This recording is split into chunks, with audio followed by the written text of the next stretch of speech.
Tantor Audio, a division of Recorded Books, presents Killer in the Carriage House by Sheila Connolly, narrated by Emily Durante. 1. "Remind me again why I said I'd do this?" I whispered to Lizbeth, who knew me better than almost anyone in the world, except maybe my parents.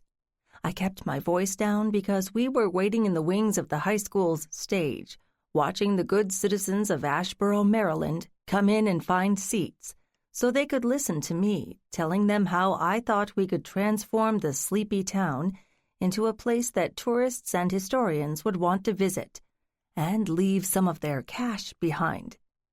If that didn't work, the town would probably shrivel up and blow away, and I'd get the blame. "Because you're the best person for the job," Lizbeth whispered. I knew she had my back because she was the one who had called me and begged me to come help the town, and I'd been foolish enough to say yes. She was also standing behind me so that I couldn't turn and run away. "You know I hate talking to crowds of people," I whined. She'd seen me botch my one stab at taking part in our high school debate team in this same auditorium. Come to think of it, that was the last time I'd spoken to more than a dozen people at one time. I'd forgotten how terrifying it could be. I checked my watch. 10 of 8. Still time for even more people to drift in, ready to throw rotten tomatoes at me. This year there was a bumper crop of ripe tomatoes. This was a special event for Asheboro, maybe even unique. While town meetings happened occasionally, seldom in my memory had there been one that affected the future of the town and all its residents. It sounded melodramatic to put it that way, but unfortunately it was true. If I couldn't help the townspeople find a new source of revenues for this struggling town, it was doomed. I knew I couldn't use dramatic words like doomed, because people probably wouldn't believe me, but somehow I had to get them to believe that things in Asheboro really were that serious, if I could. Over the last month or so, I'd come up with a general proposal, but there were still a lot of holes in it, the largest ones in the budget. I could probably spin a good story about what could be done to transform the place, but I couldn't begin to tell them how to pay for it. The fact that a major storm had swept through recently and damaged a lot of the buildings along the main street, and then the bank manager had embezzled most of what little cash the town still had, didn't make my job any easier. Lizbeth tugged at my jacket. "You might as well get started. A lot of these people have kids at home and will want to get back. Just tell them the truth and keep it simple. Now go." She gave me a gentle push toward the stage. Since I couldn't recall ever attending a town meeting here, although in my own defense I'd left for college and never looked back, I had no idea what kind of reception to expect. Stony silence would not have been my first choice, but here I was, and I had to move forward. "Thank you all for coming tonight. I know you've got busy lives, so I'll keep this short and to the point." I swallowed as many pairs of eyes stared blankly. "If you've lived here for any length of time, you may remember me. I'm Kate Hamilton, and I grew up and went to high school here. Until about 3 years ago, my parents lived in the same house they always had, before they moved to Florida." The crowd still looked like it were made up of zombies. "All right, how many people in this room have lived here for most of their lives?" A few hands went up. 20 years? A couple of dozen hands. 10 years? About the same number, which was telling me something. Nobody seemed to have any reason to move to Asheboro, and that had been true for a while. Let me be honest with you. When I finished high school, all I wanted was to get out of town. Several people laughed at that. I went to college, and then I found jobs in other places. I never planned to come back, especially after my folks left. So why am I here now? I waited for a response that never came. I pushed on. Because a very good friend of mine, who I've known since high school here, Lizbeth Scott, came to tell me that the town was broke and things weren't going to get any better unless something big happened. and she told me flat out that the town was desperate, and I was the only person she could think of who could help. And here I am." Finally, someone spoke. "Why'd she think that?" said a guy near the back of the room. "You'll have to ask her that, because I'm still wondering. Look, how many of you know what kind of shape this town is in?" "Physically? Financially?" the same guy said. "Physically, all you have to do is walk down the main street. It looks shabby, tired, like it got left behind while the world moved on." "Why is that?" someone else asked. "Please, don't throw things at me. I grew up here, so I can say what I see and what I believe. This is and always has been a good town, with good people living in it. But the only industry was the shovel factory, and that closed long before most of us were born, and nothing came along to replace it. We're too far from Baltimore to make it an easy commute. The train line passed us by a century ago. There was never any kind of important battle or big historical event here. It's pretty and peaceful and quiet, but you can't pay the bills or send your kids to college on that. So people have left, and nobody's replaced them. And Asheboro has just drifted along the way it always did, until very recently." I scanned the crowd to see if I had their attention. At least no one had gone to sleep yet. I went on. "And then the town council found some gumption and decided to buy the Barton estate and make something out of it, which took all the money you had.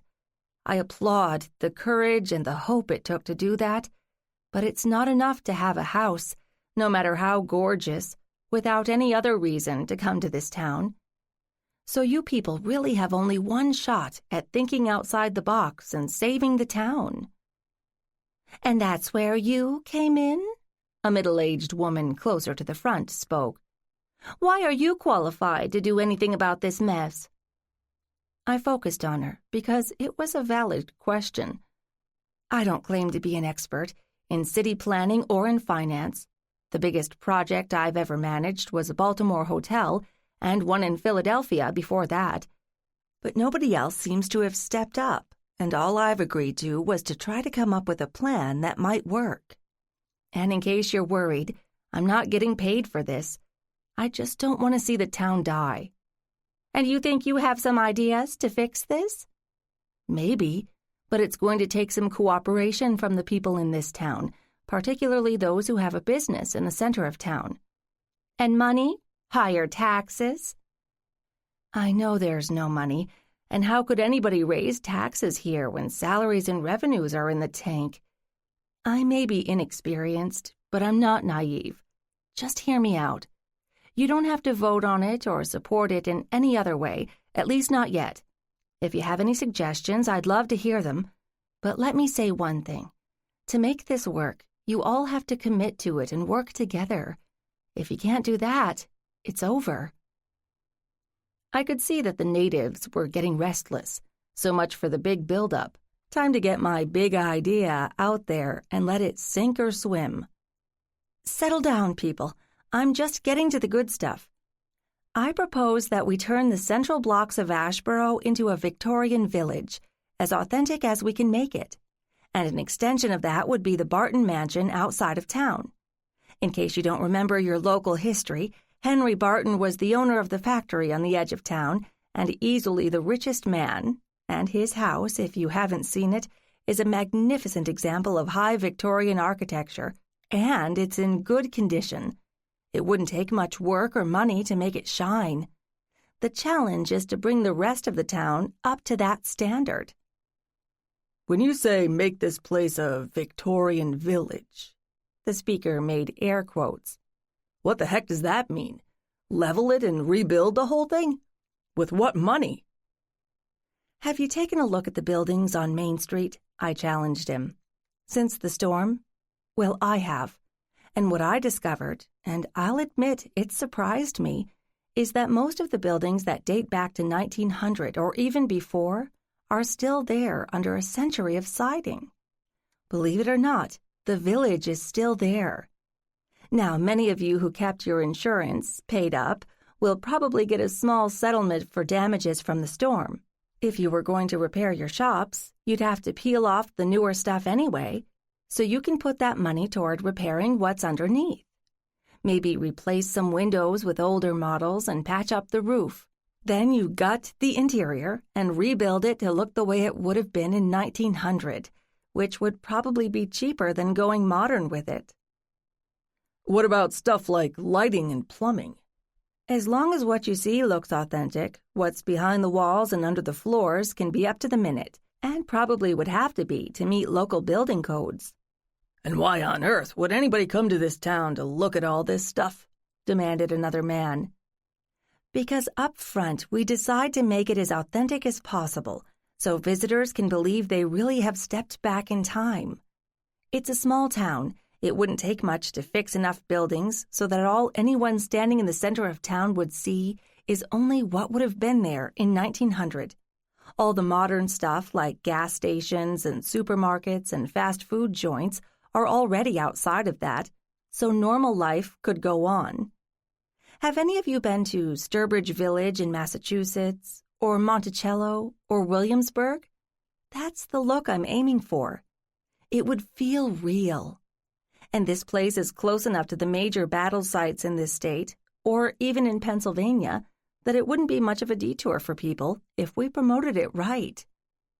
Okay, that's the basic outline. What do you think? One woman who I recognized from the town council said thoughtfully, "I'd like to see some more detailed cost analyses for this. And what about people who hate the idea? It sounds like everybody would have to be on board to make it work. You couldn't have a Starbucks on Main Street, because then you'd lose the illusion." You're absolutely right. That's why we'd need some true cooperation to make this work. But let's think optimistically. If you gag at the idea of running a candy emporium or a corset shop on Main Street, it's altogether possible that someone else might want to and would buy you out at a fair market rate. I took a deep breath. Let me tell you, nothing has to be decided tonight. I want you all to go home and think about the idea, and then we can meet again and you can say what you think. You love it or you hate it. You have a right to your opinion. Talk it over among yourselves. Take the time to walk around town and really look at it, at the way it is now and at the way it could be. But if you want to go on living here, raising your children here, retiring here, something has to be done. Thank you for listening.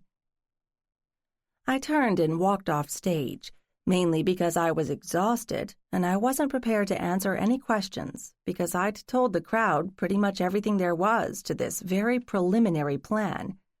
If enough people hated it, I'd go back to my prior life and look for a new job.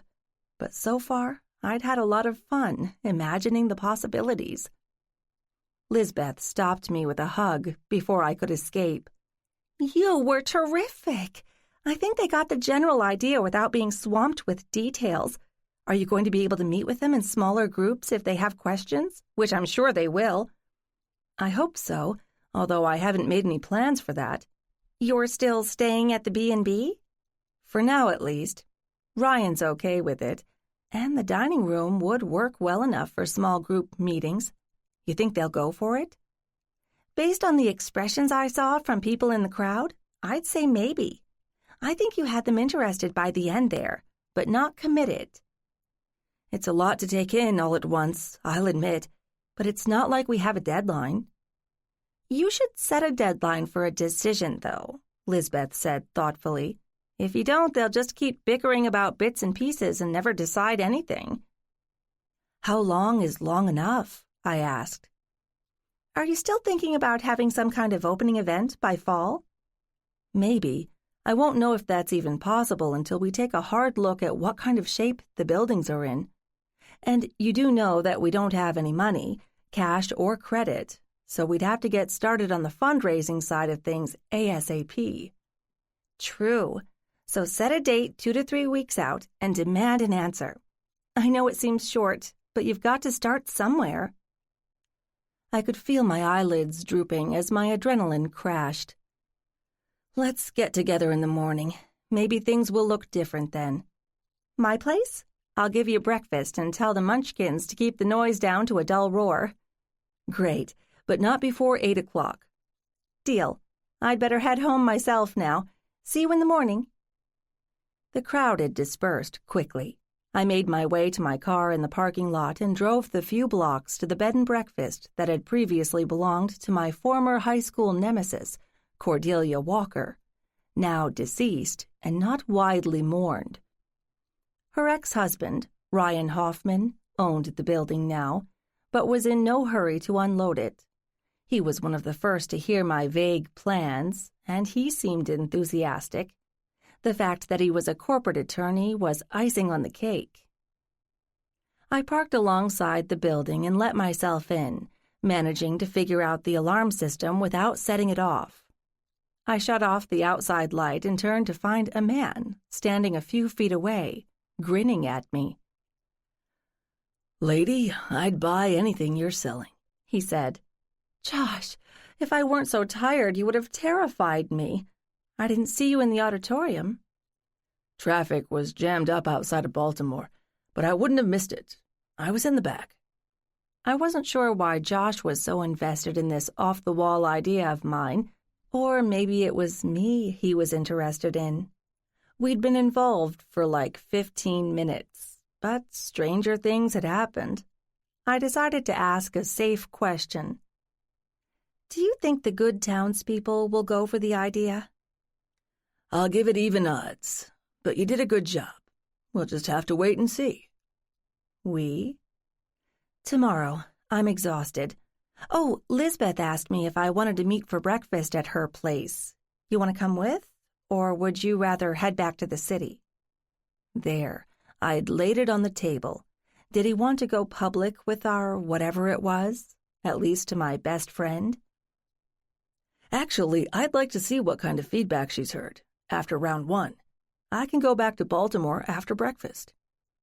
"I told her 8 o'clock, so there's no rush in the morning." "I'm happy to hear that. Does she know about us?" "That we are an us? Maybe. We haven't talked about it, but she's pretty perceptive. Does that bother you?" "Not at all." 2. I'd be the first to admit that this was not the ideal time to start a new relationship. I was still smarting from having lost a job that I loved, through no fault of my own. When Lisbeth had contacted me, I had jumped at the chance to get out of Baltimore, hoping to clear my head and gain some perspective on what to do next. Instead, I'd found myself sort of committed to overhauling the whole infrastructure of the town where I'd grown up, when I wasn't even sure it was possible. And the fly in the ointment was finding my high school tormentor, Cordelia Walker, town council member, half-hearted bed and breakfast owner, and bona fide bitch, dead on the steps of the Barton mansion, the single most important keystone for my grand renovation project. So, of course, I had to get involved in solving the murder if I wanted any part of my plan to move forward. The fact that Cordy had been married to my high school sweetheart paled in the face of all the rest. Then there was Joshua Wainwright, respected professor at Johns Hopkins in Baltimore, a major university, expert in 19th century industrialization in the mid-Atlantic states, which could come in very handy in Asheboro. Recently divorced. Was that an important consideration at the moment? And someone who could handle himself well in a crisis. We'd gotten kind of close in the short time we'd spent together solving Cordy's murder, but I had no idea about what his long-term plan was. We'd scored an academic coup when we'd found significant historical documents in the attic of the Barton house, but would he just write up a scholarly article and disappear back to his life in Baltimore? Or was he hoping to find more lost treasures in this sleepy town? But he was willing to brave breakfast with Lisbeth, and I'd give him points for that. We'd taken separate cars to Lisbeth's house, and he was following me. When we'd parked in her driveway, we stopped for a moment to confer before going inside. "What's the game plan?" he asked. "As you suggested, I want to get Lisbeth's read on the crowd. She's lived here all her life, grown up with these people. Much as I hate to admit it, it's possible that the citizens, particularly the shopkeepers on Main Street, have lost hope and are already looking for an escape route. They may not want to invest their time and efforts in beating a dead horse. Lovely metaphor, Josh commented. I didn't say I believed that, but I accept the possibility. And even if people are behind the idea, as long as it doesn't cost them much, it may not be possible. I've made some pretty big assumptions about whether the buildings are structurally sound and how much money we'd need to scrape together to make this happen. And then there are time constraints. I started out thinking, oh, no problem, we can get the work done over the summer and be ready for a grand opening in the fall. But I may have been a bit over-optimistic. Josh grinned. You think? Hey, I'm trying to sell the idea. I have to look enthusiastic, don't I? It helps, he agreed. Have you given any thought to what you're going to do if the insurance money and sweat equity aren't enough? I sighed. I'll just have to find other sources. I do have contacts in Baltimore, who I've worked with in the past, and I even have friends in Philadelphia. It's just a matter of how I pitch it. Maybe you could tap some of your collegiate buddies and present this as a good research project for urban planning majors. It's a nice thought. Let's file that for later. Josh, I think we're getting ahead of ourselves. First, we need a plan. Can we just go in and talk to Lisbeth while her impressions are still fresh? Lead the way. When we approached the door, we ran into Lisbeth's husband, Phil, and their 2 kids, Jeffrey and Melissa. Hi, Kate. Sorry, but we're running late. Lisbeth's waiting for you. See you later. Come on, kids, he said, heading for the family van. Remember to breathe sometime, Phil, I called to his retreating back. He raised a hand but kept moving. When I turned back, Lisbeth was standing in the doorway. Kate, come on in. Hey, Josh, I didn't know you'd be joining us, Lisbeth said with an evil gleam in her eye. I asked him to. He's got a great background in 19th century history, and you can draw any conclusions you want about the fact that he's here at 8 o'clock in the morning. Oh, I did that a while ago. So is this going to be a short meeting or a long one? Well, Josh needs to get back to Baltimore, but I've got plenty of time. If you recall from last night, I said I'd give the townspeople time to think about what I said. How long is long enough, do you think? We followed Lisbeth to the kitchen, where there was coffee waiting. I wouldn't wait too long. The kids will be out of school soon, and people kind of get distracted. You've got to feed them small doses of information to keep them thinking about it. So, what have you got? Can we please eat? And the short answer is, not much, yet. I'll start with the big question first. Do you think this will work? Will people sign on for it? Lisbeth dished up bacon and eggs and added some muffins to the plate. I'd say maybe. Depends on how much work it is and how much it will cost people out of pocket. Everybody knows about what Arthur did? I asked. Arthur had been the longtime president of the only bank in Asheboro until it was discovered that he'd been borrowing funds from the bank. You mean blowing most of the Barton money? Yes. So they know there's no help there. Tell me this. What percentage of the movers and shakers of Asheboro were there last night? If you count the people they'll share the information with, maybe 30%. On the plus side, a lot of them are the ones who have the shops in town. Did they look happy, or at least interested? I asked hopefully. Maybe, Lisbeth said, although she didn't sound convinced. Look, nobody's going to get excited until they know what it costs. If I may interrupt, Josh said, I think you're thinking in Baltimore terms, Kate. Things move faster in a city. Asheboro is pretty rural. You have to give people time to digest this. Do you have a deadline of your own? I looked at the 2 people sitting across from me at the kitchen table. They were both staring at me with oddly similar expressions, which included some element of concern, or was that pity? I had to make an internal effort to step back and take a look at how I was behaving. Why was I in such a rush? I had no idea how long Asheboro's money would last, or what would happen if they didn't pay their bills. Would the lights go out? Would the water stop running? Would all the people in town pick up and walk away like a pack of lemmings? Or was it that I had no job and no plan for my own future, and I was desperate to find something to distract myself? I took a deep breath and laid my hands flat on the table. I'm sorry. You're right, Josh. I'm pushing too hard. I didn't even know about this mess until a month or two ago, and I have no reason to believe that it's at a crisis point now. I turned to Lisbeth. You came to me because you believed I could help Asheboro. But I need to listen to you because I haven't lived here for years, and even I can see that things have changed since I left. You can tell me who I need to convince and what it will take to do that. I have to be willing to admit that I am so far out of my comfort zone. Next, I turned to Josh. Josh, you're at the other end of the spectrum. You're a complete outsider, but you bring some special skills to the table, and we need those. I think we could make a good team, if you're willing to take the time from your day job. I accept that this crazy scheme simply may not work, but at least we will have tried. And I appreciate your telling me that I'm charging into the middle of this like a mad cow. So, what do we need to do first, apart from letting people have some time to think things over? Lisbeth looked tentatively at Josh, then turned back to me. First, you need to collect some basic information, like who owns which shop. How long have they owned it, which is to say, how deeply are they committed to it? Are they getting old, thinking about retiring? And then there's the flip side of it.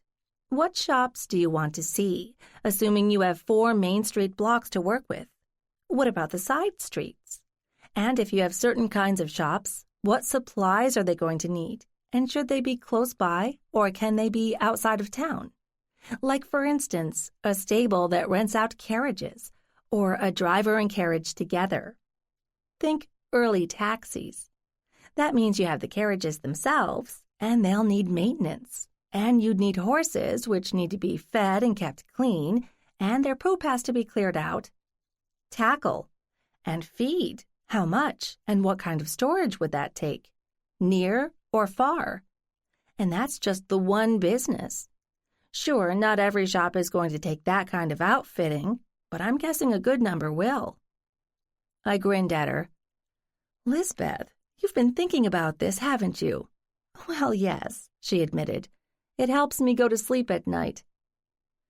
There are other things you have to think about too, you know, Josh said. Police, they'll need a station of some sort, even if it isn't big. A firehouse. Even in 1890 they had pumper trucks, only they were horse-drawn, which would mean the same problem with housing and feeding the horses. I assume there's a church? When Lisbeth nodded, he went on. I hope it at least looks like it's from the same era. It does, she said. There are a couple of newer churches, but they were built outside the downtown. What about food? You'd probably have a greengrocer in town, maybe a butcher shop. A lot of country people kept chickens themselves, Lisbeth pointed out. I jumped in. Is there a printer in town, or close by? We need some promotional materials for all this. Lisbeth nodded. We can find one, I'm sure. I was beginning to get into this. Is the old newspaper still in business? Yes, only it's a weekly now. How about a hotel? Not a really big one, but bigger than a bed and breakfast, and more central. Maybe with a tea room?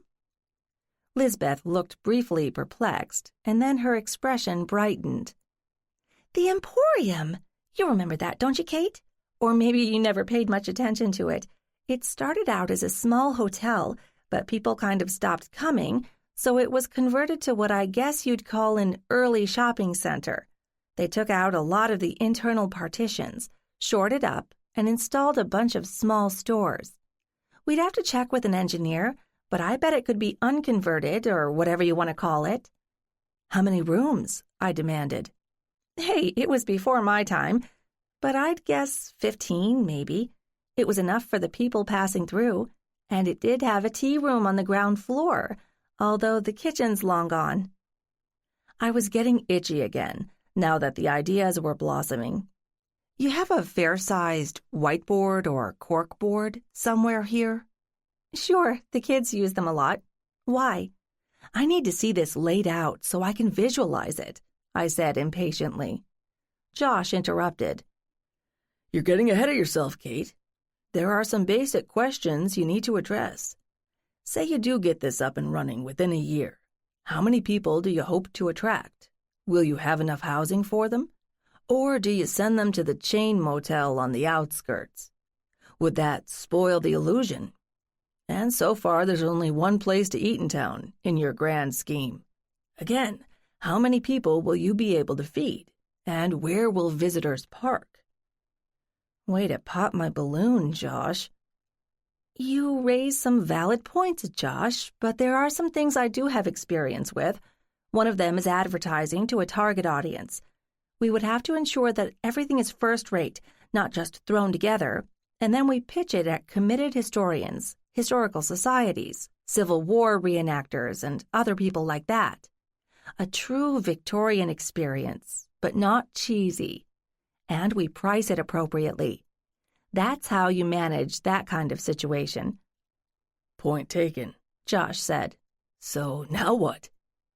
Okay then, first we put together what shops we want that belong in a middle-class small town in the country. Then we look at which shops have survived and see if there's some overlap with what we think we want now. Then we talk to the people who own and manage those shops to see if they're interested or if they'd want to take part in this at all. If not, we figure out how to find people who would welcome a chance to rebuild part of the past and how we could attract them. You forgot the big step, Kate, Lisbeth said. Find money.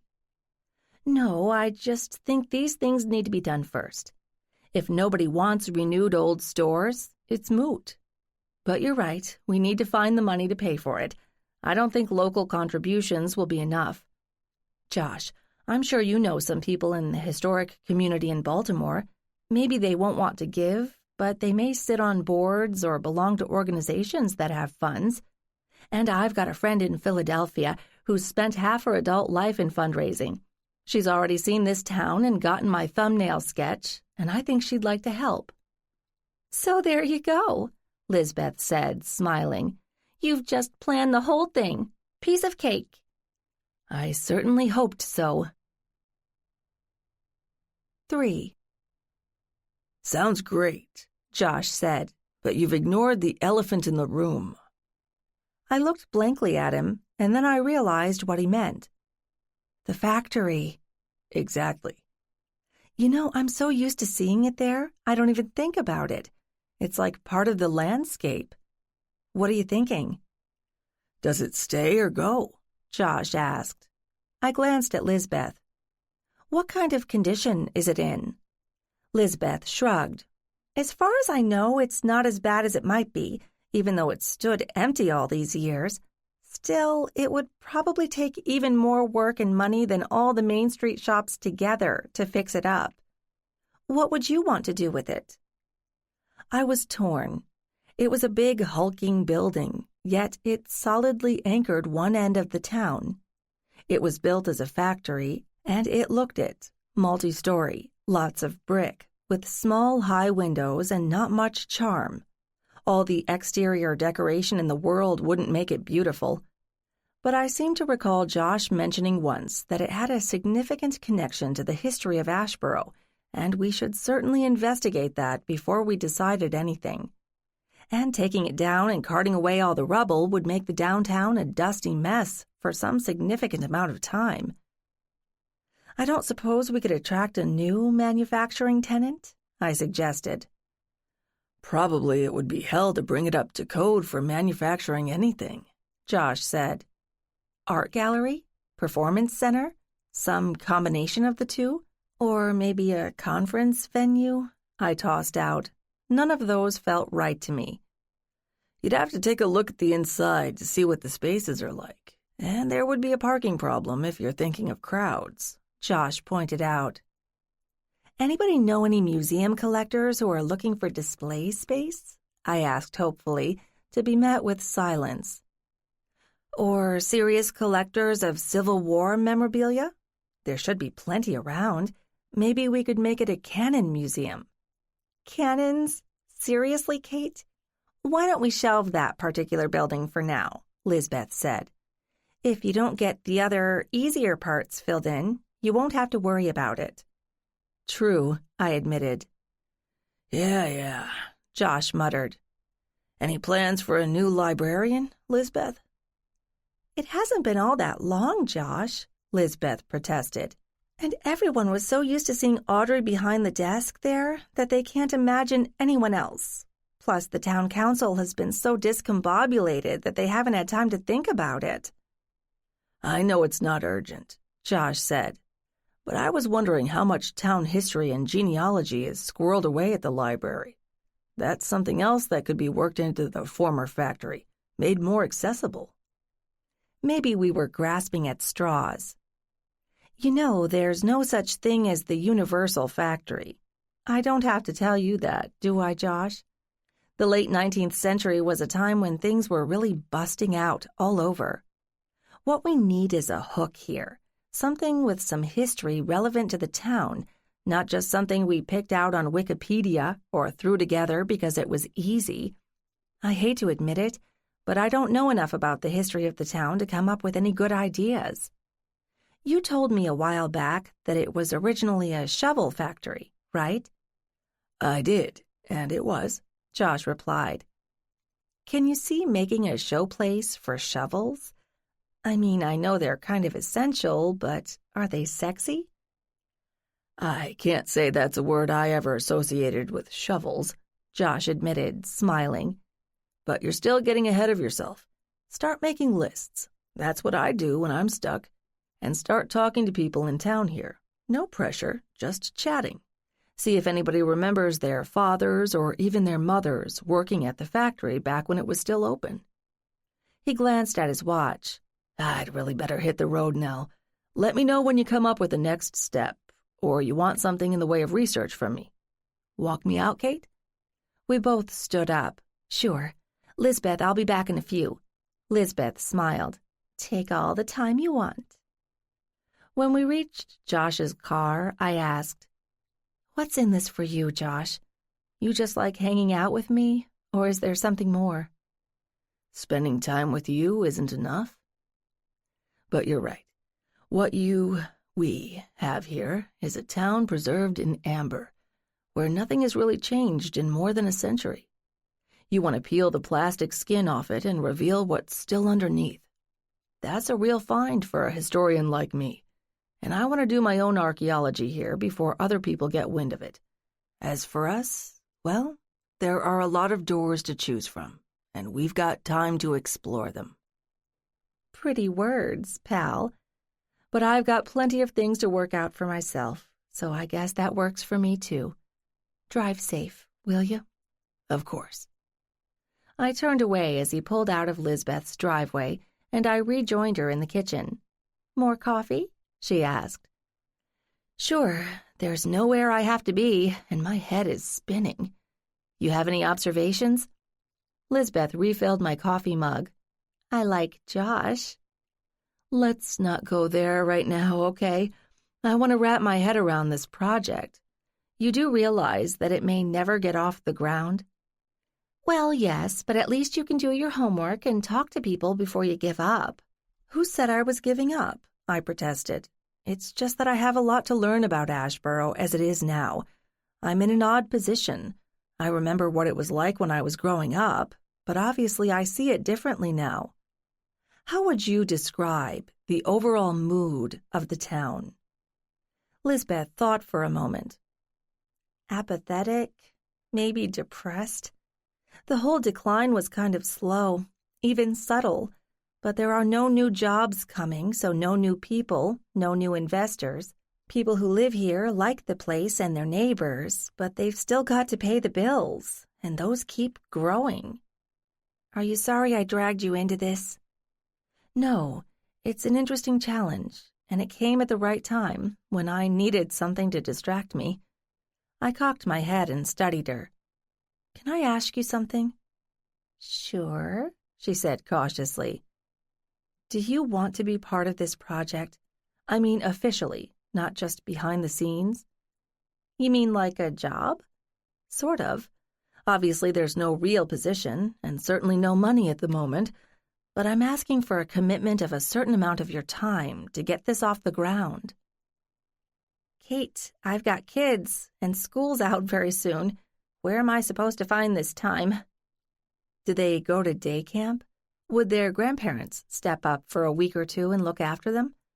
I know this sounds very selfish of me, but your being part of this could make a real difference. You'd be the insider. People know you and like you. Josh is clearly the outsider. Me, I fall somewhere in the middle." "Kind of like the Three Musketeers," Lisbeth said, smiling. "Let me think about it, okay? You need to test the waters first anyway." "You mean talk to the shopkeepers? I know. Is there a Chamber of Commerce here? I need some current lists." "Sure, not that it's very active, but I can put you in touch with the current head." "See, you're being useful already." I stood up. "I'll get out of your hair now. I'm sure you have plans for the day, but thank you for letting us use your kitchen. After we're wildly successful, you can put up a plaque saying something like, 'On this site, Asheboro was reborn.'" "Let's not order it just yet. Call me if you have any more questions, and I'll let you know if I think of anything. Oh, will Ryan be involved?" "I haven't talked to him about any of this except in very general terms. Tell me, do you think his legal expertise would be a good fit?" "I think so," Lisbeth said after a few seconds of hesitation. "People around here still know him, even though his offices are somewhere else. Of course, he still owns property, as you know, so he's got a foot in each puddle, you might say. Local connections, but broader skills." "You going to ask him?" "I haven't really thought about it, but we will need some kind of a legal structure to do this. Maybe even a nonprofit corporation or trust or something. Maybe I can pick his brain and then decide." "You don't have any plans to see him soon?" Lisbeth said mischievously. "What, you think I'm some sort of femme fatale working my wiles on all the unmarried men around?" "Just wondering. Is he charging you for using Cordy's B&B?" "We haven't discussed it," I told her. "Well, if this project happens, you might have to consider that as an in-kind contribution. Keep good records, will you?" "Yes, ma'am, will do. But for now, I need to go find a list of businesses in town. I'll report back when I know anything useful." We made our goodbyes, and I drove the couple of miles back to the B&B, closer to the center of town. It would be a real plus to have Lisbeth in the mix for this, although she had a valid point about having to think about her kids. That was one issue I'd never faced. But surely they didn't spend every summer day sitting around the house and complaining they had nothing to do. 3 minutes later, I pulled up in front of the B&B. Although Cordelia Walker's name didn't appear anywhere on the building, for me, her ghost still lingered. How long would I feel like that? At least the bedroom she had used had been cleared of all her personal possessions, and I had no intention of using that room anyway. For the moment, I had claimed the best room in the house, a spacious double in the front. Ryan, Cordy's ex and owner of the handsome building, was letting me use the place. But Lisbeth had made a good point. If we, whoever we ended up to be, were trying to raise funds for some serious remodeling, we needed to show that we were a professional organization, not just a bunch of kids, saying to each other, "I know, let's put on a play." And that meant keeping track of expenses and funding sources I'd approached and contractors with whom we'd spoken or negotiated. I wondered briefly if any of the Baltimore firms I'd worked with would be interested in this much smaller project. I could make the argument that what it lacked in size it made up for in prestige, which would be good advertising for them. But they weren't going to work pro bono, so somebody was going to have to pay for it. I realized that Ryan's car was parked in front of the building. Did I want to speak with him today? I thought I'd better, because no doubt we were going to have to get lawyers involved sooner rather than later, and he was a local lawyer. If he turned down my sort of vague request, maybe he could suggest someone else who'd like to take it on. Nothing ventured, nothing gained. I climbed out of my car and headed for the front door, which wasn't locked. "Hello?" I called out when I got inside. "Ryan? Are you here?" "Upstairs," his voice drifted down. "Be down in a minute." While I waited for him, I contemplated my choices. The layout of the house was typical for a high-end Victorian residence of its day, with a dining room and kitchen on one side of a broad central hallway, and a parlor and so-called library on the other. Cordy had used the library as an office, not that she'd done much business. Did I want to take that over for the Asheboro revitalization project? At least it could be closed off. If I opted to use the massive dining room table, it would always look messy, which was not a good signal to any professional I wanted to talk to. Library it was, then. No sign of Ryan yet. What could he be doing up there? I went down the hall and opened the door to the library and looked around. The dusty velvet draperies would have to go. They made the room far too dark. But the lace undercurtains would provide a degree of privacy. Cordy had kept a computer in the room, so the wiring worked, but a few more lamps wouldn't hurt. Maybe I should troll through the rooms upstairs and see if there were any other articles of furniture that could be useful.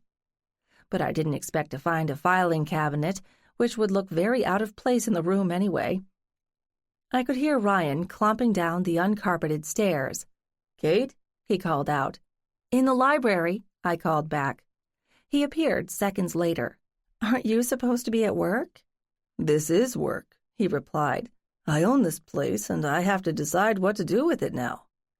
"Can it wait until we save Asheboro?" He looked confused. "What do you mean?" "Sit down and I'll tell you." 4. Ryan started talking as soon as he was settled in a chair. "I hear there was a town meeting last night." I'd left a message with his secretary, but he hadn't bothered to attend. "Yes, there was. I asked the town to call one officially, so I could talk to as many people as possible about plans to save Asheboro." "I thought you'd given up on that." Just because his ex-wife had died and I'd briefly been a suspect? I thought I might have redeemed myself by pointing to the killer. No, I just got sidetracked by some other things, like a crime. It was important to get that resolved before things went forward. "What things?" Was he deliberately playing dumb? Will you promise to listen without interrupting? You'll have your turn. "I'm all ears." He shifted in the chair in front of the desk, while I assumed the power seat behind the mass of polished mahogany. I went through the same spiel that Josh and I had given Lisbeth, polishing up some of the rough spots as I went. It took about 10 minutes. Then I sat back in my throne and asked, "What do you think?" "Is this plan for Asheboro hypothetical, or are you really thinking of going ahead with it?" Door number 2. That's what yesterday's meeting was about. It was the first time that many of the merchants in Asheboro had heard about it, but their participation is going to be critical if this is going to work. "Why on God's green earth do you think it's even possible?" Ryan, have you looked at Asheboro? I mean, really looked? I know you grew up here, but I doubt you paid much attention to the architectural details back then. Yes, it's shabby and run down, but if you look past that, I think you'll find that most of the buildings on Main Street are structurally sound.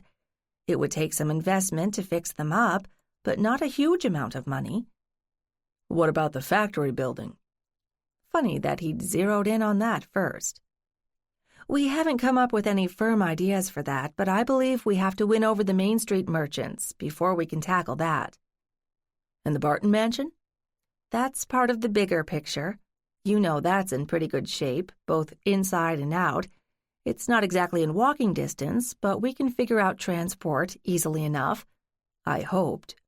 You have to admit it's a gorgeous building and untouched in more than a century, and it ties into the factory.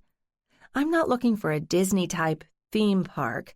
I want to create something authentic that takes you as a visitor back to an earlier, simpler time.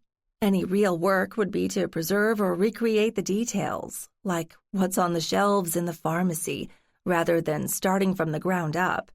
Do you see what I'm saying? I think so. Who's going to be on your team, if I may ask? Me as overall coordinator, Josh as historical consultant, Lisbeth as community liaison. I thought she'd like that title. It sounded important. Obviously, we'd need a few more staff members, like an accountant, and in effect, we'd all be fundraisers. We hit up anyone we're talking to. No contribution too small. And... Ryan raised one eyebrow. Yes? We're going to need legal help in terms of deeds and titles and establishing nonprofit status for contributions, if that's appropriate. Are you interested? Ryan didn't answer immediately, and I wondered how I felt about that. Once, we'd been a couple, sort of, and then Cordy had blown that out of the water. Then he'd been Cordy's husband, and that hadn't lasted. Lisbeth had been witness to both events. Now I was maybe involved with Josh, and Ryan no longer lived in Asheboro, so maybe he'd cut his ties much the same way I had cut mine. But did I really want him on our team, or would that just create complications? Heck, I didn't even know if he was a good lawyer, or if his areas of expertise would even be useful to us. Can I sleep on it? His voice broke into my reverie. Sure, I said glibly. Nothing's going to happen fast. I just tossed the idea out last night and told people to go home and think about it. I don't expect an answer from anyone right away. And I have to get to know these people all over again. They probably remember me as that mousy girl who never opened her mouth, if they remember me at all. Ryan's mouth twitched. I think you've made a good start. Whittle it down and call it your mission statement. But there are a lot more things you need to know.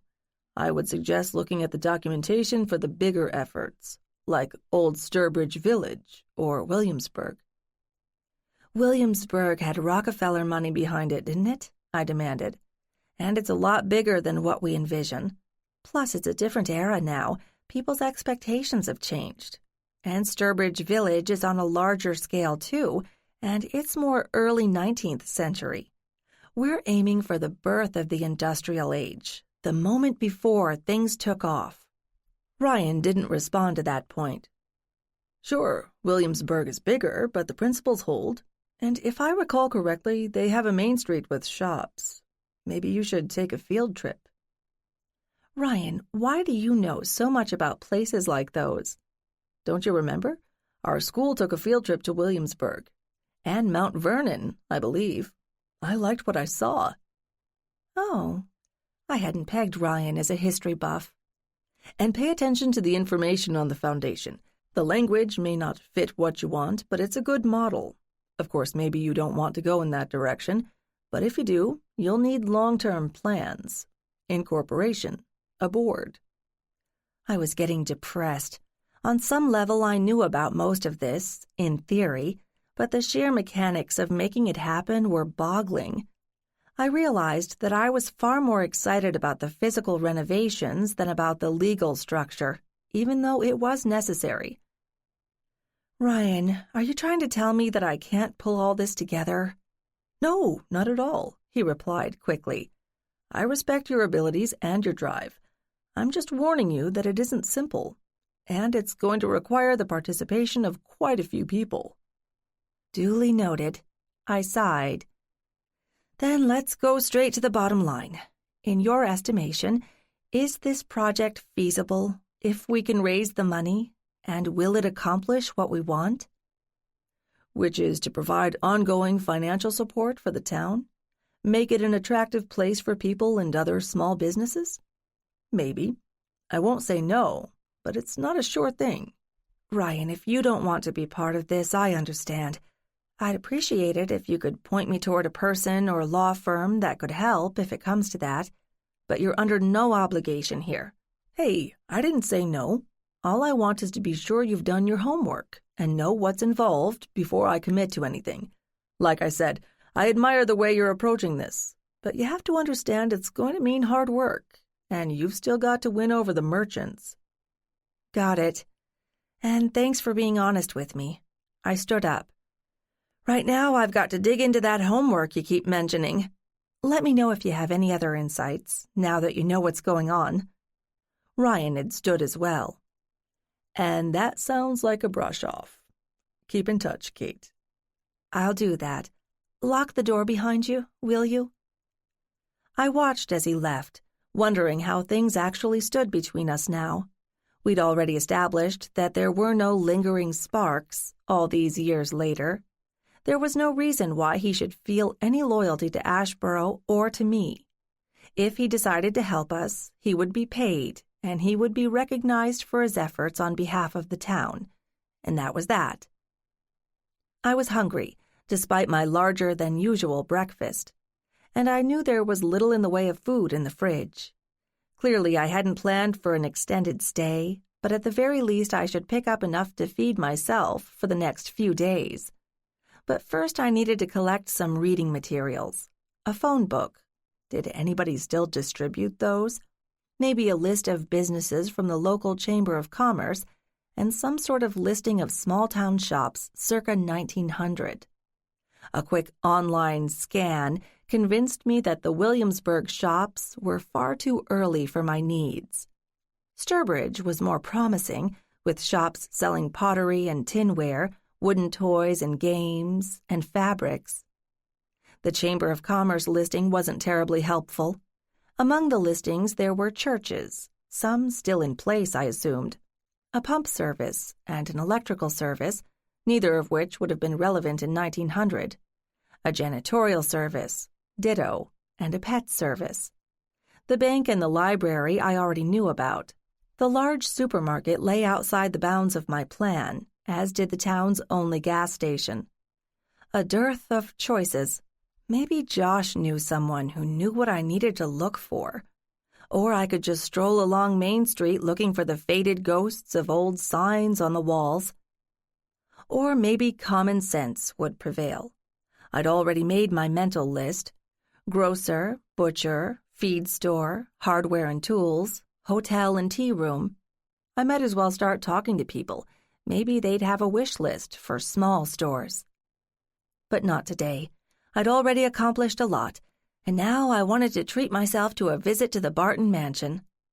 The bank had given me an official set of keys after I'd signed several documents acknowledging that I had them so I could come and go as I wanted.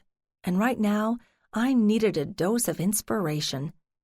Luckily, I'd managed to purge the image of Cordelia's bleeding corpse from my memory. She was gone, and the place had never really belonged to her, in any sense of the word. It was mine, in spirit at least, and I wanted the world to share and admire it. Josh was still nominally the caretaker, but I knew he'd gone to Baltimore to teach today, so I'd have the place to myself.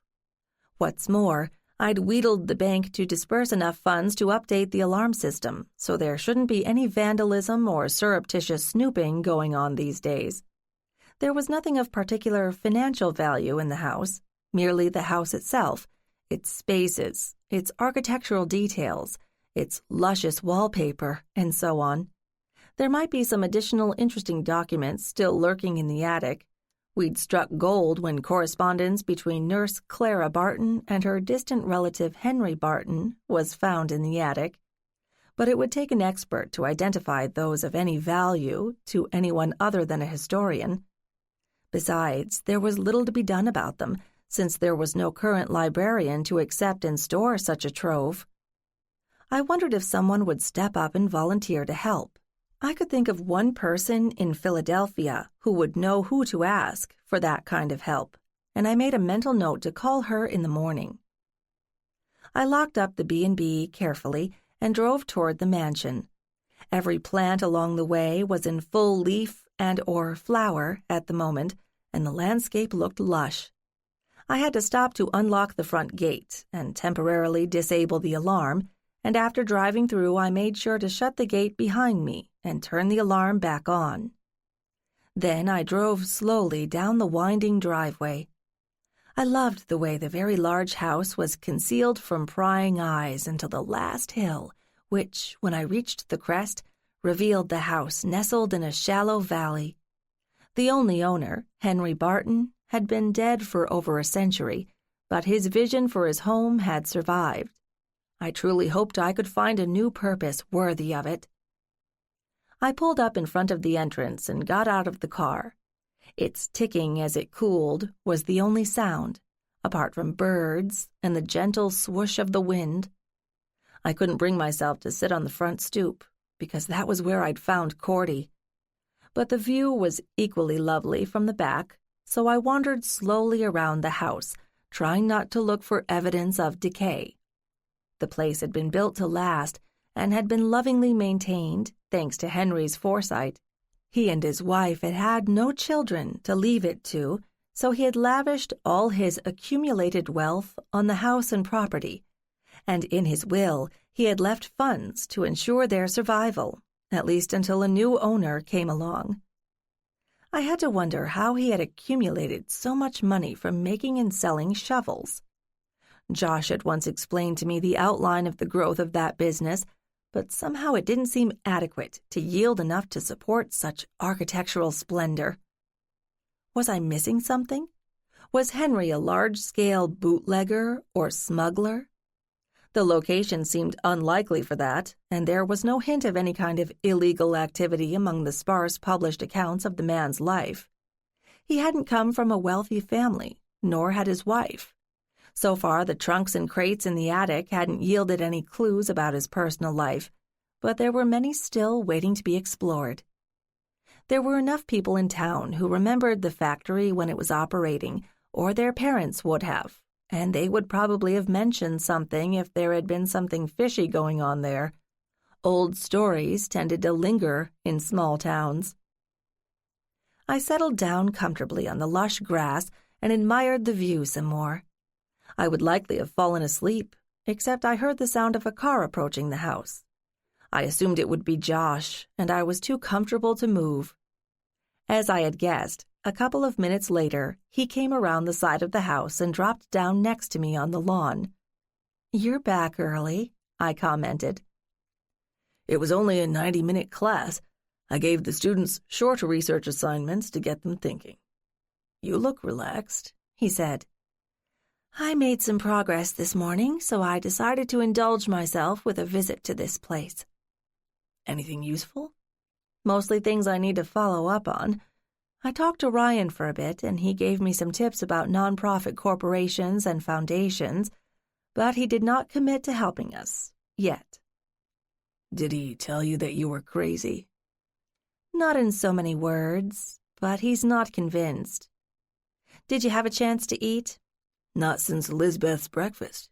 You thinking about dinner?" "My stomach is, but there's next to no food at my place. I was going to go food shopping, but it hasn't happened yet. You?" "I think I could scrounge up enough to keep us alive for another day." "So we don't have to move. That's good." I reached over and pulled him closer, and before I stopped thinking coherently, I realized that I could get used to living like this. 5. When I woke up the next morning, I felt good. Maybe some aspects of my conversations the day before had been a bit discouraging, but it was early days yet, and I'd gathered some useful information. I wasn't ready to make anything resembling a pitch to potential vendors in town, much less donors. I had a lot of polishing to do. Since it was a weekday, the town's shops shouldn't be too busy, and it would be a good opportunity to talk to some of the townspeople one-on-one. I had to admit up front that I've never been good about cajoling people into doing what I wanted them to, which was one reason why I had been a behind-the-scenes manager at the Oriole Suites Hotel, rather than someone who interacted with guests. I was much more interested in creating a plan and then providing instructions on how to make it become real. Design I could handle, but people, not so much. And frankly, I wasn't really used to taking the lead on any project. I was a good lieutenant. Give me an order or a batch of them, and I would see that they were carried out. I'd done that plenty of times. But to have someone, or in this case, something like an entire town, hand the whole unwieldy mess to me and say, "Here, make this nice and don't spend too much money," I was left floundering, which I couldn't let show or it would never happen. If I recalled correctly, I'd asked for this. Well, I'd barely scratched the surface. I needed to get out there and start talking to people. Josh began to make snuffly, waking up noises, so I figured I'd use the shower first, then investigate breakfast options. By the time I'd accomplished step 1, Josh was upright, more or less, and I took myself downstairs and started some coffee. After a few minutes, I could hear the water running upstairs.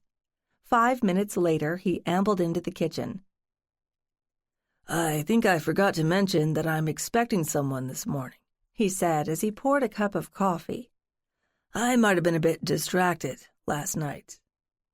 "Anybody I know?" I asked, my mind still on who I needed to talk to in town. "I doubt it. She's someone I met at a couple of conferences on urban history here and there. She said she's doing some research and she wanted to talk to me. Her name's Allison Delcamp." "Then I probably don't know her, unless she's written a lot about Baltimore. Don't worry, I'll get out of your hair. I want to start doing more up-close and personal research about the town buildings and who's using them now, just to get some ideas." "Sounds like a good idea. What's your timeline?"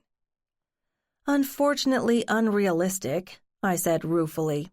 "You must know by now that I'd hoped originally to have at least a start by fall, but I guess I hadn't realized how much work would be involved, not the least of which is convincing the shopkeepers in town that this is a good idea, and I still don't know where the money's going to come from." "One step at a time. Did you have any other thoughts about what to do with the papers in the attic?" Now that the word about the Clara Barton papers is public, more or less, I think it's important to find out what's there and move them to a safer place, one with more room so they can be inventoried. "What if it's all junk?" Josh asked, sitting down across from me. "Then I'll know we don't have to worry about them. But I'm not making plans until I know what's up there." "How are you going to go through them?" "I'm not an academic. I'd really rather have a professional look at them. You remember my museum friend in Philadelphia, Nell Pratt? I'm hoping she can find us an archivist for a bit. How long do you think it would take?" "In the simplest case, if they can be divided between house and garden and horses, maybe less than a week. It depends on what level of detail you're interested in, like house repair versus comparative costs of slate versus wood shingles. Are you looking for something in particular?" "Not yet, but I'm curious. I don't expect we'll get as lucky again as we did with Clara's letters, but we might as well find out." "The attic isn't a good place to work for any amount of time," Josh said dubiously. "I'd bet it's pretty hot in summer." "All the more reason to get the papers out of the attic. I know they've been there for a century, and maybe the damage is already done, although the Clara letters seem to be in good shape. I was thinking maybe we could transfer them to the library for now, since it's currently closed to the public. And it could be locked, and there would be a lot of eyes on it, given its location in the middle of town. Okay, maybe I was being excessively cautious, but we had found some treasures that last time we'd looked, so it made sense to protect the documents. And there'd be more room to spread them out all at once. "How do you plan to get them to the library? Moving archival documents requires special handling and money," Josh pointed out. "Josh, are you for or against this idea?" I demanded. "I think in principle it's a good idea, but I'd want to know who's doing it, including the moving." "Let me talk to my friend, and I'll get back to you." And now I'd better head back to my place so I can get something done. I'll let you know what I find out. I gathered up my things and made my exit. When I reached the front gate, I got out to test it. The town had scraped up the money for a new electronic lock for the gate, but I realized that it would have made sense to have one that could be operated remotely, since the mansion was at least a half-mile away. Anyone coming or going had to stop, punch in the code to open the gate, drive through, then stop again and close it. It was securer than handing out keys to it willy-nilly, but not by much. I made sure to lock it when I reached the other side. I reached the B&B quickly and went toward the library at the rear of the building. I paused in the doorway, looking at it as a potential workspace, assuming I was around long enough to need one. It was certainly large, but the lighting wasn't very strong, and there were few surfaces to put things on, like stacks of paper, which accumulated in snowdrifts, or had in any project I'd been involved with before. I'd have to check the other rooms to see if there were any tables that would be suitable. Of course, that assumed that there wouldn't be any guests staying here, at least not formally. It was handy to have some spare beds for out-of-town visitors, but if I was asking them for help or for money, the rooms should meet hotel standards and be clean. I was not about to volunteer to manage a bed and breakfast, even sporadically. I wondered where Cordy had left her list of house cleaners. Kate, you're stalling again. Okay, at this moment I had one mission: find a temporary archivist and hope he or she could put together a crew of qualified movers.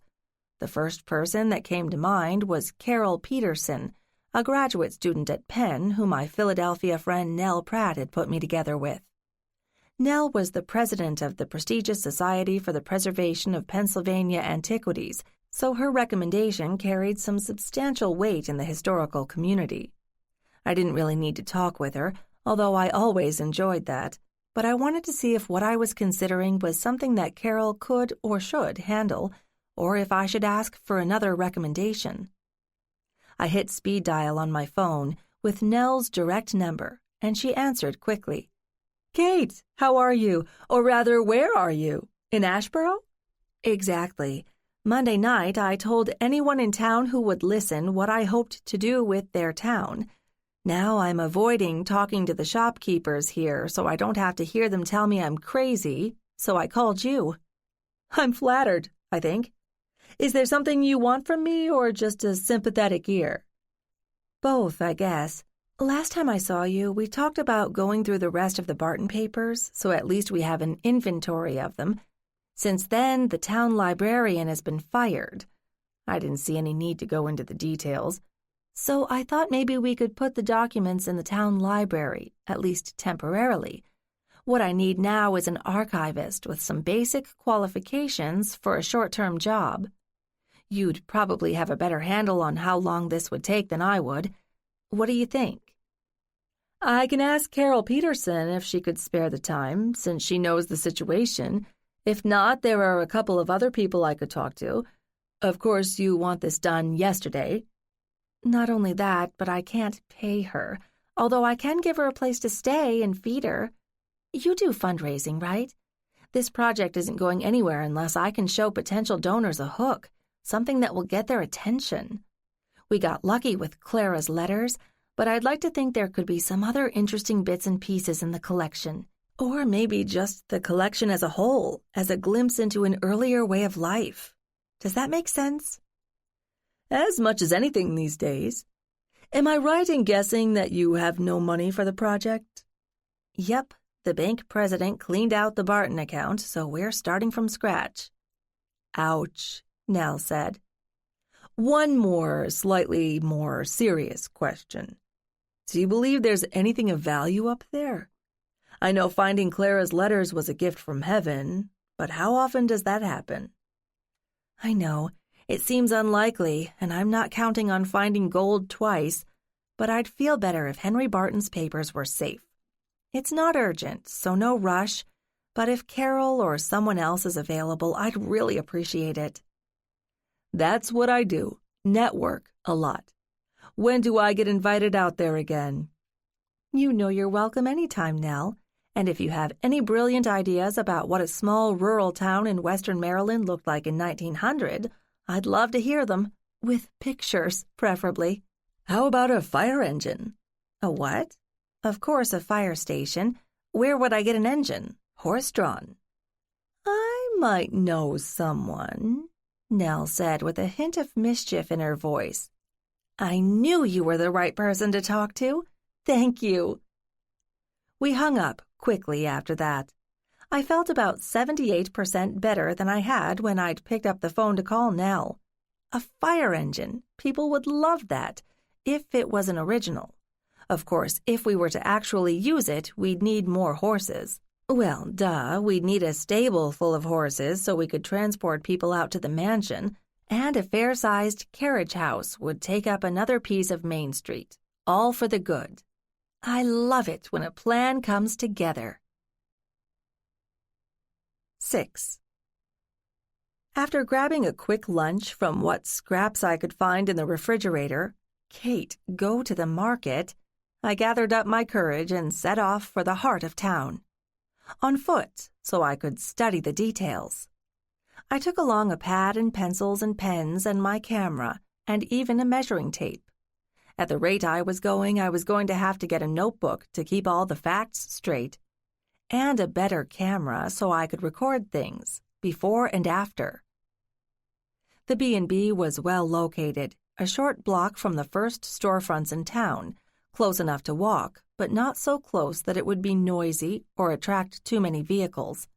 Heaven forbid that anyone should poach the B&B's parking spaces.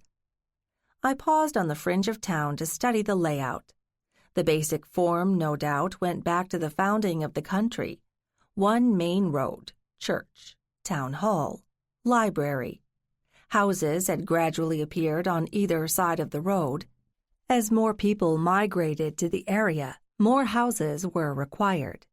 Eventually, there were enough people to warrant a commercial center, and that's about where things had stalled in the 19th century. Barton's factory had more or less blocked one end of development, but there hadn't been much reason to expand commercially in any other direction. But that all came before the time I was interested in. Once there was an actual town with a center, had there been a standard town plan a century or more ago? Or had common sense prevailed? Horses, for that hypothetical carriage house serving both carriages and the fire department, would generate odors, so it would seem logical to put that at one end or the other. The factory occupied the far end of town, so it would have had to be near where I now stood, at the opposite end. Was there any sign of it now? How many horses would have been needed, and how much space would each horse take up? Would deliveries of hay and feed come in at the back? It occurred to me that I should take a look at the back side of the stores. It wouldn't be sensible to block the main street just to unload whatever passed for a truck in those days. What else? Did butcher shops smell bad in the days before dependable refrigeration? What did the butchers do with their scraps? Trash barrels? But how often would they have been picked up? And by whom? And where did the trash and garbage go? Had there been a town dump somewhere? I was pretty sure I'd never seen one, but how many students did? Combustibles in the trash could have been burned in those halcyon days before people obsessed about air pollution, but food products? Manure? And what about the delicately named night soil? When did working plumbing come along, and how far did it extend? What did people do with their chamber pots? "Do you need some help?" A voice interrupted my increasingly repellent thoughts. "Oh, you're Kate, Hamilton, aren't you? I was at the town meeting." "Yes, I'm Kate. I'm glad you came to the meeting. What did you think?" The woman, who looked to be approaching 60 with no makeup and her hair graying naturally, sighed. "You made it sound really nice, but that's a long way from making it happen." "I know. I won't pretend it isn't. What's your name?" "I'm Laura Weston, born and raised here, Before you ask, no, I'm not old enough to remember horses in the streets, but there sure were a lot more people walking in those days. Only a couple of people in town had cars when I was a kid. Used to be a bus to Hagerstown, though. Mom took us there to get school clothes once a year. You must have seen a lot of changes. Do you have a business here? Nope. I farm with my husband, his family's land. He's at the feed store right now, ordering stuff. I came along for the ride. Where's the feed store? Where it's always been, down at the end of town, across from the factory. So you do remember some things. Can we sit down somewhere and talk? Laura checked her watch, a large man's watch with a scratched face. Sure, Jake gets to talking with the guys at the store and loses track of time. Where can you get something to drink, coffee, soda, without getting into your car and driving 5 miles? There's a place behind the hardware store. I realized I remembered it. I wasn't one of the cool kids who hung out after school, but every now and then my friends and I would check out the place to see what we were missing. How come you remember who I am? I was a teacher until we inherited the farm from Jake's dad. Never had you in a class, but teachers used to talk about students in the break room. You were one of the ones we thought would go somewhere. Were we right? Kind of, I admitted with a smile. I've been a lot of places since I graduated from high school. And here you are, Laura said. You're going to save the town for us, right? Lisbeth Scott thinks I am, but she may be the only one. Let me ask you, do you think it's possible and that I can do it? Maybe. If it were up to me, I'd give you the rope and let you hang yourself. If nobody steps up now, what do you think will happen here? I think we'll get annexed by one town or another after a few years of arguing, and then we won't exist anymore. Is that a bad thing? Hard to say, to tell the truth. The world keeps changing around us. I hardly know how to turn on a computer, but plenty of people work on one around the clock, so they can live anywhere. Saves gas, doesn't it? I hadn't looked at it that way. Maybe I've lived in cities for too long. I keep thinking that bigger is better. Yup, Laura said. Bigger noise, bigger lights, bigger bills for just about everything. Except gas, I reminded her. Hey, how about that drink? Think you can find the place? Yes, now that you've reminded me. Laura let me lead the way down a narrow walkway between two buildings, opening on a small parking lot, half filled on this quiet afternoon. The small place, luncheonette, soda shop, was in the middle of the block to the right, and we found a table and sat and ordered iced teas. And then Laura proceeded to unload just about every memory she had about the Asheboro she remembered. I listened and hoped I could remember enough of what she said without taking notes. No, she hadn't been around for the Victorian era, but what she did remember was a small town where everyone knew each other to chat with, that was relatively clean, with low crime, where nobody was worried about impressing their neighbors, but instead helped each other when there were troubles, where everybody went to the funeral if a neighbor or even a relative of a neighbor died, because it was how you showed respect. I had to think back to my early days in Asheboro, because I'd made a point of forgetting them. Had things been like that when I was growing up? I'd been a typical self-centered student and teen, so I hadn't been paying attention to what the older generation was doing. I'd have to call Mom and Dad soon and ask what they remembered about the town. But as I listened to Laura, I was beginning to realize that the vision I had of the demodernized Asheboro was based on appearances, but somehow missed the spirit of the town. Sure, we could pretty up the facades and stick in gas lights, but what about the people? Was it possible to create or recreate that earlier, simpler time and make it feel real for people just passing through?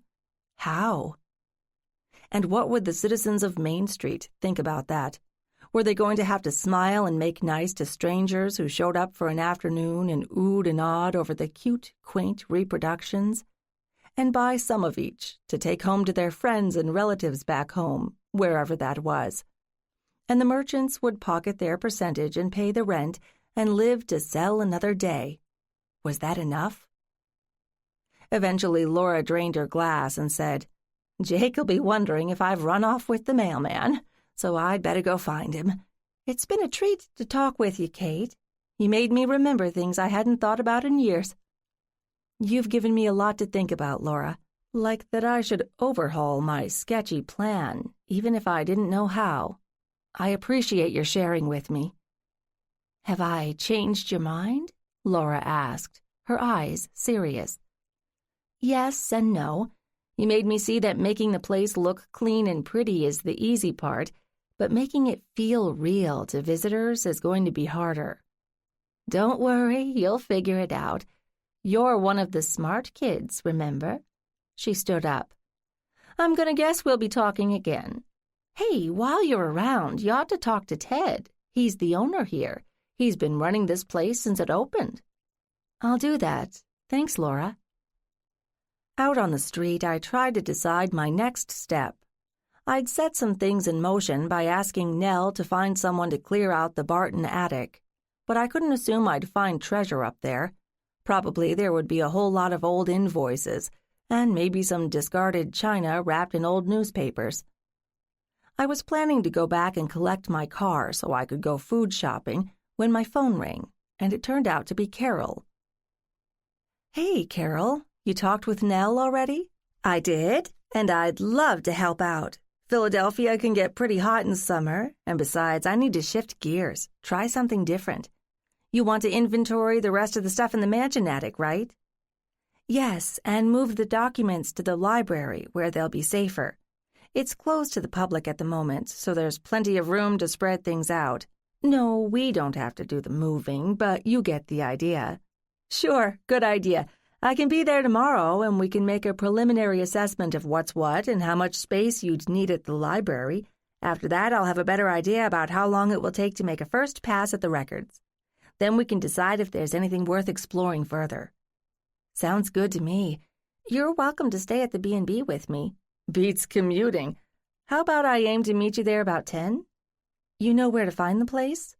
"If I don't, my GPS does." "I'll see you then. Thanks, Carol. And thank Nell, too, when you see her." "Will do. Bye for now."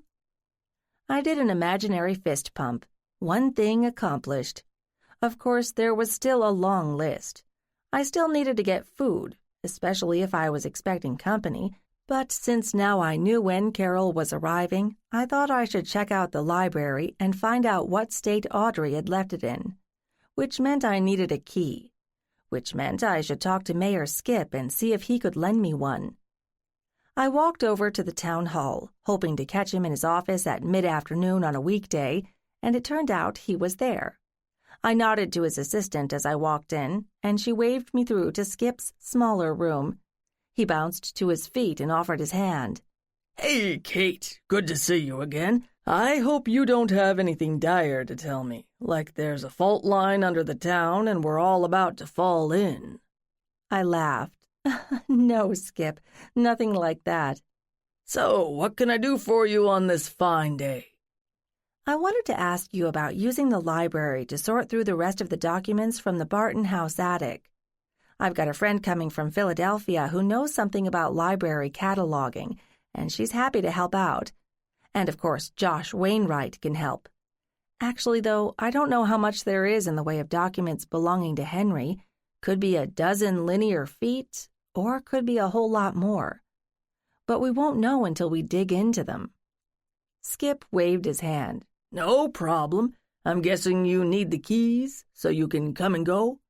"Yes, exactly. And someone who can help us move all the stuff, too. But carefully. We're talking about a lot of Asheboro history. It would be great if you could find some people for me." Skip grinned. "Many hands make light work, right? And it's a smart idea to involve as many of the townspeople as you can." He was right. It would give people some sense of ownership of the project, and maybe they'd find something that inspired them. That would be terrific. I don't want to get people's hopes up, but I'm certainly looking forward to learning more about the history of the town. I'm sure you know that if you live in the midst of it, especially when you're young, you don't really see a place. I hear you. So, how did you end up running for mayor? I asked. I could say nobody else wanted the job, but I liked the town, and I figured I could do some good. I do have a day job, school principal, you may recall, which pays the bills and is pretty flexible, and I don't think anyone would call me ambitious. So Asheboro isn't a stepping stone to higher office? I asked, smiling.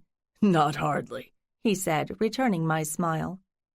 We spent a pleasant half-hour comparing notes about what we remembered about the town, who we'd known in the past, how we'd decided to stay or leave. It was nice getting to know someone who you knew but didn't know. We shared memories, but as far as I could recall, we'd never actually met when we were growing up. Finally, I said, I should let you get back to work. Do you have the library keys? Sure do. He started rummaging through his cluttered drawers. Great. Oh, and do you know if anyone else in town has keys? It wouldn't hurt to check, even though I truly doubted that anyone would sneak in to rummage through Henry Barton's papers. Not that I know about. We took back Audrey's, of course, but nobody else has shown any interest. Oh, and Cordelia's and Arthur's. You've already got their keys to the mansion, right? There's nothing in the library building except a lot of books, a couple of donated computers, and the family history stuff in the back. Pretty typical of a small-town library, I'm guessing. You're probably right. I just wanted to be sure, in case we find an original copy of the Declaration of Independence or something like that. That might solve a lot of the town's problems, don't you think? I bet it would, I agreed. Is there anything like an alarm system? I don't even remember. Like I said, there's nothing important in there, and I can't recall that anyone has ever tried to break in. When he finally found the key rings he was looking for, he pried off one ring with several keys on it and handed it to me. Front and back are the same key. There's one for that basement. There isn't any attic, but I can't tell you what's down there. Audrey took care of all that, and I don't think there's any off-site storage because that would have shown up on the town budget, and we've been keeping an eagle eye on that for a while now. Thanks, Skip. I'll take good care of the keys, and I won't mess anything up. I may want to clear off one or two of the big reading tables, but I'll make a note about where things were. Happy hunting, Kate, the mayor said cheerfully, and then he was pulled away by his assistant, and I went on my own way. 7. I was certainly going to get plenty of exercise if I kept walking from one end of town to the other. As I made my way the few blocks to the town library, I found myself wondering, not for the first time, what kind of a man Henry Barton had been. Based on what little I knew of him, I thought it was safe to say he hadn't come to Asheboro looking for fame and glory, or even recognition. He had kept reasonably good personal records, not that they revealed much. Maybe he had become bored with plain old shovels, useful though they were, and had pushed the manufacturing envelope. Maybe his wife had proved a disappointment, or she was chronically ill, or had a nervous breakdown, or a stroke and could no longer communicate, and he had needed a constructive outlet. I was getting far beyond my evidence. What did I know?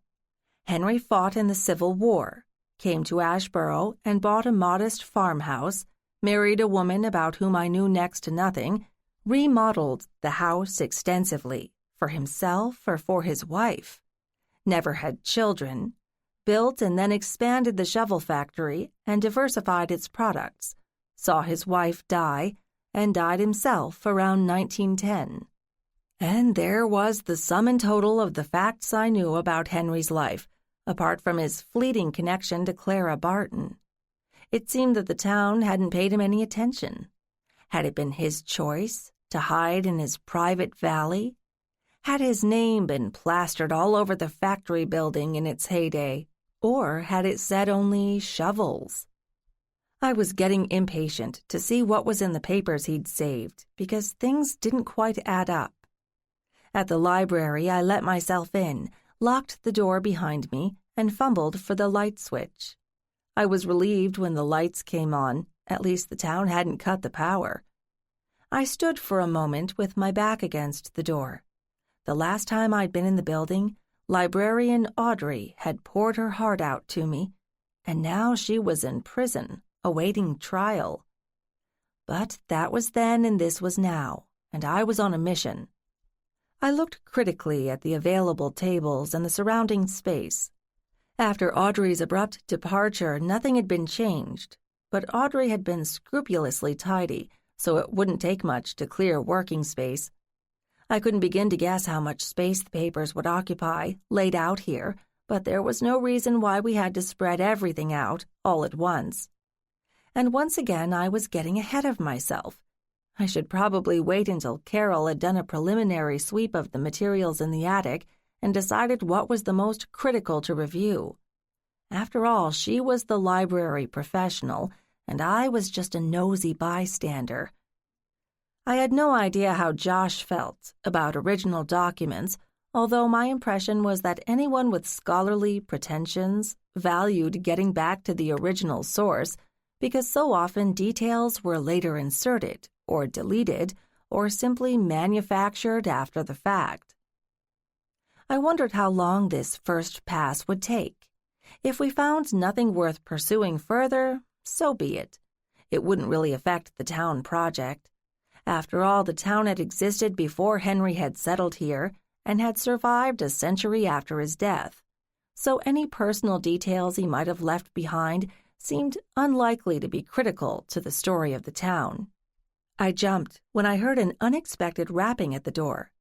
I turned to see a youngish guy, mid-20s, standing outside in the growing dusk. I was reluctant to open the door to a stranger, but it seemed rude to ignore him. I walked over to the door and opened it. "Can I help you?" The young man smiled politely. "Is the library open?" "I'm afraid not. The town is looking for a new librarian, but at the moment there are no employees." "Could you let me in, please?" "I'm sorry, but I don't work here. I had to ask permission from the town to get in, so the town knows I'm here." Giving him that bit of information made me feel a little safer. "You could ask someone there tomorrow. Is there something particular you're looking for?" "Mostly family history. You keep that kind of stuff here, right?" "Yes, there's a room at the back devoted to local families." I waved vaguely toward the family history room. "Have you done much genealogy?" "Not really. I'm just starting out, but my folks said that some of the family had come from around here. Do you live in town?" "No, I'm just visiting. I don't really know how much is in the collections here, and as you may have already found out, this kind of research always takes longer than you think it will." "It doesn't look like a very big building," he said wistfully, "and I can't take a lot of time off from my job, but I needed a break. Maybe I could come back tomorrow?" "Why don't you talk with the people at the town hall tomorrow so they know you're here, and they can let you in? There may be people around later in the day, but I'm sure the town doesn't want people just wandering through." "I guess that makes sense. I'll try that. Thank you." He smiled, then turned away and started walking back toward the center of town. Had I done the right thing? I didn't feel comfortable letting him in, and I didn't have the time to keep an eye on him, and I certainly didn't want to leave him alone in the building. Still, I'd grown up in this town. It was peaceful, quiet, boring. No crime, no gangs. But it wasn't up to me to decide if this pleasant young man could be trusted. Let the town staff make that choice. I went back to the B&B, retrieved my car, then went in search of basic provisions. As I drove back from grocery shopping, I decided I should make a feeble stab at cleaning up for Carol in the morning. I doubted I'd have time once Carol arrived, and I didn't want to miss any discoveries at the mansion. Tomorrow was going to be a busy day. Rounding the corner toward the B&B, laden with plenty of coffee and breakfast foods, I was surprised to see someone sitting on the front steps. It was only when I got closer that I recognized Josh. Why was he here? He stood up quickly when he saw me coming. You weren't here. Huh? Yes, I know I wasn't.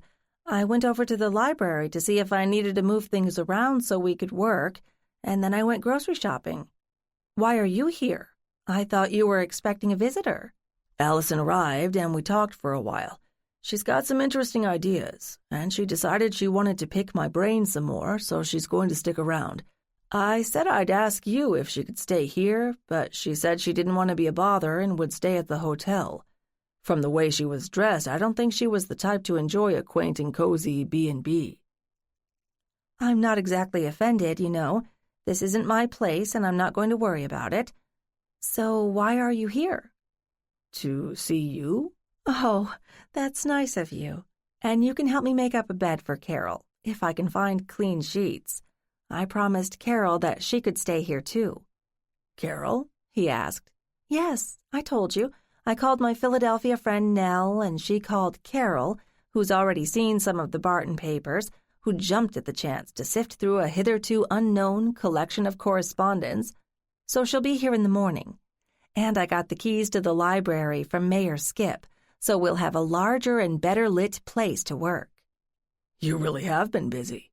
There's a lot I want to get done, and not much time to do it. I don't want to miss the opportunity to get started. I take it you're staying for supper? I know there's some of Cordy's wine left, if you're interested. Lead the way. By the way, I think Allison's from Delaware. Maybe you know some of the same people. She definitely won't be around tonight. Then let's go in. I actually bought some food, so we won't starve.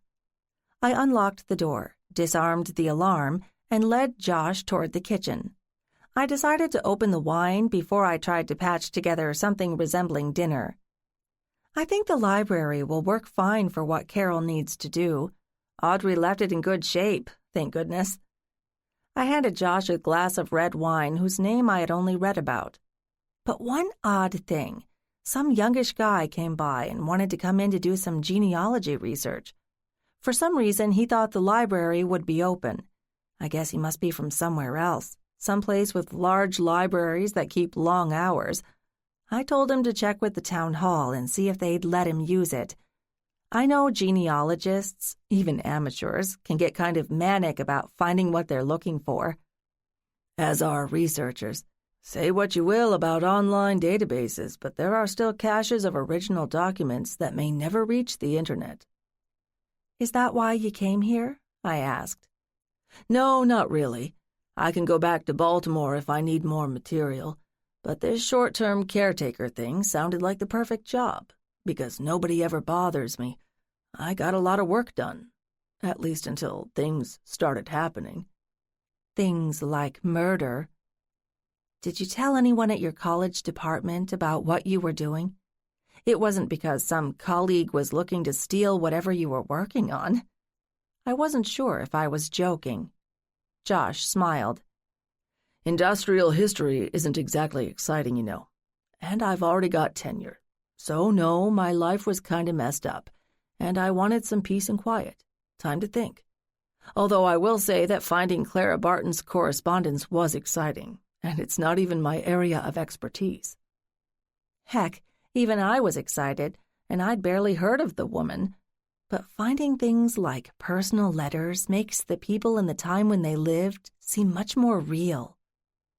I peered one last time into the refrigerator, but nothing else had miraculously appeared.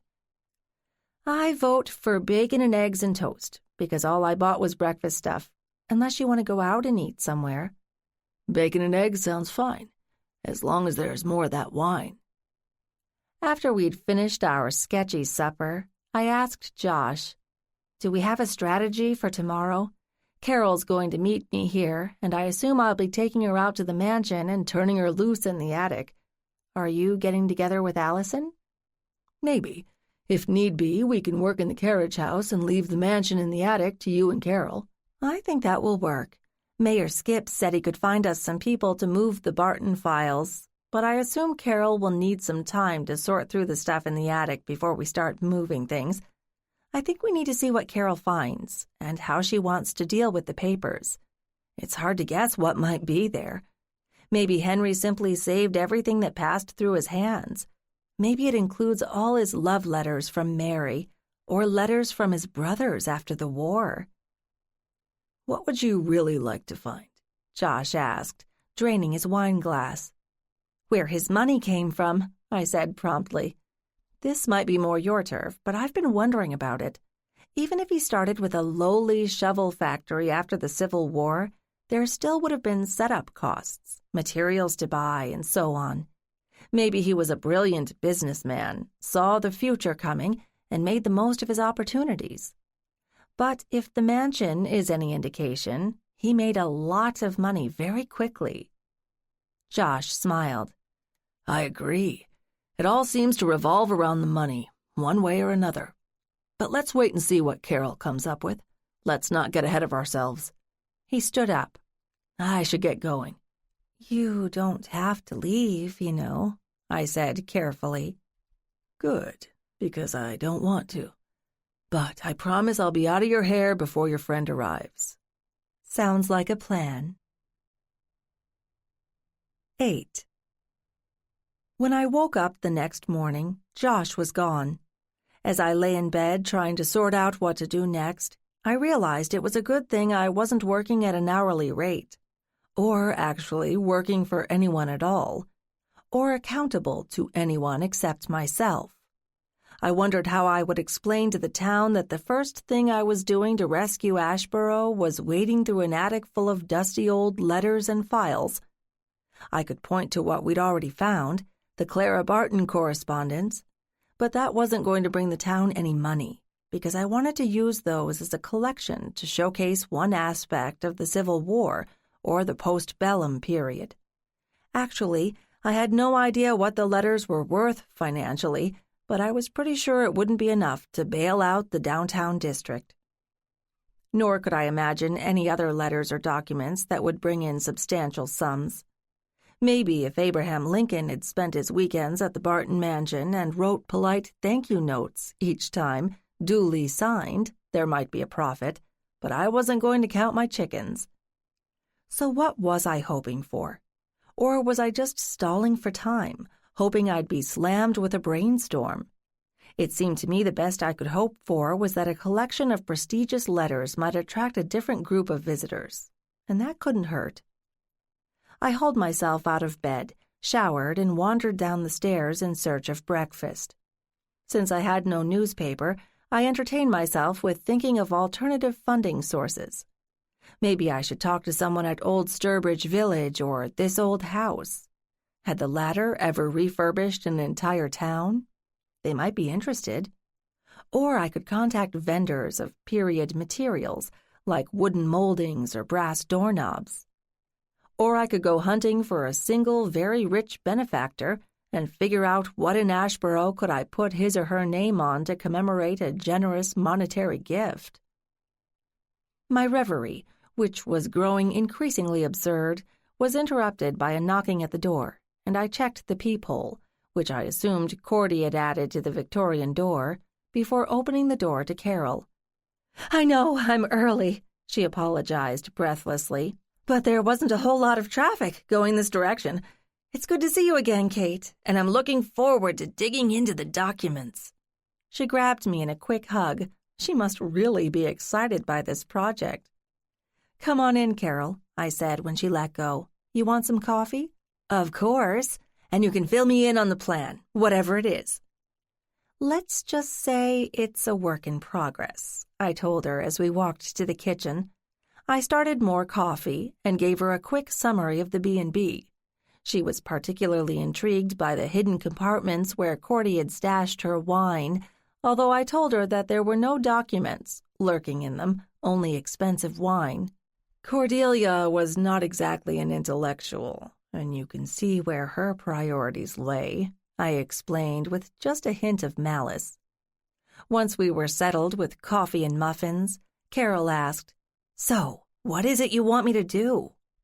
"My overarching goal is to save the town by taking it back to how it looked around 1900. My personal goal is to use the Henry Barton mansion as the gem in the setting, so to speak. It actually hasn't been touched since he died in 1911, but it has been carefully maintained. But it's a few miles out of town, so there are certainly details to be worked out, like how to get back and forth. But I want to go through his attic full of documents to see both if there's anything of value and to glean whatever information there is about how the house came into being, how it was used, why Henry, who began as a simple soldier, put so much into making it a mansion, and how he could afford to do it. "I hear you," Carol said. "You want to use the place as a key to getting to know Henry." "Exactly, and by extension, his impact on the town. The Clara Barton letters you've seen date to before he started building, or expanding, his home, so all the changes came after he sorted out his inheritance. But they didn't end there, because we know he was still improving things 20 or 30 years later." "You told me he owned a factory in town?" Carol asked. "Yes, and it was the only industry in the town. Apparently it did well. He appears to have been a good businessman. But after he died, things kind of went into decline, with the changes in technology, and the demise of the factory kind of took the town down with it." "Is the factory building still standing?" "Yes, in surprisingly good condition. Henry built things well." "And nothing has been done with it?" Carol sounded surprised. "You mean, is it a mega mall filled with junk? Nope. I think any industrial metal items that could be recycled were removed a long time ago, but otherwise it's been empty for as long as I can remember, and most likely quite a while before that." "You have a plan for that, too?" Carol asked, grinning. "Only in very vague terms. You know, museum, conference center, something along those lines. It depends on how much work and money it would take to make it safe and usable." "As always," Carol admitted. "Is Josh still hanging around?" I hoped I wasn't blushing. "Yes, his sabbatical year ends by September, and I guess he's going to have to find a new place to live around Baltimore. He says he likes the peace and quiet here. He's still working on something weighty about industrialization in the postbellum mid-Atlantic states." "What did the factory make?" "Shovels." "Ah. Is that a good or a bad I had to ask. "Well, it's reassuringly ordinary," Carol said thoughtfully, "which means people can identify with it. On the other hand, a shovel is a shovel, and how much innovation can you apply to a shovel?" "I keep hoping we'll find something in the documents that will explain everything." "It's possible." Carol jumped out of her chair. "Let's get started. Nell's been raving about the house, and I want to see if it lives up to her description." I was planning to head out there now, but it occurs to me it might be a good idea for you to see the town library first. Then you'll know what kind of processing space you'll have to work with. You might have to move the collection in stages. "I guess that makes sense," Carol said, but from her tone I had to think she'd rather see the original documents. "Don't worry, the library's not far away, and it won't take long. Then we can head out to the mansion. Oh, did you bring a camera, just in case we find something juicy?" "Of course. Onward," Carol said. "I'll go change clothes. Digging through old collections is grubby work." "Smart woman. Your room is first on the left at the top of the stairs," I told her. While Carol dressed, I put the dishes in the sink, closed the windows, and locked up the house. And when she returned, I led Carol to my car. As we drove slowly down Main Street, I said, "You haven't seen the town before, have you?" "Nope. I only know what Nell has told me." "So this is the center of town?" "Beginning, center, and end. If we were driving to the mansion, it's a few miles out of town. We'd turn left here. Too far to walk. Come on, the library's only a block or two away." We reached the library in about 2 minutes, and I sorted through the keys to open the front door. Stepping in, the first thing I noticed was that there was a draft of cool morning air coming from somewhere. I hadn't noticed it the day before. I flipped the light switch and moved into the general area in front of the librarian's desk. Carol nudged my arm, then pointed. "That window's broken," she said. I followed her finger. Toward the back of the building, the perimeter was lined with 6-foot wooden bookcases as old as the building. There were occasional transom windows in the space between the shelves and the top of the bookcases. I was sure the window hadn't been broken the day before. A break-in? Wouldn't it have been easier to get in through the back door, which no one could see from the street? The space directly beneath that window was usually occupied by a wooden bookcase as old as the building. But now I couldn't see the bookcase directly under the window. I took a deep breath. Time to check things out. Carol was right behind me. "You going to see what happened?" she asked. "Well, I feel kind of responsible for the place, but I know I locked up when I left yesterday, and the door was locked when we got here, right?" "It was." "Let's do this then. If it rains, books might get wet." Trust Carol to have her own priorities. Feeling a bit like a zombie, I walked toward the back wall, placing my feet carefully. Shards of glass began appearing on the floor about 6 feet away from the window.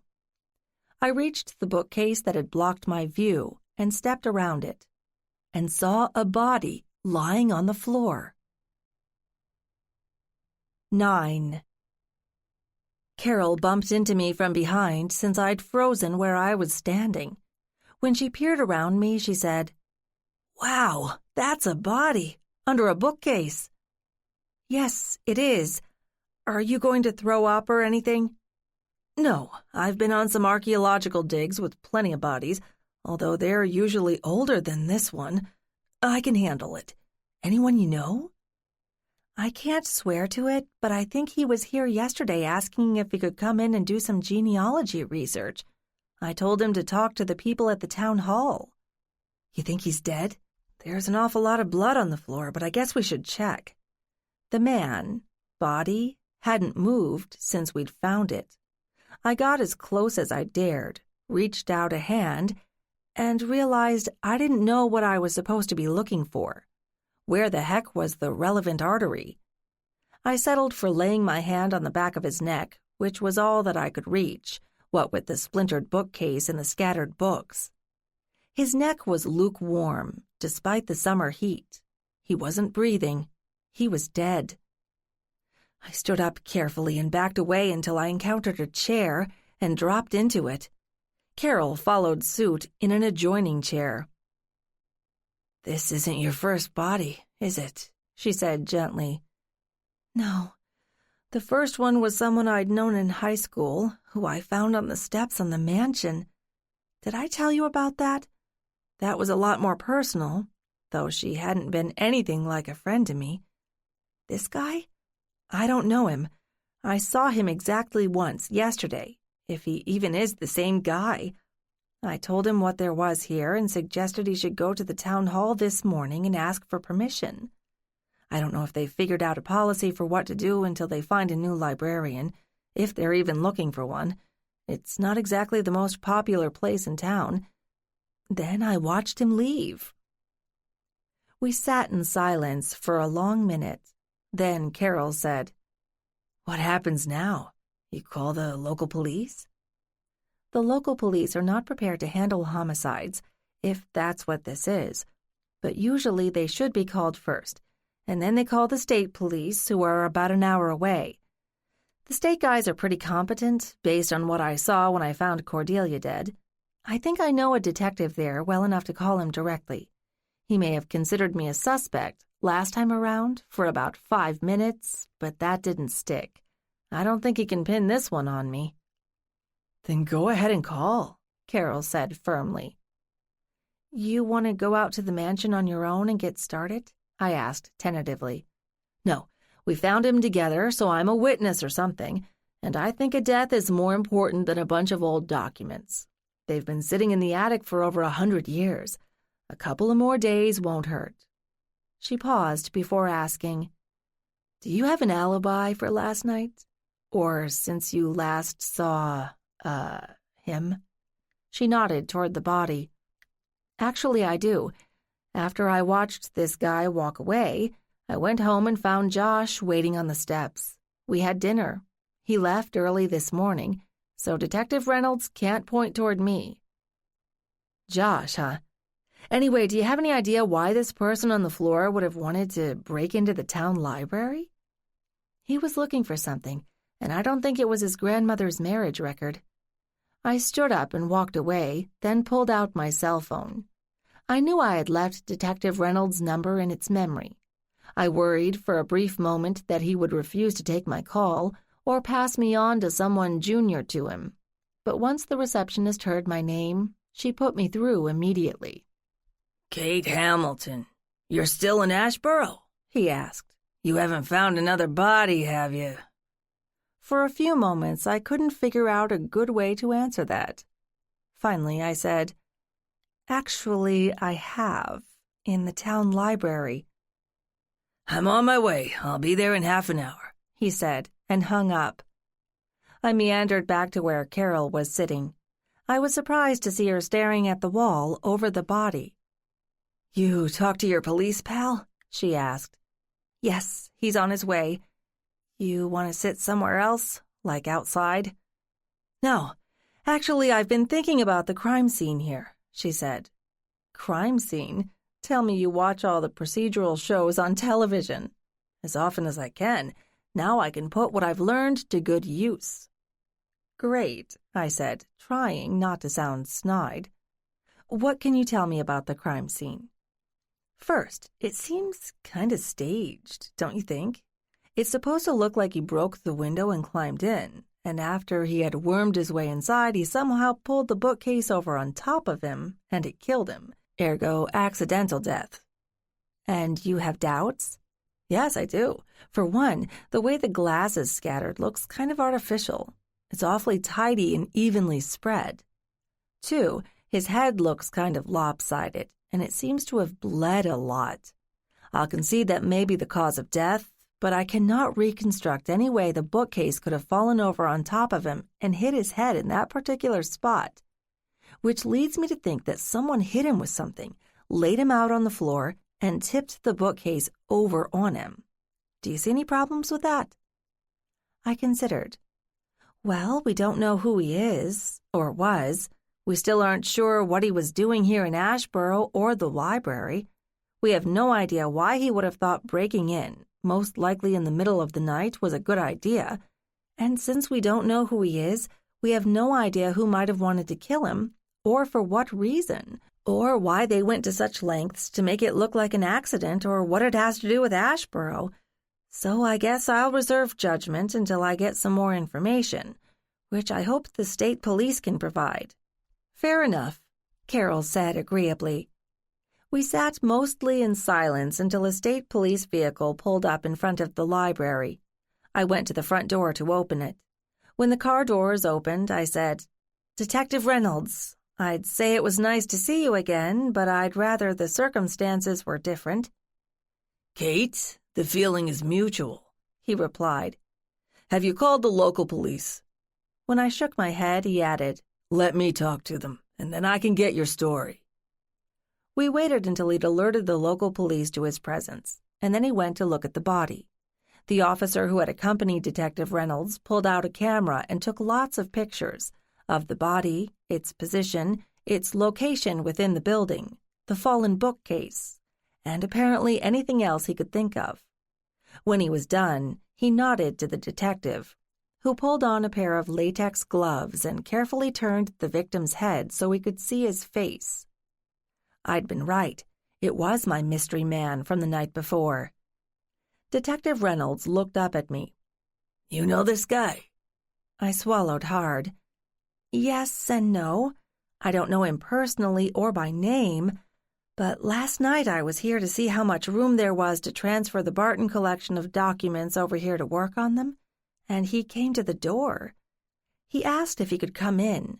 He said he was doing research on family history. Reynolds stood up. "Did you let him in?"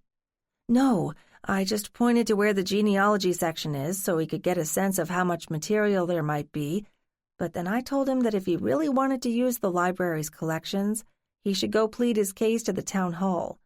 I didn't think it was my place to give him free access, even though the mayor gave me the key, since there's no librarian at the moment, and the library is closed until a replacement is found. He left, and I watched him go. Then I left myself, after I made sure all the doors were locked." He didn't say what he was looking for specifically? "No, just that he was looking for information about his family. He didn't give me the name." The detective said carefully, "So, late yesterday, he was at the library asking questions, and this morning he's dead. That's one pretty big coincidence, Kate." "Yes, it is, but that's all I know." Detective Reynolds looked at me with a steady, level gaze. I was busy thanking the stars that he had caught this case, because it would save a lot of explaining. He knew the details of the last Asheboro death that I'd been associated with. I couldn't begin to explain about what was going on now, because I didn't understand what had happened. I realized belatedly that Carol hadn't said anything. "Detective, I apologize, but I never introduced Carol Peterson here. She works with historic documents in Philadelphia, and I asked her to come help me with the Barton collection. She arrived this morning." Detective Reynolds turned to Carol. "Have you been to Asheboro before, Miss Peterson?" "No. When Kate found the Barton papers, she took them to Philadelphia, which is where I saw them, and that's why she thought of me now." "Did you know the deceased?" "Never saw him before." "Listen, can I ask you something?" Carol said. "Regarding this death? All right." "Do you think this was an accident, or was he murdered?" I could swear that the detective almost smiled. "And why would you ask that?" "Because there's no way he could have crawled in through the window and fallen with the bookcase on top of him, bashing his head." "I'll take that under consideration." He turned back to me. "I'm going to have to declare this building a crime scene, and I'll ask you not to use it until it's cleared with me." "You just called it a crime scene, even though there's no proof that there's a crime," I said. "Does that mean you agree with Carol? The guy was murdered? He didn't just happen to hit his head?" "Possibly," he said. "Will you tell us what the medical examiner has to say?" I asked. "In confidence, for now, but I know I can trust you. Will you be remaining at that place in town where you stayed last time?" "Yes, although if it's all right, I think Carol and I will be going out to the Barton mansion to begin cataloging the records there. You can reach me by phone if you need anything else." "I have no problem with that. I'll let you know when I learn anything definitive." "Thank you. Oh, do you want the keys to the library?" "That would be helpful."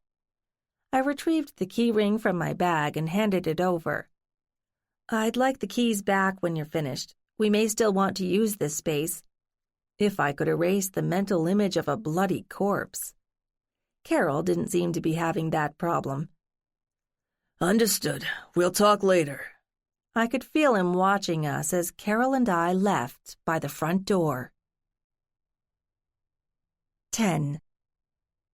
"I need to get my car. It's still at the B&B, I told Carol. "Oh, right. We walked to the library," Carol said. She must have been more rattled by the body than I had thought. Actually, I was glad of the chance to walk, to sort out my thoughts. Another body, and I had to be the one to find it. Had somebody planned that, or was it just an awful coincidence? No one could blame me for the death of a stranger, and yet there I was with another body. People would be wondering. "Kate, we're here at the B&B, Carol said. "Oh, right. Do you need anything from inside, or are you good to go?" "I packed up the car earlier, and we don't need to finish everything today. This is just to evaluate what's there and what kind of time we'll need. You okay to drive?" "Sure. I really need the distraction, and I've been looking forward to showing you Henry's property in the house. So let's go." In the car, I retraced our path toward town and made the turn I'd shown Carol. Then I proceeded at a leisurely rate until we approached the front gate. "Okay, where is it?" Carol asked impatiently. "About a half-mile that-a-way." I waved vaguely to the right. "It's carefully positioned to provide privacy. Just wait for it." I opened the gate, drove through, then stopped again and locked the gate. When I climbed back into the car, Carol said, "You have problems with trespassers here? Or vandals?" I think most people have forgotten this place exists, particularly since no one can see it from the road, but there's no point in making it easy for someone to sneak in. There are some rudimentary alarms inside the house, but they're not enough to stop someone who's really determined. And it's easy to find a way to sneak onto the land, because except for the gate here, the fence is a joke. I speak from experience. I slowed just a bit to build up the arrival of the first view of the mansion. When we reached the crest of the hill, I stopped to let Carol take in the view. "Wow," she said, barely above a whisper. She was silent for maybe 30 seconds as she took in the vista in front of her. "I see what Nell meant. And it still has all its original furnishings?" "It does. Mostly Tiffany Studios, with a dash of William Morris, in good condition." "Brilliant. Of course, there are some people who don't like the Victorian style," Carol said dubiously. "Tell them to stay home, or go watch fake soldiers shooting at each other with fake guns on some battlefield. Me? I'm fighting to save this place, and to get it the admiration it deserves," I said firmly. Carol grinned. "Where do I sign up?" "Stick with me." I drove around the side of the building. Josh's car was in its usual place, but he didn't come out to greet us, even though he was expecting us this morning. Maybe he and his guest, Allison, were engaged in hot, steamy... No, I wasn't going to go there. I hadn't even seen the woman, and she could be a crone or married. Still, I figured we'd better find out sooner rather than later, and got out of the car, and so did Carol. Finally, Josh came tromping down the outside stairs of the Carriage house. "Hey, Kate. And you're Carol, right? I'm glad you could make it. Are you looking forward to this?" I noticed he didn't try to explain what had taken him so long, but I didn't see Allison either. "Do you really need to ask?" Carol said, smiling at him. "A collection of documents that hasn't been seen for, over 100 years? What library science student wouldn't be drooling by now?" "Then let's get started," Josh told her. "Kate filled you in on the history of the house?" "She did, although I already knew much of it from the last time she and I met. I hope the two of you didn't make too much of a mess in the attic when you found Clara's letters." "We were very careful," Josh said seriously. "Besides, it was Cordelia who went rooting around in there first. We can blame any mess on her, because Kate and I were careful. So, where do you want to start?" "I want to get a sense of the scope of the collection before I look at anything specific," Carol told him. "You have any idea what linear footage you have up there?" Josh shrugged. "I'd say a couple of 100 feet. It's hard to tell since everything is stored in wooden boxes or trunks, and we don't know how full they are. The attic takes up most of the third story of the house, but things are kind of jumbled, and there are some assorted pieces of old furniture as well, so I'm really just guessing." "Any damage problems?" Carol demanded. "Leaks in the roof? Rodents? Mold?" "Not that I've seen," Josh said. "As Kate may have told you, when Henry died, no family member wanted the place, so in his will he left it to the town, expecting them to sell it. Luckily, he left more than adequate funds to take care of it until it sold, although I'm sure he didn't expect that no one would be interested and he thought it would sell quickly. Thank goodness the town took Henry's terms seriously and spent the funds keeping it in good shape.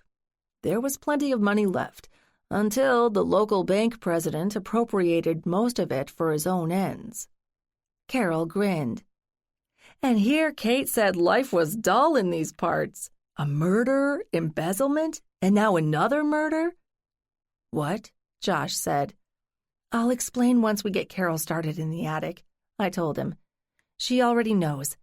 Where's your house guest?" "She has a room at the hotel and would rather stay there. I think she disapproved of my housekeeping standards." "Have you told her anything about the papers in the attic?"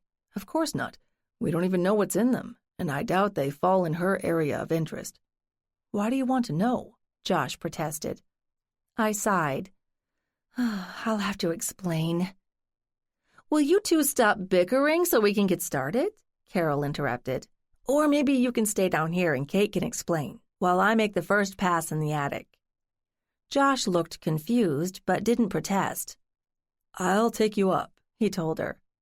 I found the key to the front door in my bag and led the way around the house. I wanted to give Carol the best possible view. When I opened the door, I let her enter first, then waited. Her reaction wasn't long in coming. "Oh, my God," she whispered. She walked to the middle of the hallway and turned in a full circle. "Nell wasn't kidding. This is amazing. Can you show me the rest?" "Of course," I said. I took her on the brief tour of the ground floor because I was pretty sure she was still eager to get to the attic. When we came back to the main hall, I told her, "We can go through it in more detail later, but I think you need to see the attic so we can begin planning. There's nothing of much interest in the bedrooms." I know, she said absently, but it took her another minute before she could tear herself away from admiring the magnificent Victorian decor. "Lead on." As we trudged up the handsome mahogany staircase to the second floor, I asked her, "When will we be able to move the stuff out?" "It depends on how much there is and if it's all documents rather than table linens or china. What's the hurry? We aren't sure when we'll be able to get back into the library." "You're right.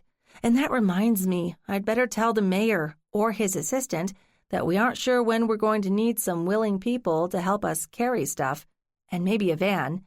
Just go do what you do best, and we'll figure it out later in the day."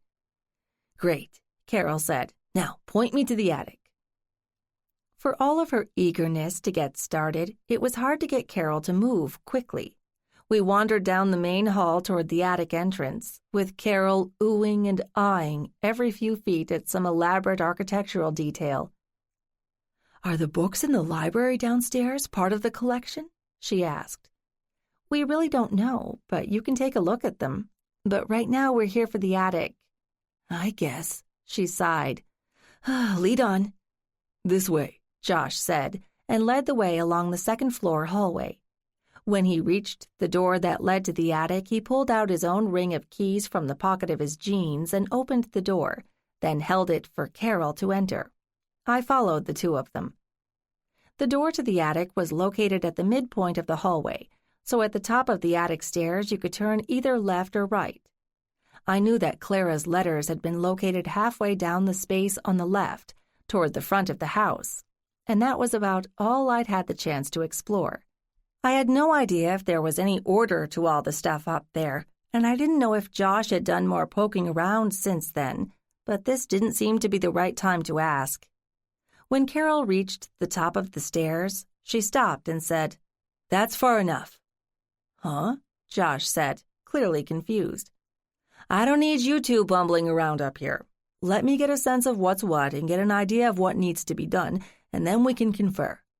Josh glanced at me and I nodded. "We don't know anything about what's up here, Carol," I admitted, "since the Clara Barton papers are gone, so I guess we'd only get in the way. We'll be downstairs." Carol had already turned to the boxes in the attic, looking like a kid in a candy shop, so Josh and I dutifully trooped down the stairs again and stood hesitating in the hallway. "Well," he began, "she certainly knows what she wants." "That she does. But Nell vouches for her, so she must be good at what she does. And if we stuck our noses in, we'd get distracted in a minute and probably mislay or damage stuff." "Look, I get it," Josh said, although he still sounded miffed. "But I don't think we should leave her alone in the building. We can wait downstairs. So, are you going to tell me about this new murder?" "You mean the body in the library? Sounds like an Agatha Christie novel, but unfortunately it's true. We went over there to check out how much space there was for us to work on the cataloging and found someone dead inside."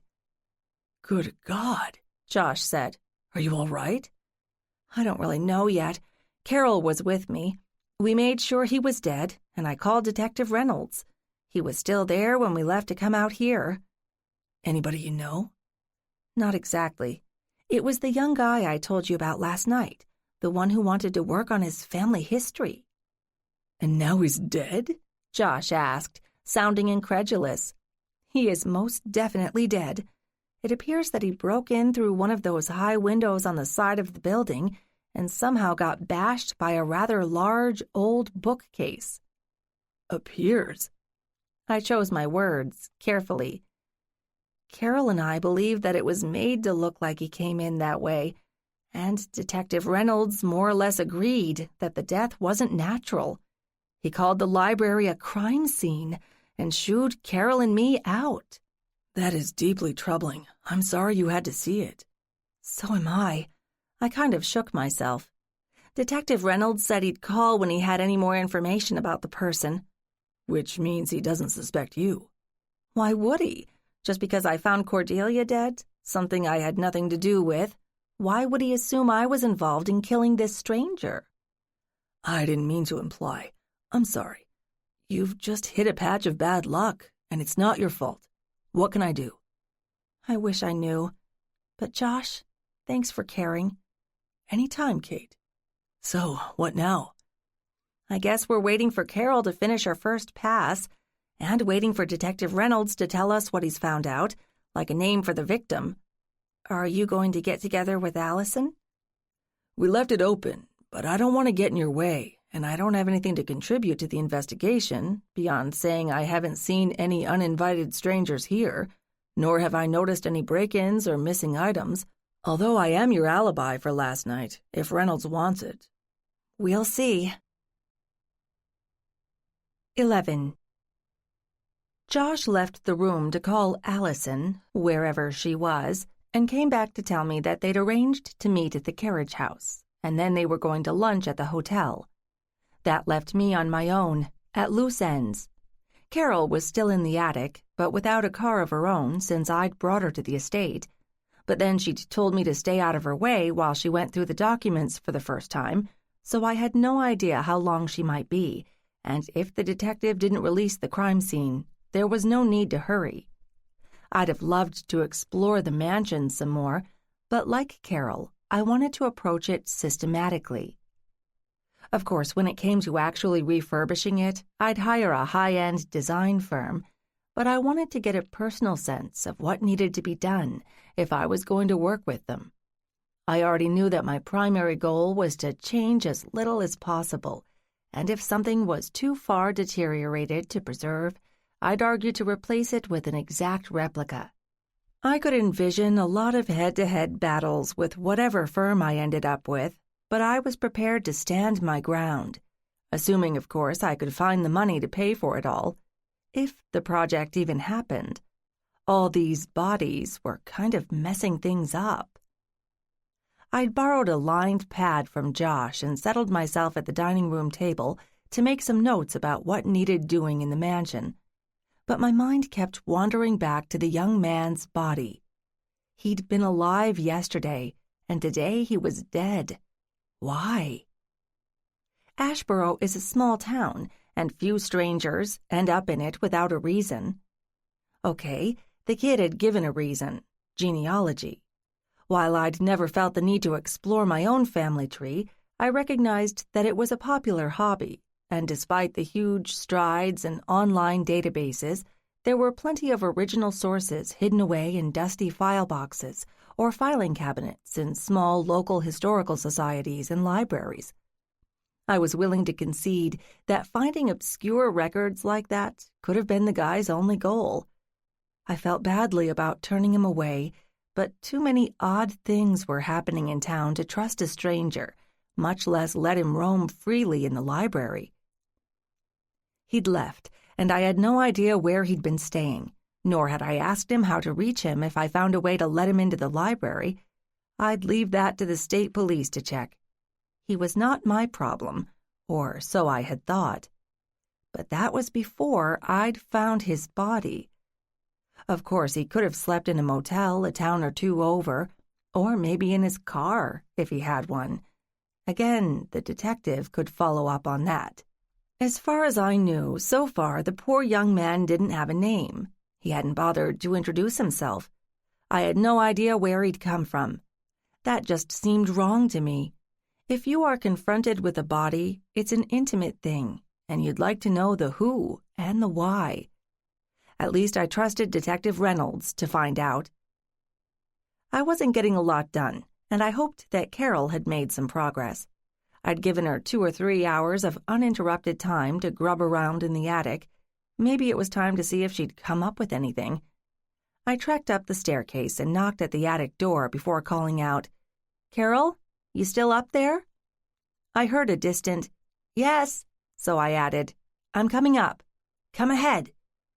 I climbed the stairs and spotted Carol at the far end of the attic toward the front. She'd started where the Clara Barton letters had been. Was that a good sign? She stood up and stretched, then pushed her hair out of her face.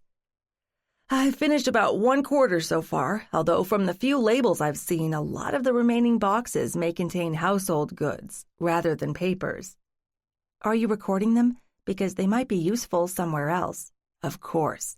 I take notes on everything. Are you ready to go?" "If you are.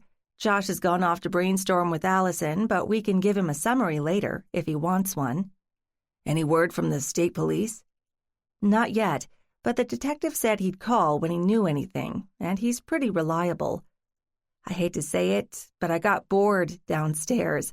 You've got something constructive to do, but I feel like I can't really start anything until I know more. I may have to go back to talking to the shopkeepers in town." "Isn't that important?" "Yes, of course it is, but it's not my strong suit. Have you found anything useful, as in something that I can use?" "Not really, but I've barely scratched the surface. Last time you were poking around here, did you see any records about the factory?" "Here or at the library?" "Anywhere," she said, "because they're conspicuously absent from anything up here. Henry seems to have kept good records, so I'm surprised there's not a stack of factory information. You know, production amounts, payrolls, that kind of thing. I bet Josh would drool if we found anything like that." "Do you know, I've been thinking along the same lines. Clara's letters make it clear that Henry needed the funds from his inheritance to buy this place and maybe set up the factory, but that would have been right after the Civil War. I think he went way beyond that, but I'm just guessing. I can't imagine that the shovel factory would generate enough income to decorate this house, so there must have been some other source." "I think so too," Carol said. "But I haven't seen the evidence. But it's early days yet. Right now I'm hot, dusty, and seeing cross-eyed. Probably a good time to call it quits. We can start again early in the morning. There's definitely enough to keep me busy for another day or two, if your detective doesn't let us into the library." "Sounds good to me."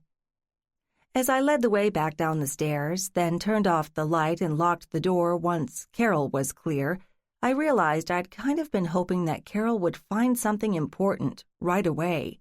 I'd already given myself the lecture about how unlikely it was, but I needed something tangible to hang my plan on. Just assembling a nice ordinary Victorian town wasn't exactly a draw for visitors. I needed something that people would recognize and would consider worthy of a trip to the town. I kept trying to convince myself that Asheboro was not all that far from Baltimore and would be convenient for people traveling the Civil War circuit, but I didn't think a couple of dead bodies would garner the right kind of publicity, and if we didn't find anything better, that would be all that the general public would remember. Once downstairs, Carol went out the back door and inhaled deeply. "Better," she declared. "I mean, I love the smell of old paper and leather and even mildew, but oxygen is kind of necessary now and then." She sat down on the back steps, and I joined her. "What are the plans for the evening?" she asked. "I don't have any. I don't know if Josh has any food at his place. I don't even know if he'll be around this evening. He hasn't said how long Allison is staying. I haven't even seen her yet." "You jealous?" "I don't know. Josh and I aren't exactly, I don't know what. I've only known him a month or so. He's divorced, but hasn't been for long, and I don't think he's sticking around here when his sabbatical is over, so I really can't say where things are going with us." I stood up and stretched, wandering over to sit on a low stone wall. Carol stayed on the steps, jotting notes in a small notebook. "What's your general impression of the documents, based on what you've seen up to now?" I asked. She looked up from her scribbling.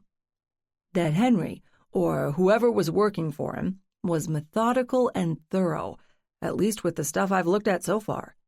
Every now and then he mentions his wife, but it's always brief, like, Mary had a bad day today. Sad when you think about it. He had all this money that he'd earned himself, but his wife was apparently too ill to enjoy it, and you can't even see the nearest neighbor from here, and there were no children to leave any of it to. Tell me something. Was he a manager, or did he take an active part in his business? Because he didn't seem to have a lot else in his life. I have no idea, actually. Josh might know, or there might be something at the library about his life and his role at the factory. I can't imagine what he could have done with shovels, though. No moving parts, even. Maybe he did something more than make shovels? Josh should definitely have a handle on that. Oh, sorry, bad pun. I forgive you. As I said, I don't know if he, or they, will want to eat with us tonight. Since I don't know what Allison's area of specialization is, I have no idea if what we're doing would interest her, or if she had anything to share that would be useful to us. Well, if you see her, go ahead and invite her, and we can find out, Carol said firmly. She stared out at the view for a couple of minutes, thinking. Finally, she said, Okay, for argument's sake, let's assume that Henry had a secret that he kept well hidden, something that nobody knew about. That he never shared? What, professional? Social? What would require concealing back in 1880-something? I asked, getting into the spirit of our game. I don't know. He already had plenty of money. He doesn't seem to have traveled much. Could he have been smuggling something? Or maybe he ran the biggest brothel in Western Maryland. I doubt it, I told her. If it was smuggling, there's no transport, no train line, and the carriage house here couldn't have held more than 2 horses and a couple of carriages, which is not exactly enough to carry out a major smuggling organization. And who would want to bother with a small one? If it was a brothel, I can't imagine there were enough customers around to make it worthwhile.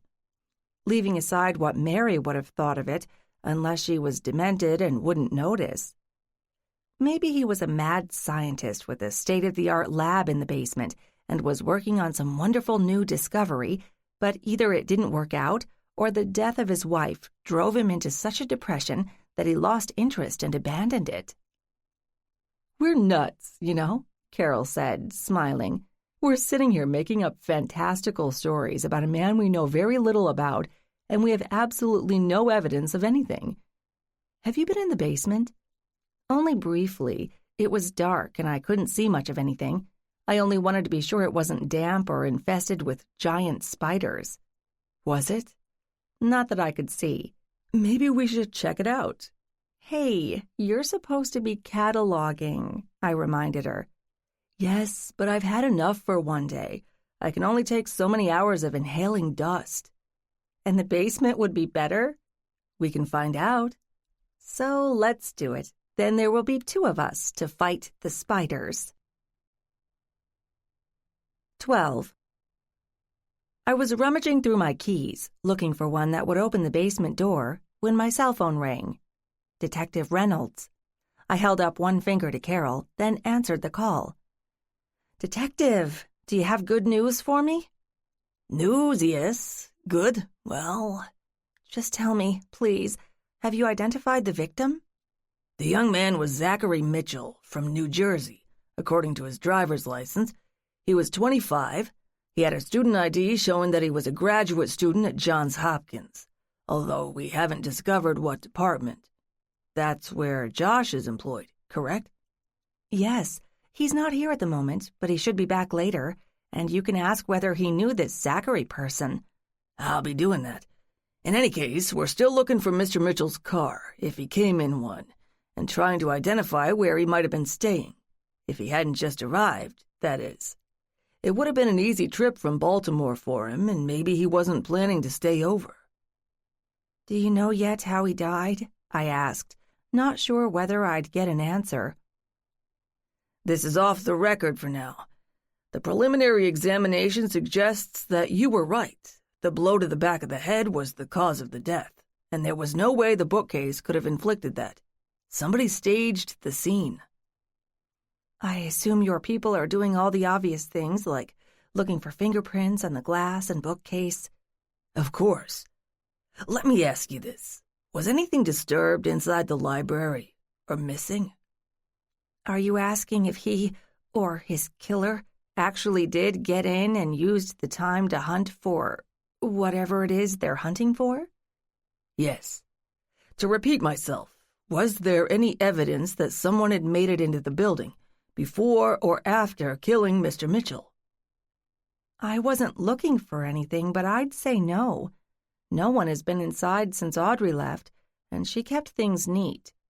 Plus, someone might have noticed if there were a flashlight bobbing around inside the building. When do you think he was killed? Hard to say with any certainty. You make a good point. It would have been hard to move things around in the dark. Possibly at sunrise? I assume there would not be many people on the streets then.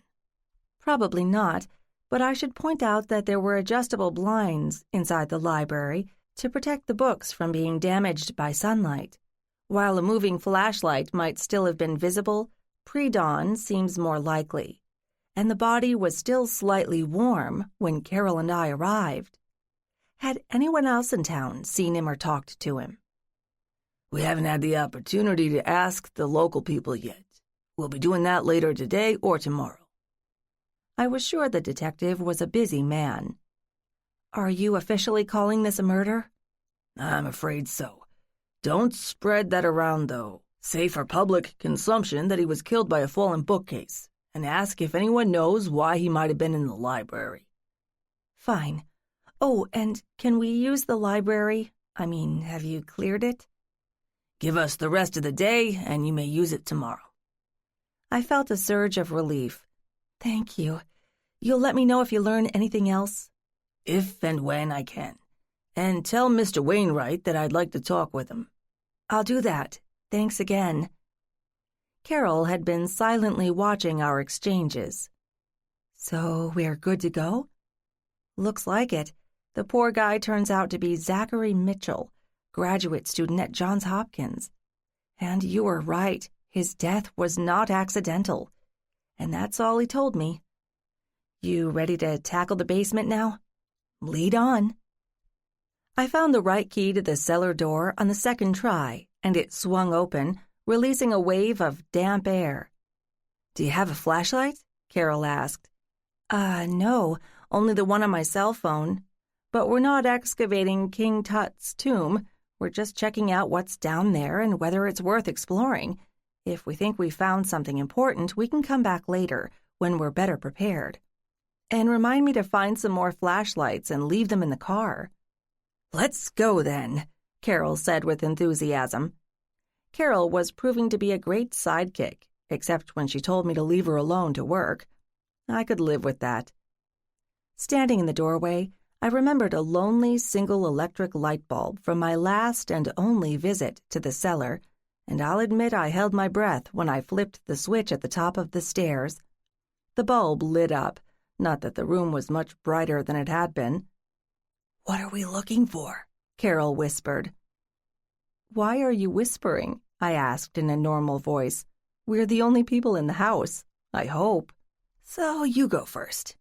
"Chicken," I told Carol with a smile. The basement was much as I remembered it, large, dark, and dirty. Cobwebs hung from the floor joists only a few inches above our heads. How tall had Henry been? I had to wonder. Hey, don't Civil War military records include a person's height? We might be able to figure out how tall Henry was. I think you're right. They should be online. Should we guess that he wasn't worried about bumping his head down here? That's what I was wondering. Once my eyes adjusted, I saw that the space, which extended the full length and breadth of the house, did include a few enclosed areas. I told Carol, "The last time I was down here, I realized that Henry had incorporated portions of what was the original farmhouse when he expanded the house. You can see where the masonry changes in the foundation. And one of those enclosed spaces," I pointed, "was a root cellar, I think." "What about the others?" Carol asked as she looked around. "That I can't tell you, Last time, there really wasn't any reason to stay down here too long, once I was sure the place was structurally sound. Big furnace, Carol commented. It's a big house, but it comes with its own tools. I pointed to a cluster of long metal things I assumed were coal pokers or scrapers or something like that. They were too big to be much else. So, what are we looking for? Carol asked. The alchemist's lair?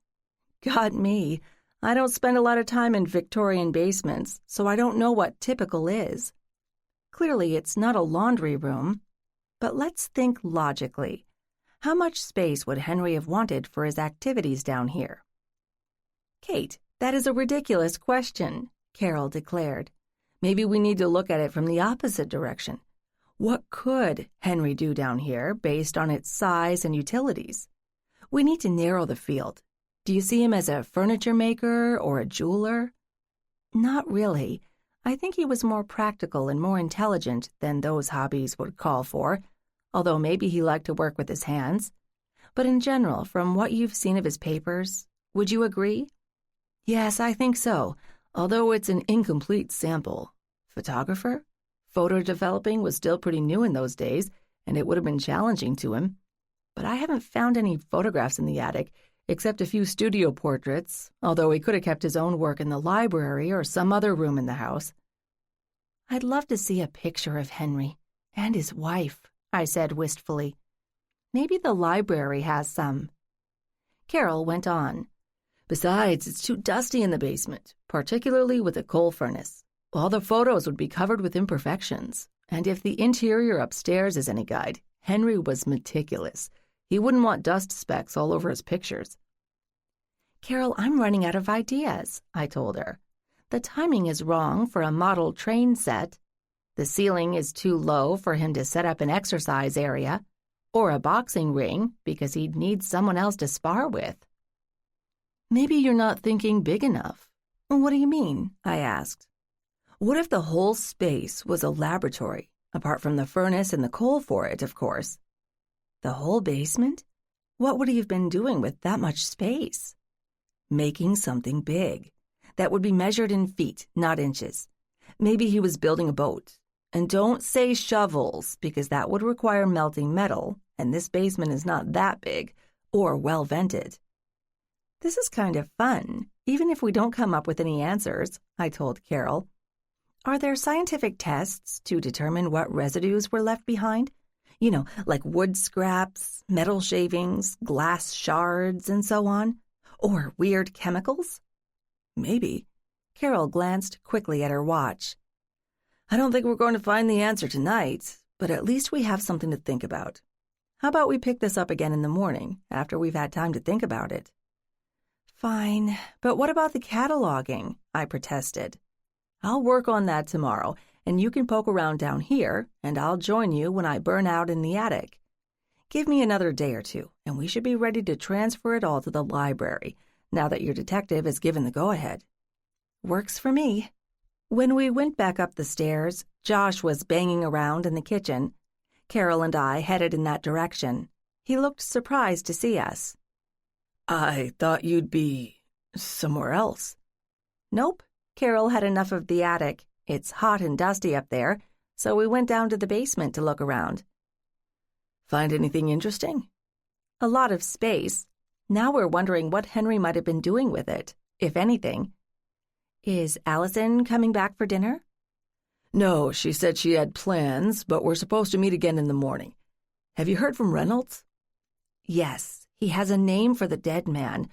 Oh, and he wants to talk to you because he said the guy, whose name was Zachary Mitchell, had a student ID that said he was a grad student at Johns Hopkins, and he wondered if you might know him. Doesn't sound familiar, but I'll be happy to talk to him.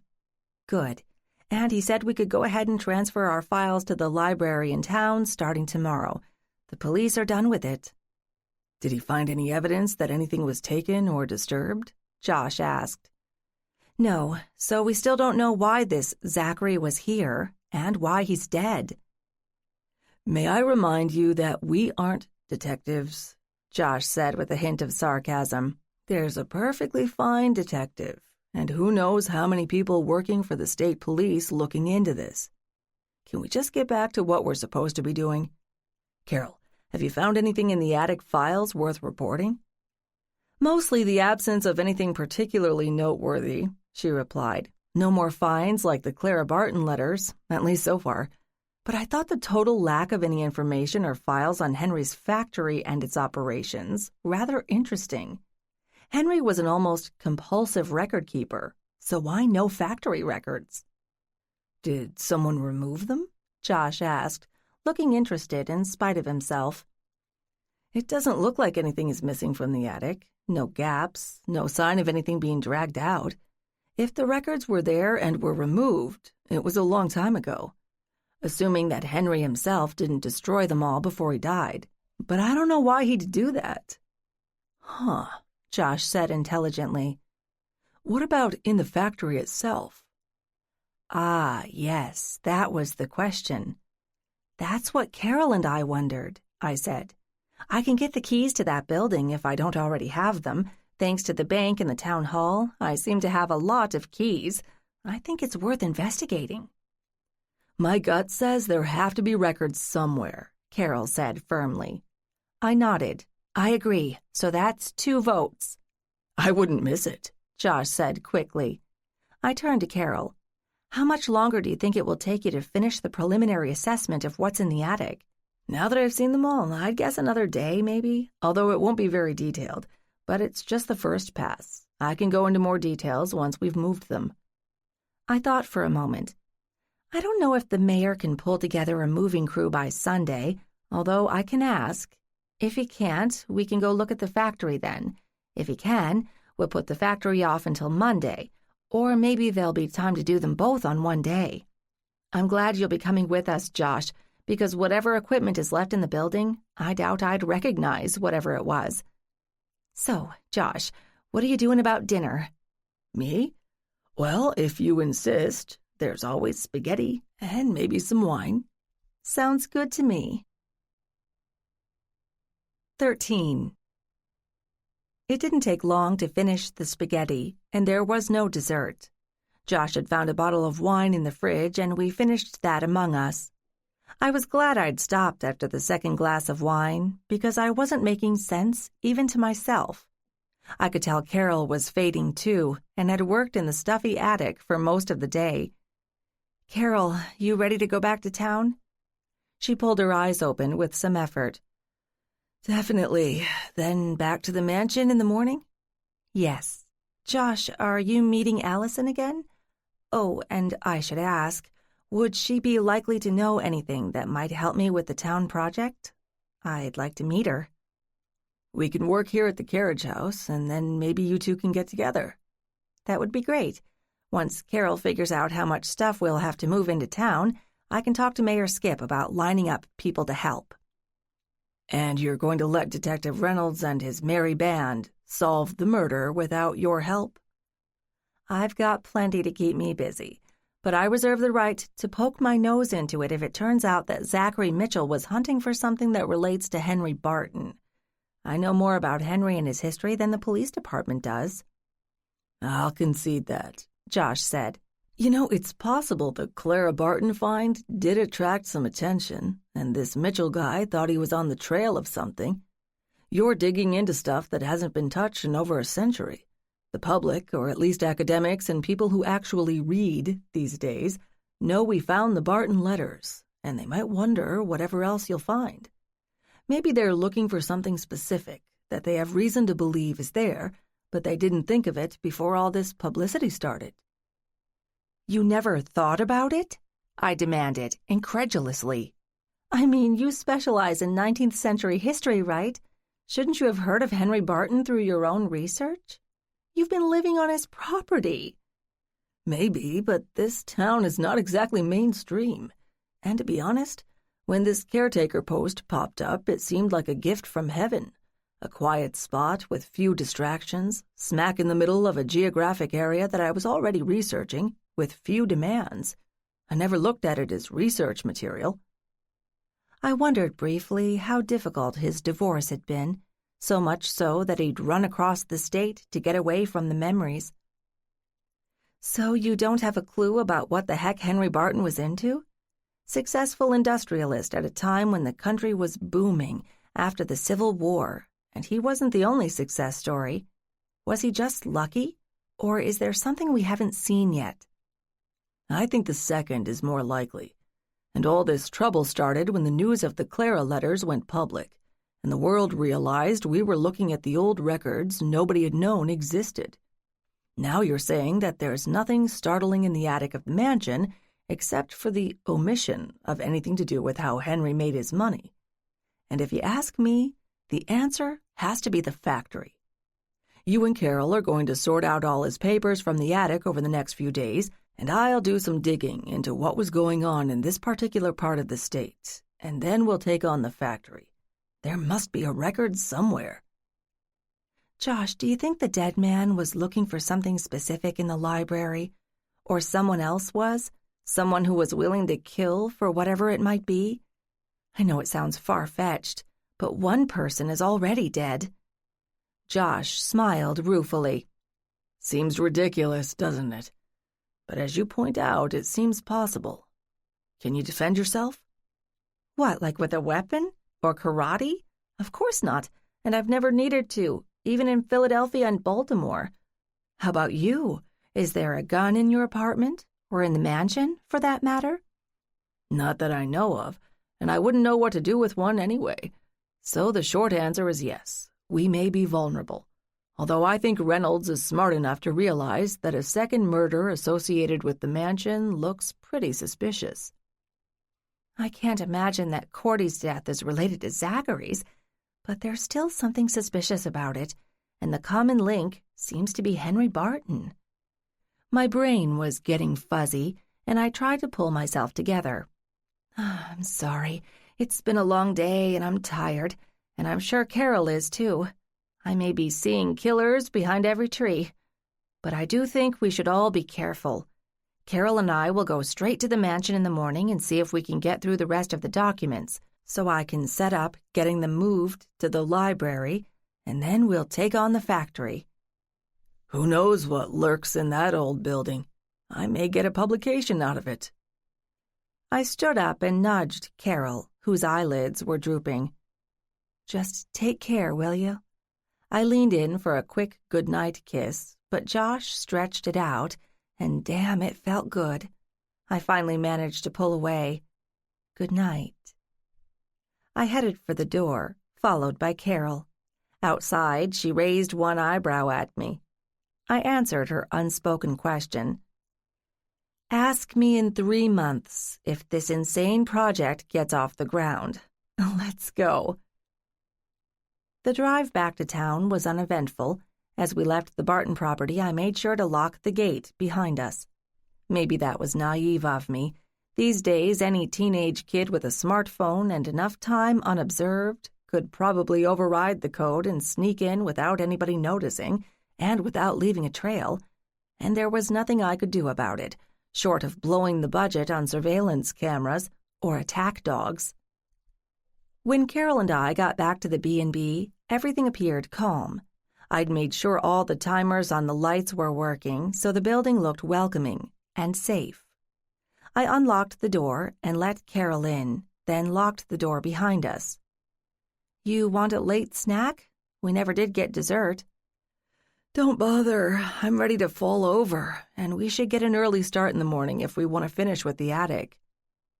You are too sensible, but you're right. I think your room has everything you'll need. I've never managed a place this small before. I do better ordering things in the hundreds and having my staff take care of distributing them. Are you saying there won't be a mint on my pillow? Hey, at least you've got a pillow. And sheets. Good night, Kate. Carol turned and walked up the stairs. Staring at her back, I wondered whether, if she had known what she was walking into in Asheboro, she would have declined my invitation. I figured I might as well go to bed, too. As I was doing a walkthrough of the ground floor, making sure windows were closed and no taps were running and turning off lights, I noticed there was a message light flashing on the landline. I considered ignoring it, but I realized it could be Detective Reynolds again, and whatever he might tell us could affect our plans for the next few days, so I picked up. To my surprise, it wasn't the detective. It was Ryan. I pushed play and heard Ryan's voice. Kate, sorry I missed you. I've got a favor to ask. An old college friend of mine is taking a few days to wander the battlefields, and I told him I knew a delightful bed and breakfast in a quaint and charming town. I know it's an imposition, but could you put him up for a couple of nights? He's house-trained and very polite, and I'll owe you one. I'll call you early tomorrow and confirm. If I'd had any energy, I would have fumed at his presumption. Imposition? You think? Of course, maybe he didn't know about the murder investigation. So all there was on my plate for tomorrow was to help catalog a collection of 19th century correspondence, corral the mayor and his people to move the whole thing to the library over the next couple of days, and then hunt for something we weren't sure existed, but quite possibly some mysterious other people thought was important. Oh, and help solve yet another murder. Piece of cake, right? I followed Carol's route up the stairs and fell into bed. Nothing dire happened during the night. I woke up, stretched, and lay listening for any sound of movement from Carol's room next door. Oops, the only sounds I heard, apart from birds, were coming from the kitchen below, and there went the distinctive whir of my coffee grinder. I guessed it was time to get up.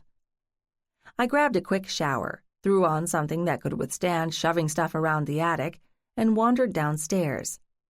"You're up early," I said when I reached the kitchen door. "Good morning to you, too," Carol said, looking surprisingly cheerful. "Sleep well?" I did. No nightmares about madmen or mad women lurking about, looking for a few pieces of paper. You found all the coffee supplies? Of course I did. I am trained in finding things. Good. Oh, before I forget, there was a call on the landline here from my long-ago heartthrob, Ryan. Long story. Or have you already heard it before? Anyway, technically Ryan owns this property, but he graciously let his ex-wife Cordelia manage it as a bed and breakfast. You mean Dad Cordelia, right? The same, but apparently Ryan still feels he has a certain claim on the place. He called to tell me he'd offered a room to an old college friend who's touring the battlefields and was looking for an idyllic place to stay, so of course he thought of this place. Obviously, I didn't have the opportunity to tell him we've had a murder in town, and housekeeping, much less for a place with 6 bedrooms, was never my strong suit. But Ryan did say he'd check in this morning to make sure I knew to expect his friend. Big of him. I take it you don't know the friend? Heck no. Ryan and I were an item in high school for about 15 minutes before Cordelia got her claws into him. I know nothing about his college career or his time in law school. A lawyer, huh? We might need one of those soon. Well, as long as his old pal doesn't expect much in the way of service, how much trouble could he be? I have no idea. I hope I have some more clean sheets, and breakfast will be whatever I can find in the fridge.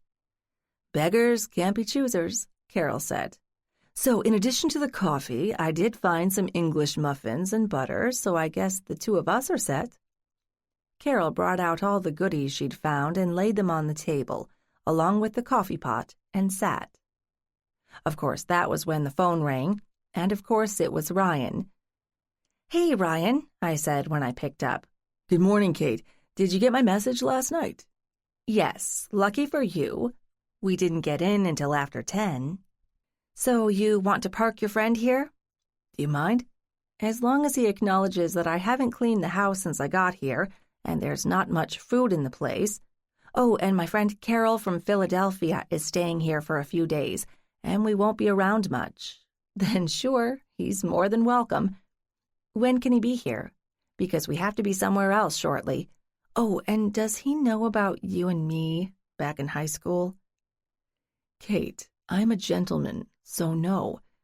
About Cordelia, he's had many an earful. As for your first question, we're parked outside."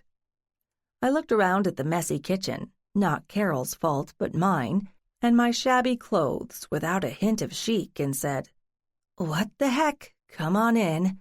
At least there's coffee." I stood up, pulled down my ratty t-shirt, and went to open the front door. They were already there. "Hey, Ryan, come on in. And this is—" I turned to get a good look at his friend, and then took another look. Taller than Ryan, aquiline features, hair just brushed with silver at the temples, casually dressed in impeccable jeans and what looked like extremely comfortable and expensive shoes, suitable for trekking over battlefields. Damn, the man looked like he'd walked out of a magazine spread. I was still gawking discreetly when the apparition extended his hand and said, "I'm Eric Harbison. You must be Kate." "Welcome, although I don't know why I should be the one to welcome you because I'm just camping out here. The place actually belongs to Ryan, as he may have explained. We're not really open for business, but you're welcome to stay here, as long as you don't expect hotel-quality accommodations and service." Eric smiled. Damn, his teeth were white. "Don't worry. Ryan explained the situation. He said you'd worked in the hotel industry until recently, and now you're trying to salvage this town? Is that a step up or a step down?" "That remains to be seen. Oh, please, come in. My friend Carol is in the kitchen. I asked her to come down for a few days and help catalog the papers left by the big man in town, circa 1900. Carol's my go-to expert on historical documents. We plan to move the Barton collection to the town library once we know what we've got. Have you eaten?" "We did," Ryan said, "but a cup of coffee would be great, and you can catch me up on what's been going on lately." More than he would guess, I suspected. 14. We retreated to the kitchen, and I filled coffee mugs all around. Then I went into hostess mode. "So, Eric, Ryan said you were in college together?" "Yes, mostly we hung out together because our majors didn't overlap, but somehow we kept in touch after we graduated. It's all too easy to lose touch with your friends." "Were you a history major? Ryan said in his message that you were doing a battlefield tour." "Not at all. I was into business and finance, but after a few years of working, I realized I'd missed a lot of things in this part of the country, so now I'm trying to catch up. You know, history, art, that kind of thing. I can't take a lot of time off, but I'm trying to make the most of it when I can. How about you? Ryan said you'd been working in Baltimore for quite a while." "Yes, great city, and I liked my job. But then a Japanese corporation bought the hotel out from under us. I feel bad for my boss, because he's got a couple of kids in college to support. I hadn't even begun to think about what I wanted to do next when my friend Lisbeth, here in Asheboro, called me and asked me to help save the town. How could I turn down something like that?" "Sounds intriguing," Eric said. "I almost envy you. Do you have a plan?" "Only a very preliminary one, and no money to support it yet. I don't suppose you have a spare couple of $1 million looking for a good cause?" Eric smiled into his coffee cup. "Not exactly. Do you have fundraising experience?" "Enough. Plus, I've worked with construction crews and historic preservation groups in Baltimore, so I know who does what and how to get things done. You?" "No, I manage money, but it's not mine. But I think I know what you mean. You see a lot of what goes on inside an organization, even if you're on the fringes in a different department." "Exactly." I looked at Carol. "You ready to get going?" "You're leaving?" Ryan asked, looking disappointed. "Yes, I told you we had to be somewhere. Carol is cataloging the Barton letters at the mansion, and I'm hanging around nagging her to hurry up, so I know what I have to work with."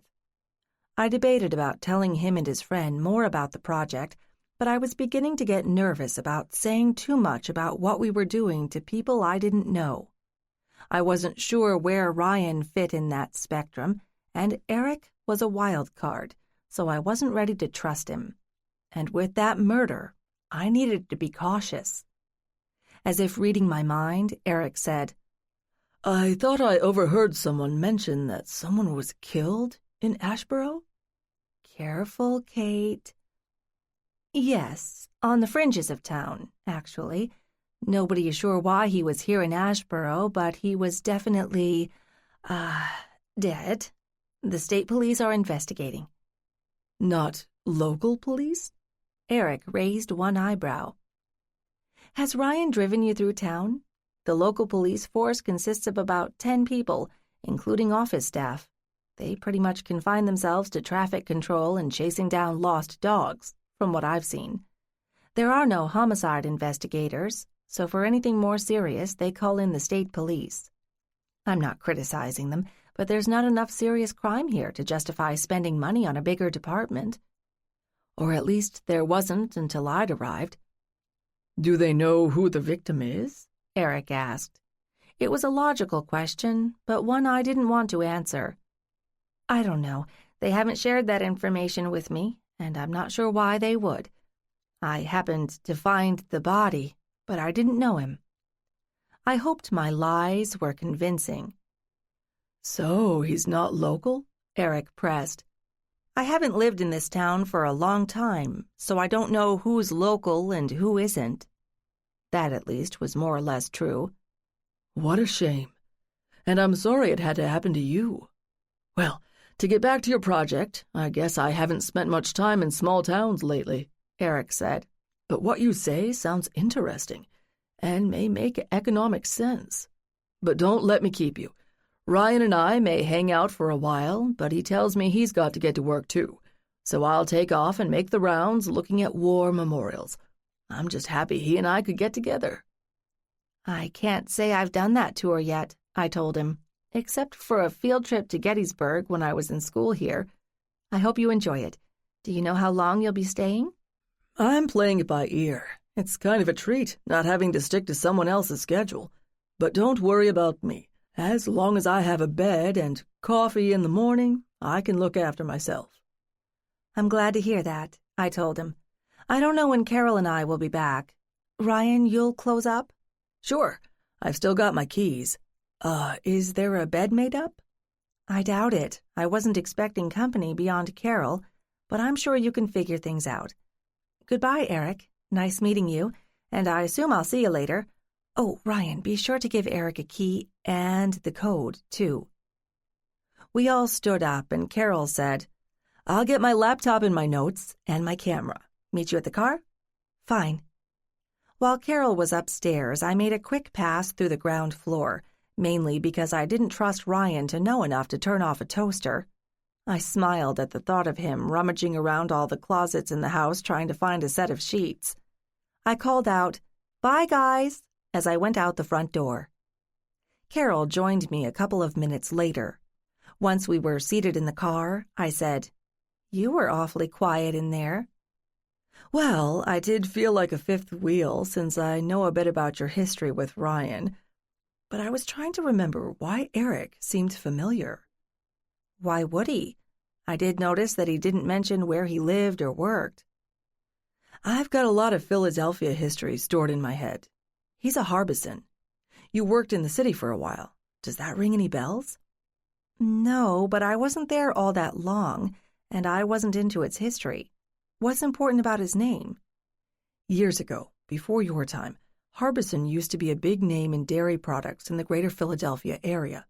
But you know how anytime someone is mentioned in the paper or on the news, there's always a little tagline, like John Smith, scion of the fondly remembered family that founded the Smith Widget Factory in the so-and-so neighborhood, and so on. I remember hearing things like that, but what's it got to do with Ryan's buddy? The Harbison Dairy closed down before I was born, but people still remember the giant milk bottle on top of what was the factory. I think it's a landmark now. If I remember correctly, Eric went into some other business, not the dairy. And this matters why? I asked. It doesn't really, but it seemed odd to me that he wouldn't mention anything about where he came from and where he works, especially since we all know Philadelphia. Maybe he thought we wouldn't be interested? Or he didn't want us to think he was trying to impress us? Maybe, but doesn't he seem like a fish out of water in this little town of yours? Maybe, but he's here as a tourist to look at battlefields, or so he says. Guys like to do that, don't they? And he could work in a visit with old pal Ryan, too. We both fell silent for the last couple of miles to the mansion. I opened the gate, drove through, shut the gate — this was getting old — and parked in front of the mansion. Josh's car was parked in its usual space in front of the carriage house. When I turned off the engine, I asked Carol, "Where do you want to start?" "Where I left off, I guess. You want to help?" Gosh, and here I thought I wasn't qualified. Are you sure you trust me? What do I need to do? Maybe some triage. Not all of the boxes in the attic are identified, so you could tag those with a short description, like Carriage repairs. If there's a removable cover, you could peek inside and see if there are any identifying features. I think I can handle that. Are you getting bored already? No, just impatient. I want to get these records over to the library so I can take a serious look at them under better conditions. Makes sense to me. Just point me in the right direction. The sorting and tagging went quickly with 2 people working at it. I sympathized with Carol's desire to get intimate with the files the day before, to get a feel for the man who wrote and collected and saved them all. But I had a different agenda. I wanted to get this phase done, to see if there was anything I could apply to my goal of remaking the town. I didn't downplay the importance of the original documents, but they'd be around for a while, and the town and I might not if I didn't get things moving forward soon. Playing with the documents was kind of self-indulgent on my part, since I should be talking to shop owners and checking the condition of the Main Street buildings, but on the other hand, it was something that could be accomplished in just a few days, and I really needed to finish at least one task. By late afternoon, Carol and I were sitting at the bottom end of the attic stairs. We were sweaty, covered with dust, dirt, cobwebs, and maybe even some bat droppings. I hadn't looked too closely. Josh had not put in an appearance. "Well," I said intelligently, then stopped. "That sums it up," Carol said. Then she stopped. Clearly, we were tired. "What's your take on the collection as a whole, now that you've seen all of it?" Carol reflected. "Well, it has its merits. It's a lovely snapshot of life in a particular time and place." She didn't seem very enthusiastic. "Is it something we could use at the town library, as an attraction, or publish? Maybe Josh could help find a publisher. Of course, we wouldn't be pitching it as a scholarly tome," I ended dubiously. "Tomes don't bring in much money," Carol pointed out. "You might do better to turn it into historical fiction, or semi-fiction. You know, poor soldier survives the war, makes good, marries the love of his life, who then dies tragically in childbirth." Hold on, we don't know whether there was or wasn't a child, or one who died early. All we can say for sure is that there were no direct heirs mentioned in his will, which is why we're sitting here now. It doesn't matter if it's fiction. It makes a better story. Then the grieving widower spends his remaining days wandering the empty halls of his sumptuous mansion, calling out his dead wife's name, and dies alone and forgotten. "Are you volunteering to write this?" I asked as soon as I stopped giggling. "No, but I could probably find someone who'd do it." Still doesn't help Asheboro much, unless it becomes a bestseller. How about poor Henry wandering the halls when he's struck by a brilliant idea and scribbles it down on a piece of paper and goes on to make the first automated widget in the country? Then he can die alone and forgotten, knowing that his widget will live on. "It has possibilities," Carol commented. "Are we going back to town now, or do you want to check in with Josh first?" "I'm not even sure where he is at the moment. He was going to meet Allison, and we weren't exactly working together, and he hasn't come looking for us." Was that a non-answer? "Remember that Eric Harbison will be staying at the B&B tonight, and who knows how long after that?" My clothes looked worse than they had in the morning, no surprise. "How many battlefields are there? Maybe we should eat out somewhere, after we clean up a bit. Otherwise, it'll be a drive-through window somewhere." "To be honest, I really don't care right now. I want food and a shower, in any order you choose. Do you know if Eric is married?" "Are you interested?" Ryan didn't say, and I didn't notice a wedding ring, but that may not mean anything. You're going to have to find out for yourself. After about 3 seconds consideration, I said, "Take out food, then eat it at the B&B after we shower. Let Eric fend for himself if he wants to eat." "Brilliant," Carol replied. So we picked up some nice greasy fast food and headed back to the B&B to get clean. Everything looked peaceful. A discrete number of lights were on inside. The front door was locked, and there were no cars except Carol's parked behind the building. So I deduced that Ryan and Eric were off doing guy stuff, singly or together, which was fine with me. Inside, Carol and I split to our separate rooms, washed off the day's accumulated crud, then rendezvoused in the kitchen to eat. "Water? Lemonade? Wine?" I offered. "No beer, I'm afraid." "I have heard wonderful hints about your wine cellar, and we don't have any other plans for the evening, so let's go with the wine." An excellent choice. 15.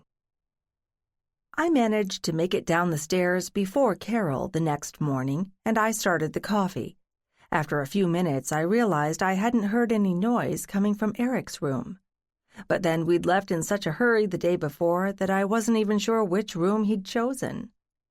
I reminded myself that Eric wasn't my problem. Not that I expected Ryan to arrive and start scrambling eggs for him, but I knew I hadn't promised him breakfast. Why was he here, anyway? Based on his pedigree and his wardrobe, he could have stayed at any number of nice hotels in the region. Heck, he could have rented a house for a week or two. Why had Ryan offered him this place? It wasn't like he was going to make any money from Eric. Had he planted Eric here to keep an eye on me? But why would he do that? The coffee was ready, so I poured myself a cup, sat down at the kitchen table, and stared mindlessly into space. Carol arrived a couple of minutes later, looking about the way I felt. "Good morning," I said. Carol blinked. "Is that coffee?" "Yes, help yourself. And I was joking, but I haven't heard a peep from Mr. Harbison. Maybe he's a heavy sleeper, or maybe he didn't come home last night. I certainly didn't hear him, and I haven't looked for his car. Or maybe he's dead, but I'm not about to go up and check. Did you hear anything?" Carol shook her head slowly. "Not that I recall. That wine was outstanding, though. I think that's the last thing I remember." "Consider it an inheritance from the late Cordelia. Best thing she ever did for me, apart from driving me out of town to seek my fortune." Carol did not respond to my feeble wit, and we sat silently until she had finished her first cup of coffee and looked more alive. "So, inventory round 1 accomplished," she finally said. "What now?" I arranged to get the collection moved to the library, at least temporarily. "I'm going to assume that nothing's been changed at the library, except they're done with that one bookcase there, and I'm pretty sure it was past saving. I hope your state police have a good cleanup crew." "I think so. I should probably ask the mayor face-to-face about our movers, since we now know when we need them." "Okay," Carol agreed. I went on.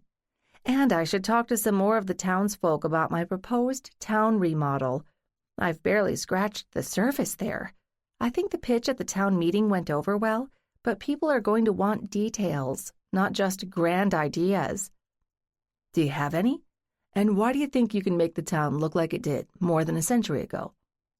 "Because it still does, if you strip off the later additions. 90% of the changes are purely cosmetic and will be easy to remove." "Where are you putting the horses?" I laughed. "Good question, Carol. I need to do some research, but I'm going to guess any carriage houses weren't on Main Street, but more likely on one of the parallel streets. I haven't even started looking at those yet. Do you think Henry would have had a car or a buggy with a driver?"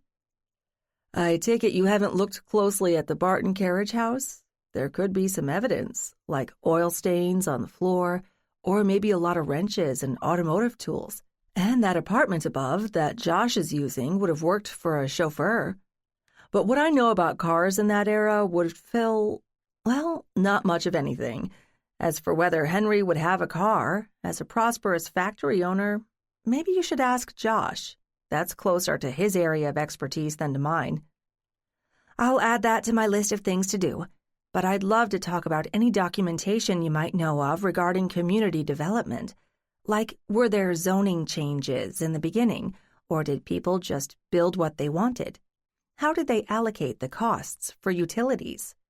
As a group, or store by store? Kate, take a breath, will you? Let's go into town and go to the library, and we can talk about how to lay out the Barton papers and where to store them, both short-term and long-term, if that's the way you all decide to go. Then you can give me the tour of the downtown district, or the parts I haven't seen. You keep telling me that the structural elements are still the original Victorian ones, but I want to see it for myself. Don't be insulted, I'm just being thorough, and trying to keep you under control. I smiled. You're my reality check. Got it. So let's go. If Eric's here, he can fend for himself. I was a bit more concerned that I hadn't heard from Josh, since I wanted to touch base with him about a few things. If we were all really lucky, the Barton collection would have been moved to the library and be waiting eagerly for the attention of scholars by early next week. I hoped. The way my luck had been running lately, I fully expected the library to have collapsed or fallen into a huge sinkhole since my last visit, so I was relieved when it appeared to be in the same state as I'd left it. Nice building. Carnegie? Carol asked. I think so. That's easy to check. Must be a bear to retrofit for electronics. Frankly, I don't think anyone's tried. I know the town hasn't had any money to throw at it. No county or state grants available? Carol asked. I'm not sure anyone has looked for them. I'll add that to the endless list. I hope that's the only problem, but I know that the, former librarian made sure the place was physically sound. Electronics weren't her first priority. She was the one who was arrested, right? Yes, but she's a good person. It'll be a while before she goes to trial, but I doubt she'll be coming back to Asheboro. The town is taking a wait-and-see position before advertising the job, but the library will be closed while they wait. I pulled into the parking lot and turned off my car, then dug out of my bag a set of keys to many of the Asheboro buildings. I'd forgotten to ask Detective Reynolds to return the set I'd given him, but he hadn't known I had extra sets. You ready for this? Of course. After 2 days working in that stuffy attic, this should be easy. It felt odd to walk into the very silent library. The last time I'd been here, no, I didn't need to go there. I only wished that things had turned out in a different way. Of course, Carol didn't bring any of that baggage with her, and she was scanning the interior, calculating usable space. I could almost see her mind clicking through measurements. Me, I was worried about the security of the building. The builders and subsequent staff had been more concerned about keeping direct light off from the materials than thwarting thieves. Will it work? I asked. Is this all the space? Carol asked. The family history room is behind that door there. It has a big table, and that door locks. Good. I think we're going to need all of it, but only until we get things organized, not permanently. Oh, are there storage areas too? I really can't tell you. They'd be in the basement, and I haven't been down there. I think we're good. Now we go talk to the mayor? What's his name? Skip Bentley. He's not a world beater, but he's a good guy. He's a school principal, so his time is sort of flexible. I'm not sure he'll be in today, but he might be, if there's some town business to take care of. We'll find out. Is the town council a rowdy bunch? No, not really. I think they're kind of burned out these days, what with all the financial crises, and Cordelia's death didn't make things any better. They're glad she's gone because she was something of a pain in the butt, but the underlying problems are still there.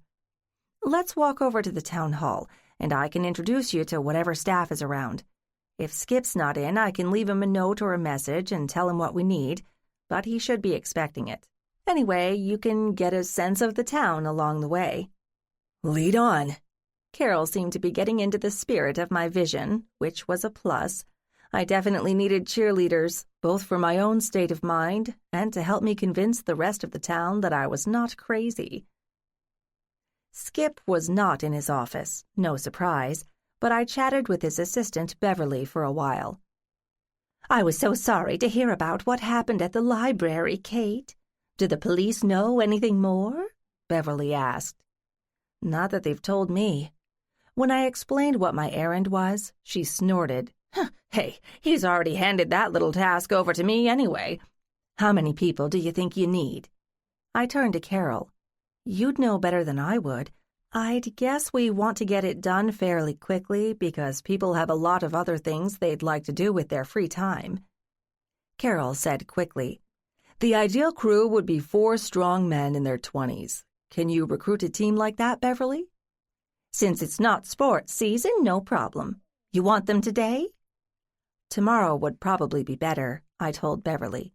"We can wait for them at the library. Oh, and they'll need a truck or 2.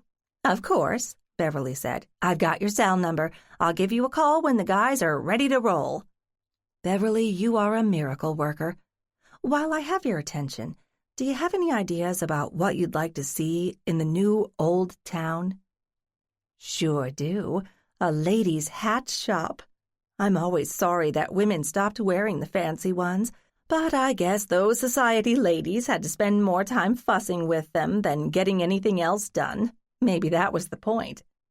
"I love the idea, assuming, of course, we can find anybody who knows how to make that kind of hat. And decorations that don't wipe out entire populations of endangered species.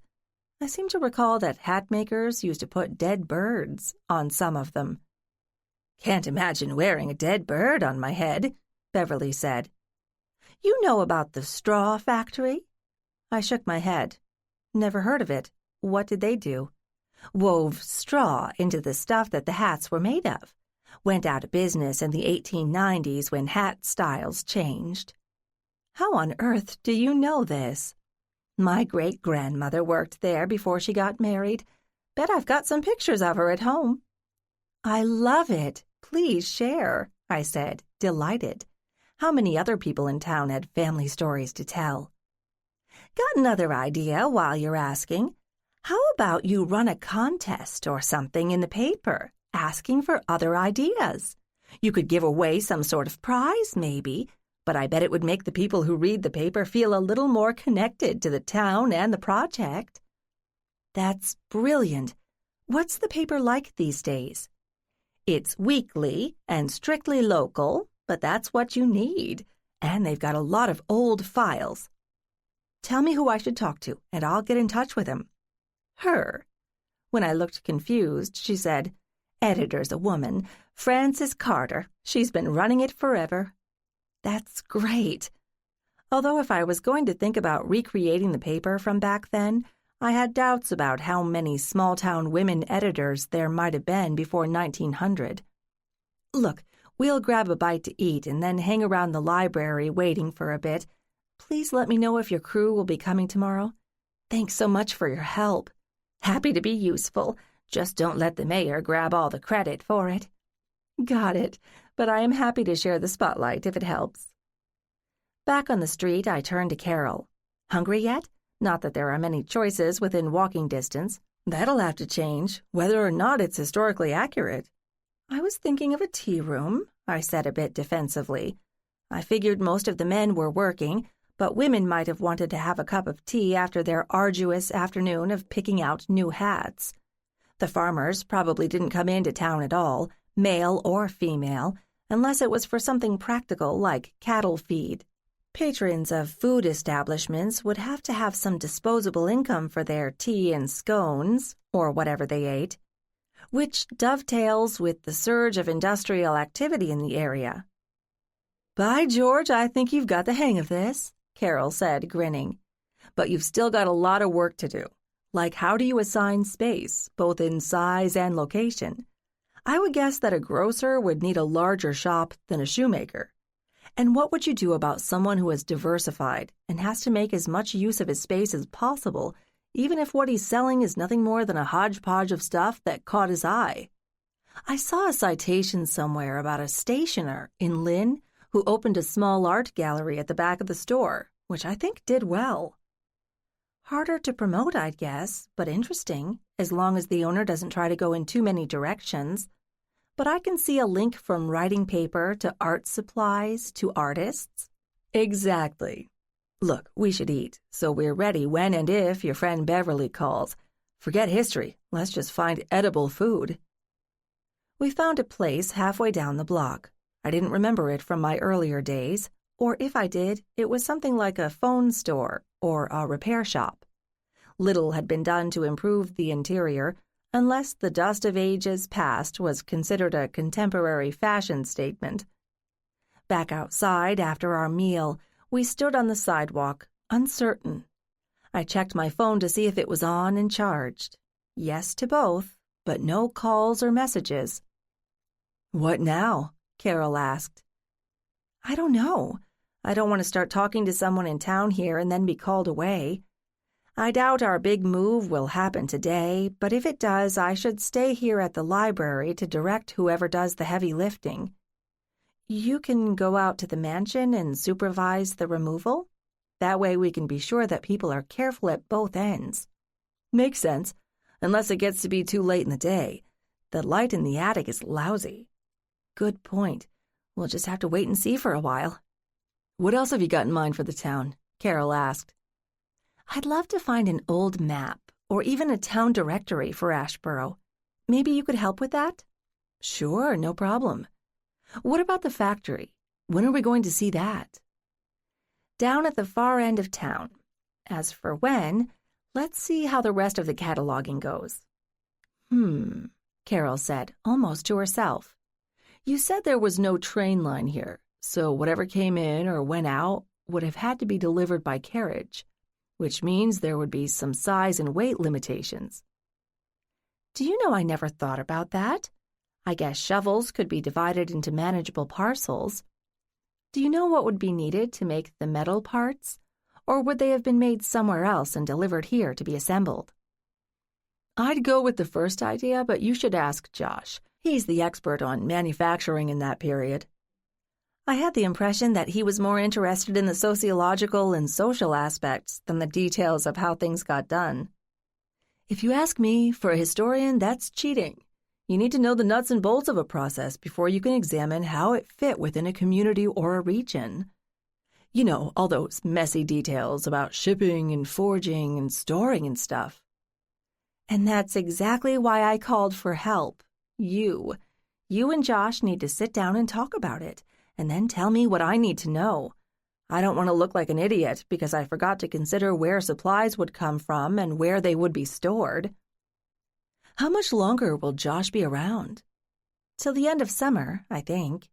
"Then pump him for all the information you can, or at least where to find it." "I'll put that at the top of the list." 16. Carol and I ambled through the center of town, but the choices for lunch were limited, and I wasn't in the mood for fast food. "You know," I said, "there's a soda shop along here that's been here since I was a kid. We can get something to eat there and finish our survey of the town." "I'm game," Carol said. I found the place, and we sat at a table and ordered iced teas and hamburgers. While we waited, I studied the place. It wouldn't fit my Victorian model, but it still suggested what had been a small town where everyone knew each other to chat with, that was relatively clean, with low crime. I looked up to see the owner, Ted, delivering our plates. He was smiling at me. "You're Ted, right?" I asked. "Sure am. You used to come in back in the day. I remember your face, but not your name." "I'm Kate Hamilton. Yes, my folks used to live in town, but they moved a few years ago. And this is my friend Carol, who's never been to Asheboro before. Ted, I'd love to talk to you about the changes in Asheboro, but I think I'd have to come back for that," I said. "Any time you like, young lady. I'm always here." "Next week, then, I hope." When Ted had walked away, I checked my phone again. No calls or messages from Beverly or anyone else. Beverly didn't call until late Saturday afternoon and said we could plan to move on Sunday. By then, Carol and I had checked out the entire town center, not that it took long, given there were only 4 full blocks of it, and scribbled a lot of ideas on scraps of paper so our time wasn't wasted.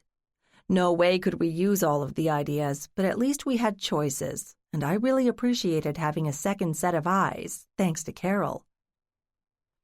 Toward the end of our stroll, I realized that I recognized one of the stores from my childhood. It was fairly large, with a surprisingly high ceiling, although it was only 1 story high. Currently, it appeared to be an odd mishmash of a hardware store, which was clearly not its intended use, but some of the shelving appeared to be original, and I really wanted to know what lay under the dingy tiles that covered the ceiling. When we walked in, and I stopped and almost sniffed the air, it felt old, despite the modern additions. "Hello?" I called out. Coming, coming," a man's voice called out from the back of the store somewhere. It took him at least 2 minutes to appear, shuffling his feet along the worn floorboards. "What can I help you lovely ladies with?" he asked. I didn't answer immediately because the man looked familiar, and I was running through my mental database, trying to place him. "Mr. McDonald?" The man's bright eyes focused on me, and I saw a spark of recognition. "You're the Hamilton girl, aren't you?" Not a girl anymore, but yes, I'm Kate Hamilton. I'm amazed you remember me. "Never were that many people coming into the store, so it wasn't that hard. Your mother used to stop by now and then. How's she doing?" She and my dad moved to Florida a couple of years ago. They love it there. So you still own this place? "Paid off the mortgage years ago. Sitting here is better than sitting at home watching that damn boob tube." I had to suppress a smile. I hadn't heard a television called that for a long time. "Good for you." "So, what brings you back to town? I don't suppose you're looking for nails." "No, not right now. Tell me, do you go to town meetings?" Mr. McDonald shook his head. "Nah, damn waste of time. And I don't see too good to drive at night anymore. My son goes, though." "He doesn't work with you?" "He's with one of those big construction companies just outside Baltimore. Still lives in town here, though." I made a mental note. A construction contact who knew the history of the town could be useful if we ever got this project off the ground. "Have you heard about the project to turn this town back into a Victorian village?" "Now, why would you want to do a damn fool thing like that?" "To bring in tourists and money." Town's really managed to screw up the money side of things. So you want to tart it up, make it look old-fashioned?" I laughed. "Well, yes, if you put it that way. But I have to say, this place could pretty much pass as Victorian just as it is. You just need to peel off some of the later additions, like the ceiling tiles. You know what's under them?" "Whatever they used when the place was built. That sort of pressed tin stuff." My heart leaped. This was the first tangible proof that the old materials were still there under the modern ones. Assuming Mr. McDonald remembered correctly. "Has this always been a hardware store?" "Sure thing. I took over from my dad some 60 years ago. It had sat empty for a while, so he got it for a good price during the Depression, but it was a hardware store even before that. And we're still here, except my son doesn't want anything to do with the place. Says it's old-fashioned." "It is, but that could be a good thing. Do you remember other things about the town back when you were a kid?" "Sure do. School was down the road a ways, and I walked from there to here when our day was over. I knew everybody along the way, and their kids." I wanted to hug him. A first-hand account of the way things used to be in Asheboro was worth as much to me as a library filled with old advertising flyers. "Mr. McDonald, can I come by and talk to you sometime soon? For more than just a few minutes? I'd love to hear more about Asheboro back then." "Sure thing. I'm always here, except on Sundays. So you're gonna stick around for a while? Looks like it. Thank you so much. It's been a pleasure meeting you again. Once outside, I couldn't stop grinning. This whole project was a crazy seesaw, up 1 minute, down the next. I believed in the concept of a restored village, but I wasn't so sure I could sell it. Still, having pieces of the real story from people like Mr. McDonald made my case so much more appealing. You really got lucky with that man, Carol said, and with Ted. I'm beginning to believe this could work. I'm very happy to hear you say that. I mean it, Carol laughed, but you've got a lot of work to do. You given any thought to modern code restrictions? I stopped in my tracks on the sidewalk. Are you trying to be a buzzkill? No, just being realistic, Carol countered. Duly noted, but can I please be happy for just a little while? Of course. Dreams are cheap. But can I ask you something? Sure, I told her. Is this just a project for you to keep you busy while you figure out what to do next with your life? Or do you really care about this town? Are you going to see it through? Stick around to help manage it if it does get built? I couldn't answer that. To be honest, Carol, I don't know yet. I love the concept, but it's been only a few weeks, and we're still in the talking stages. Ask me in a couple of months. In the meantime, is there anything else we should do about the Barton papers today? We know the library's set to go. What time is the moving crew supposed to arrive at the mansion? 9, I think. How long do you think it will take to shift the stuff? Depends on how many guys and how big a truck.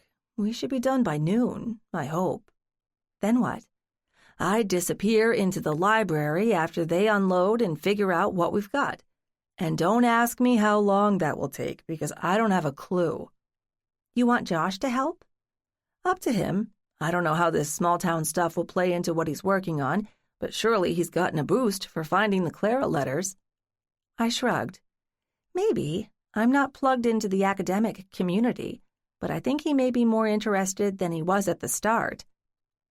I wonder if Allison will still be around, because I think the 3 of us, you and me plus Josh, are more than enough to get started on the papers. 4 would just complicate matters, especially if she doesn't have any experience with old documents. Carol fell silent, then she perked up. Do we have time to look at the factory once we get done with the library? Oh, right. We were going to explore that next. I thought you wanted to go through the documents from the house first. Yes and no, Carol said. For one thing, we don't know if there is anything useful at the factory. For another, even if there is, it may not be relevant. If anything does exist, and it does prove to be relevant, then I'd like to look at all the papers as a whole, alongside Henry's personal life. We won't know until we look. Apparently, I have infected you with this bug, but I'll admit what you suggest makes sense. Then we only have to go through everything one time. Today or tomorrow? I think it's getting kind of late to start on the factory now. Let's see what kind of time we have left tomorrow after we move the stuff. Otherwise, we can start early on Monday. You said you'd never been inside the factory? That's right. I might have known some kids who checked it out, but their interests were anything but historical. It's a wonder somebody didn't burn the building down. I'm going to take a wild guess that the place is pretty much stripped bare, so there shouldn't be many places to look. Damn, I wish I'd brought more grubby clothes. I wasn't expecting to go climbing through abandoned buildings. Don't worry, there's a washer at the B&B. We might as well go back there anyway. When we arrived, Eric Harbison's car was in the driveway, and Josh's was parked at the curb, along with Ryan's. Apparently, any private conversations were out of the question for the evening. I opened the door and called out, "Hello? Anybody home?"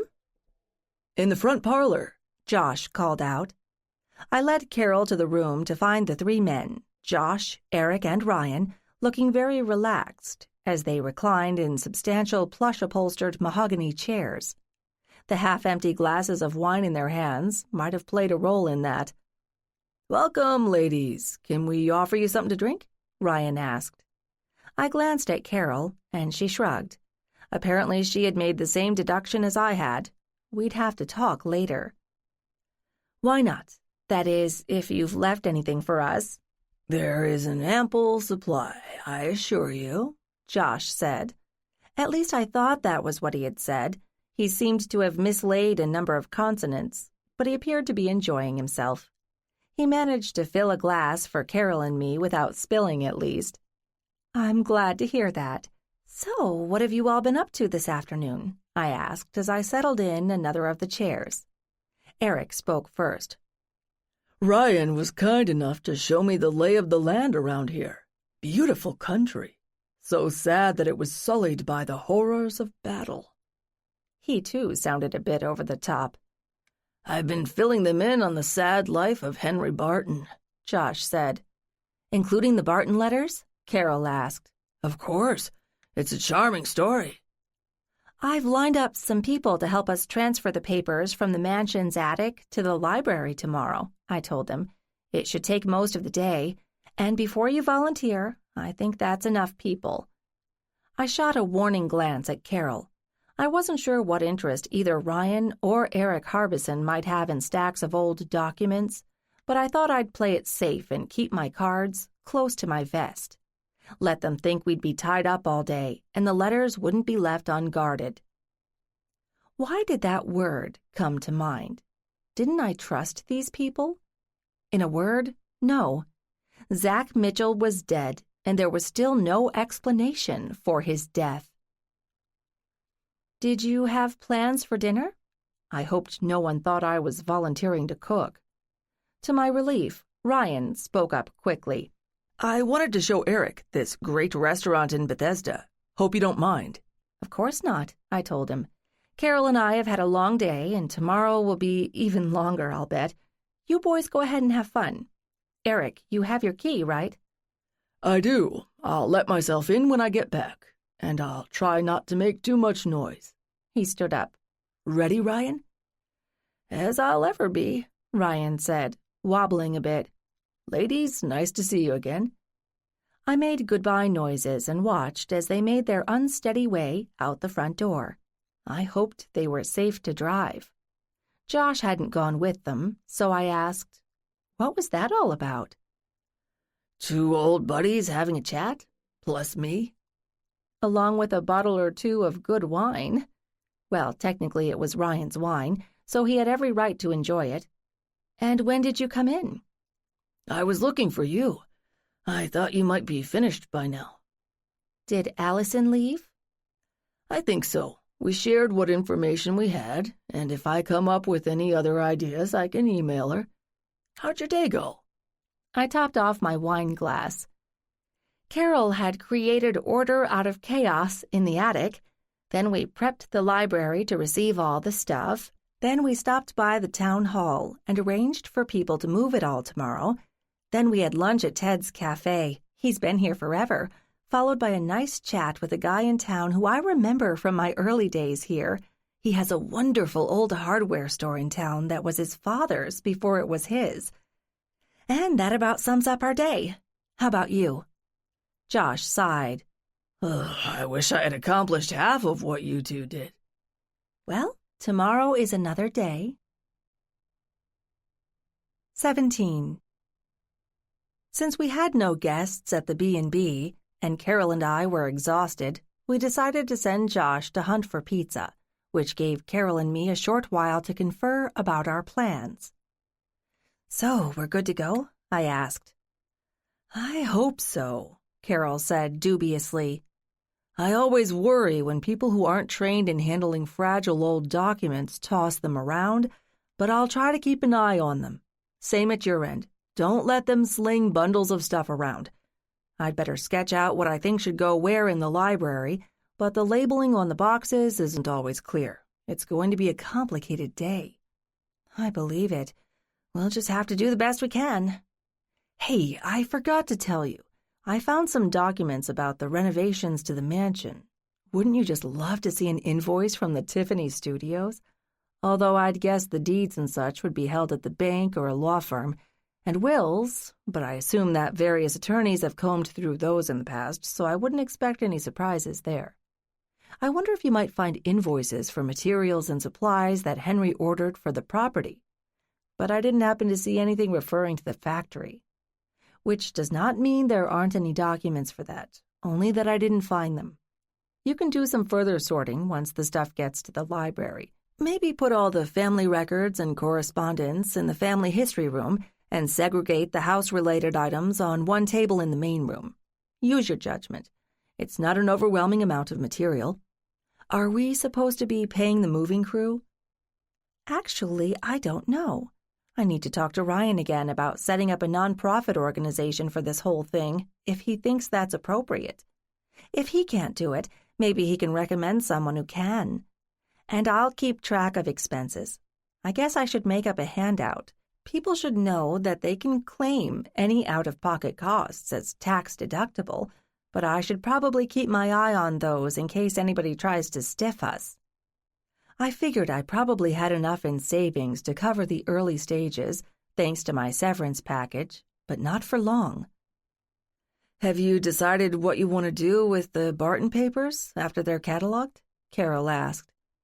Not really. I don't suppose the library is appropriate. I'd rather see it remain open to the community, assuming the town finds a librarian, rather than house a small private collection with limited access. But I'm not sure what our other options are. I'd certainly like to keep the papers in Asheboro, assuming they're more than just a jumble. Maybe Josh has some ideas.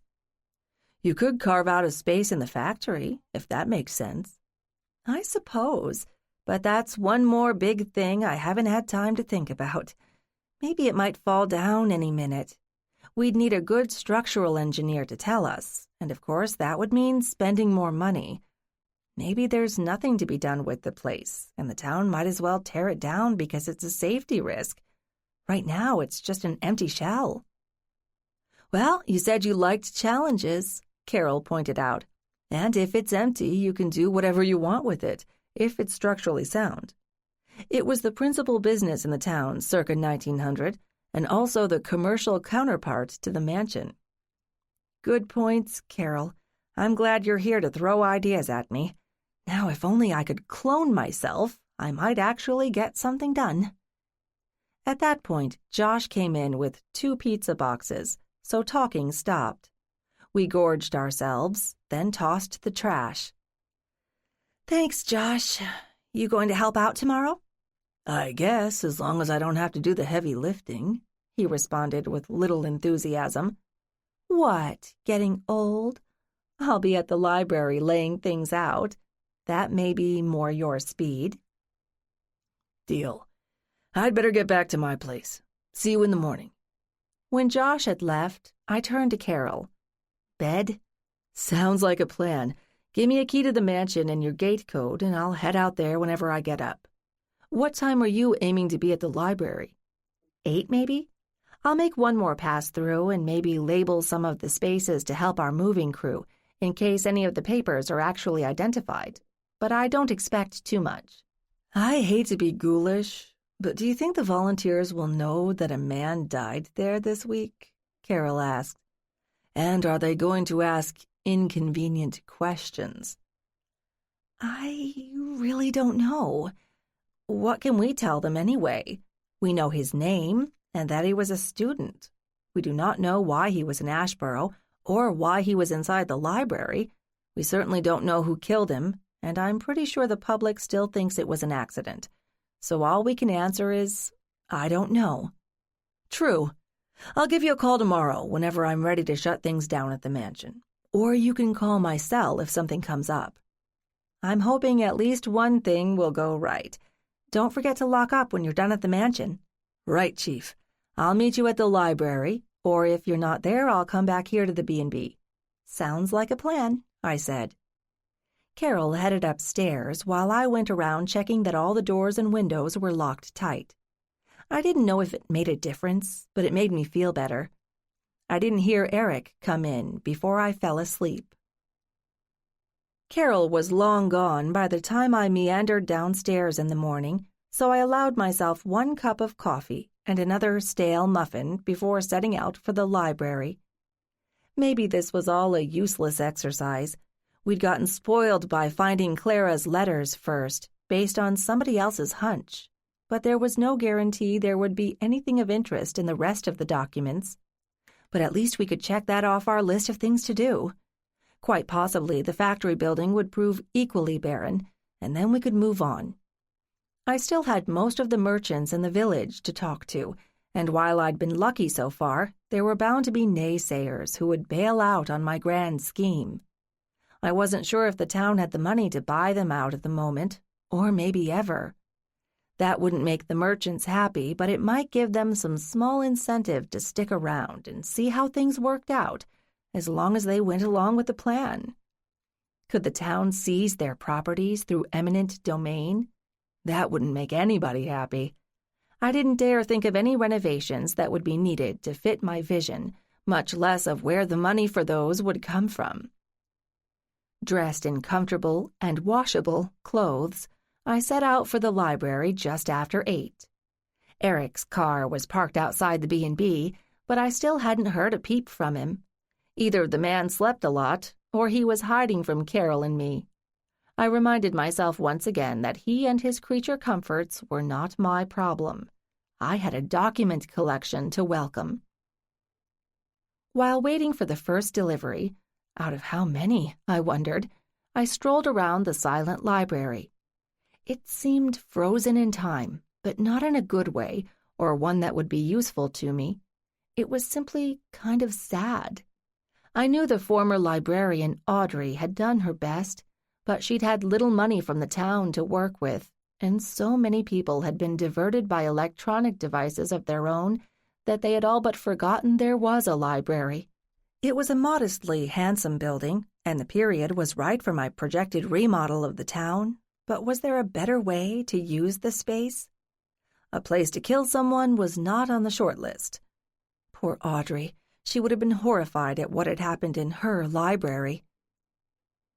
The first van pulled up after an hour or so, manned by a quartet of brawny high school kids who looked like they were football players, and I played traffic director and told them where to set down their loads. They made quick work of it and left to collect their next batch. A second van pulled up just as they were leaving, and we repeated the process. I kept an eagle eye on the piles of boxes, hoping there was enough space in the library to lay them all out, but I had no idea how much more was coming. Josh appeared around 10. Wow, I had no idea there was this much in the attic. If there had been less, you would have missed all the fun, I said, trying not to sound too sarcastic. The attic was bigger, so the piles looked smaller. No, guys, over at that end, I called out, and waved at the helpers who were heading in the wrong direction with their loads. Then I turned back to Josh. Everything okay back at the mansion? Carol has it under control, Josh said, and it's going fast. Where do you want me? Can you keep an eye on the family history room? That's closer to your area of expertise. If you find something that doesn't belong, just set it aside for now and we'll sort things out later. Yes, ma'am. Josh headed for the large room at the back, where the big work table seemed half filled already. I wasn't surprised to see him sit down and start reading a page. 2 more van loads, and the guys told me that the job was finished. I was happily surprised. Carol had guessed right. It wasn't quite noon. I called her on my cell. You're done? I said. Looks like it. No surprises? Nope. Just a lot of dirt and a lost hat pin. How's your end? Not bad. There's still some room left. I put Josh to work on the stuff in the family history room, and he promptly got sidetracked. At least he wasn't in the way. Are you headed here next? I think so. After I lock up, of course. Want me to pick up some food? One should never bring food or drink into a library, I said in a mock prim voice. Carol made an obnoxious noise. How about fast food and we eat it on the bench out front? Works for me. Get enough for Josh, will you? If he doesn't want it, we can finish it later. Deal. See you in maybe half an hour. Carol hung up. 18. When I went back inside, Josh was still engrossed in some pages he'd pulled out in the family history room. We've got the whole lot here now, I told him. You found something interesting? It took him a moment to focus on the here and now. What? Oh, maybe. Is the moving done? Yes, sir. The football team took care of it while you were reading in here. Carol's on her way back from the mansion, and she'll pick up some food. Great, he said absently. Look, you think there's any way we can check out the factory this afternoon? What? Transferring the whole collection in a few hours isn't enough work for one day?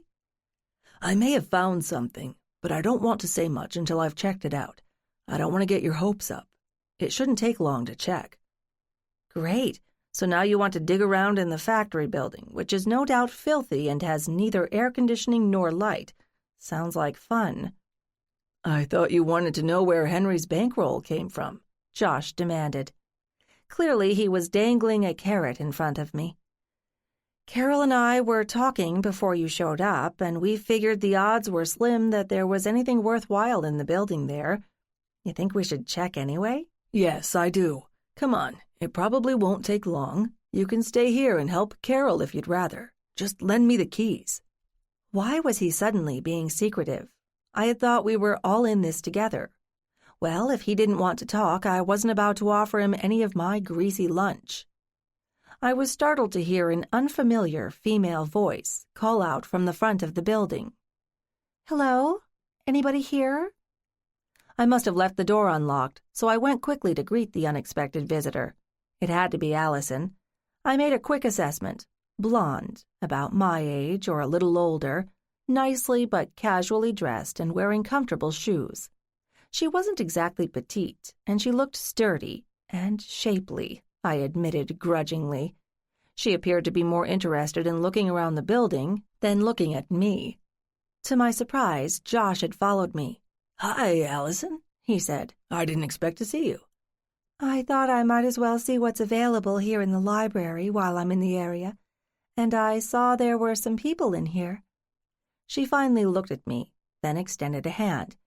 You must be Kate Hamilton. I'm sorry we didn't get a chance to talk. Josh told me about your proposed project.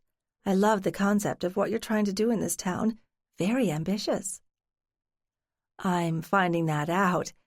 It's nice to meet you at last, but I guess we've both been busy. Are you an academic too? I had hoped to be when I was in college, but somehow I ended up in the corporate world. But I still dabble in aspects of industrial history, as Josh knows. He said you were moving all the documents from the mansion attic to this building? We just finished that. Did Josh tell you about the Clara Barton papers?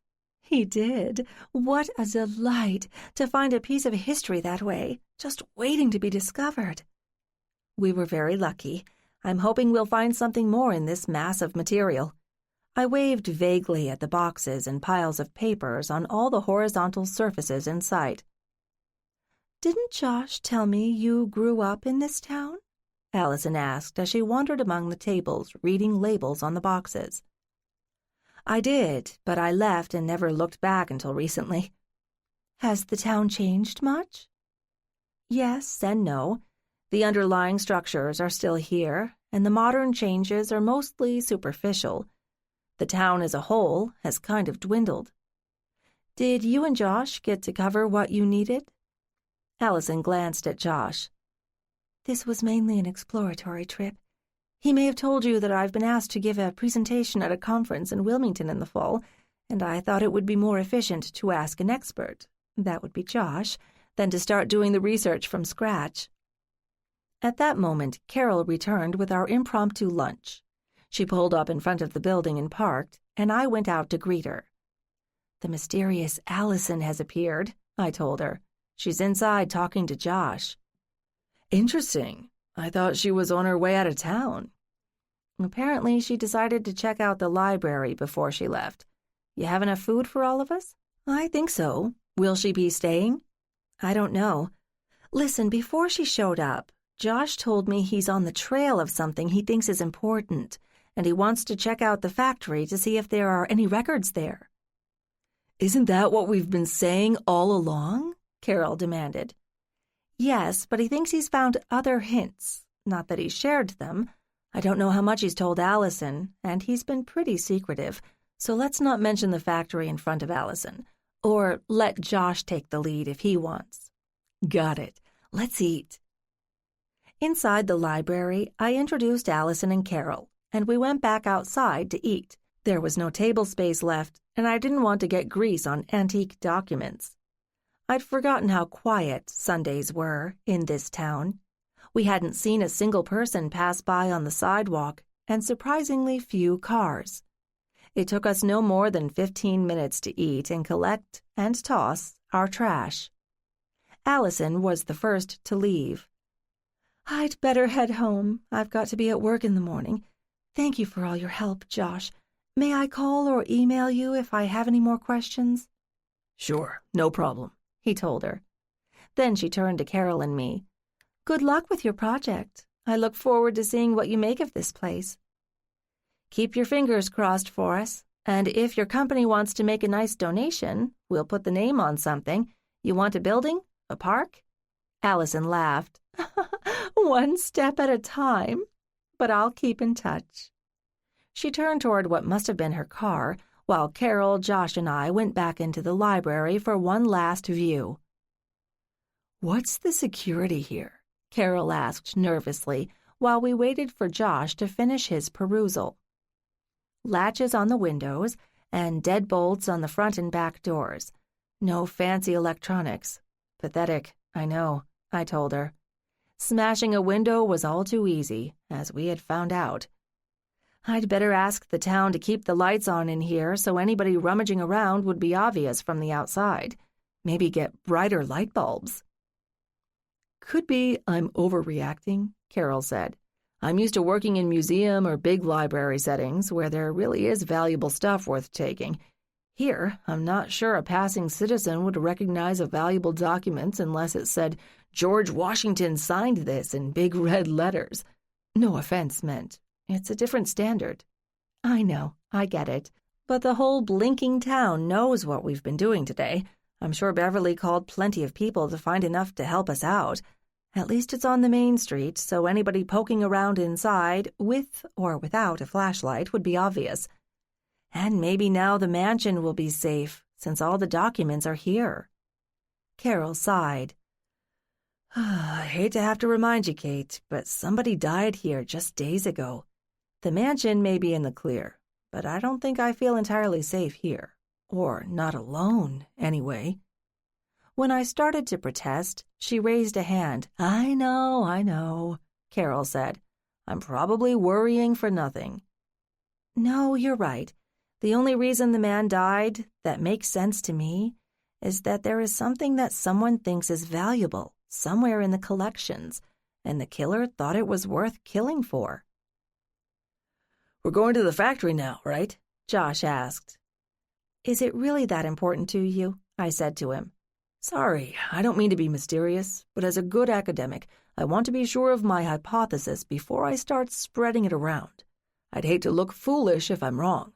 So the sooner I find what is or isn't there, the sooner I can confirm my guesses. As far as I can tell, the Barton Shovel Factory is the last possible place to look. So what can you tell me about the Barton Shovel Factory? I mean, from your own recollections." This whole business of the documents was beginning to drive me crazy.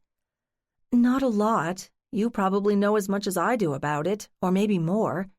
In case you can't remember, kids aren't usually interested in shabby old factory buildings, or at least not female kids. The place was closed down by the time I was old enough to notice it. And in theory, nobody was allowed inside. It didn't look sufficiently spooky to go poking around on Halloween, and it was on the fringes of town, with not much else around it. I've been told it employed a lot of people in its heyday, but that was quite a while ago. What do you think you're looking for?" "Legal documents. I'll know it when I see it," he replied cryptically. "You two up for walking?" "Sure, I think we both need to stretch a bit. So, answer my question." Instead of giving me a direct answer, Josh took off on a tangent. "How much do you know about the history of electric lighting?" "Not much. Why?" He proceeded to tell me all about it.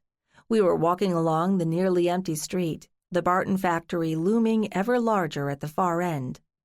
While Josh was in lecture mode, Carol hung back, admiring the buildings at this far end of town. The factory took up the greatest space, but apart from size, it wasn't very impressive. It was a very plain, very blocky brick building with only a few arched windows to break up its plainness. 4 stories high, with some rickety wooden shutters on the uppermost 2 stories, and a regularly spaced row of chimneys emerging from the top of the building.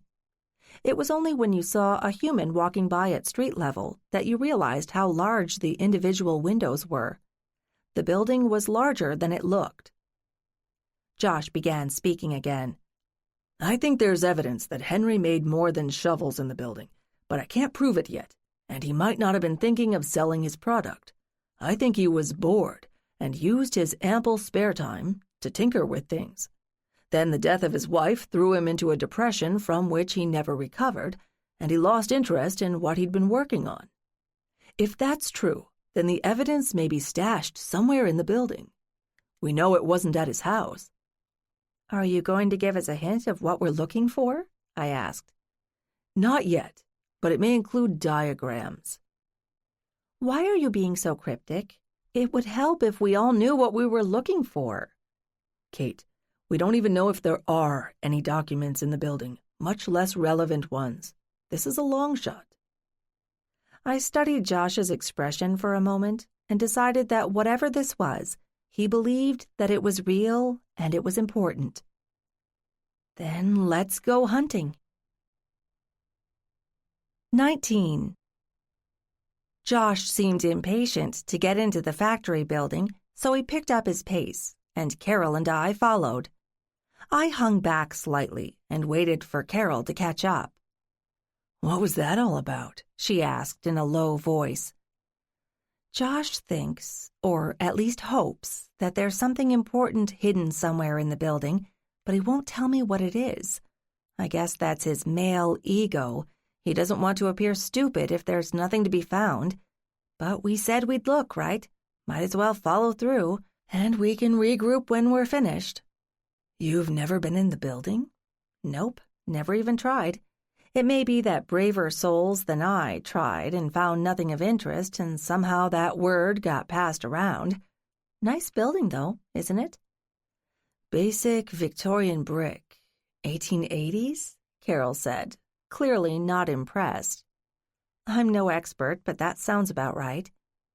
You've got the keys, so nobody's going to arrest us for breaking and entering, right? As far as I know. I was entrusted with all the keys to the municipal parts of the town, so I suppose I'm allowed. Nobody said I couldn't bring guests. Josh was already standing by the arched main door, all but twitching with excitement. Come on, you've got the key, Kate? Yes, Josh, I do. I held up the ring of keys. Now to find the right one. I suppose it should be a big one. It turned out it was. The door hadn't been opened for years, decades, and it took some persuasion to get it to move, but I didn't want to force it and damage the woodwork. Or maybe I was enjoying annoying Josh by taking my time. Finally, the door yielded with some ominous creaks and squeaks, and we stepped into the dim and dusty space. As I had expected, there wasn't a lot to see. The ceiling was 20 feet or so above our heads, and a few of the boards above had rotted and splintered. The floor in front of us was poured concrete that hadn't weathered well. The big windows were draped with cobwebs, but they still allowed ample light for our needs. A couple of the windows had broken panes, and dry leaves had blown in here and there. I spotted one dead bird lying on the floor, but it looked like it had been there for a long time. And in the center of the floor there was not much. Some large, rusty bolts protruded from where they were embedded in the concrete, marking the outlines of long-lost machinery. I had no idea what kind of machines were required to make shovels. I glanced at Josh to see how he was reacting to the scene. He was scanning the interior with an intense gaze, but what was he looking for? Josh, I said. He shook himself as though coming out of a trance. We never saw anything like an office or a workspace at the mansion, right? Not any place someone could work, even in the basement. I think the library in the house was more for show than for function. Carol and I checked out the basement again, but there wasn't much to see. Why? So if Henry was working on something, it wasn't at the house or the carriage house. Ergo, it has to be here. Unless he had some hidden office in the woods somewhere. If Henry's secret interest existed at all. But why rain on Josh's parade? Okay, I said cautiously. Assume Henry was working on something. Was he keeping it secret, do you think? Maybe. Look, I know I'm stringing together a lot of assumptions, some wilder than others, and if we don't find anything, we can lay it to rest. But I want to know. What's upstairs? Josh, as I keep telling you, I don't know. I don't know how anybody makes shovels. I don't know how much room it takes. I don't know where you put them while waiting to ship them out, or how you ship them. I certainly don't know what the production line would have looked like. I simply don't know any of this. You think I do? He protested. Actually, I'm looking for a space that was probably smaller than the production floor, but that allowed our Henry room to spread out and work. Where could he have fit in something like that? I glanced at Carol, who was now looking critically at the corners of the room. I assume there's no basement here? I doubt it, Josh said, and an attic might be too hot to work in for any length of time in the summer and too cold in the winter, which leaves us with the next floor up. He took off for a set of stairs at the side of the building at a near run without consulting us. Carol and I followed more slowly.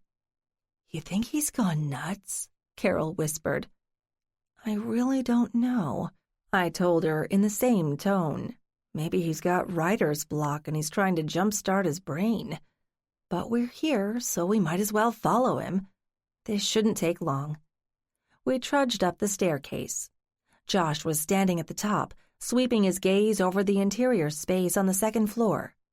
Across the far end, there was a substantial wooden partition, interrupted by some windows and doors, which stretched the entire width of the building.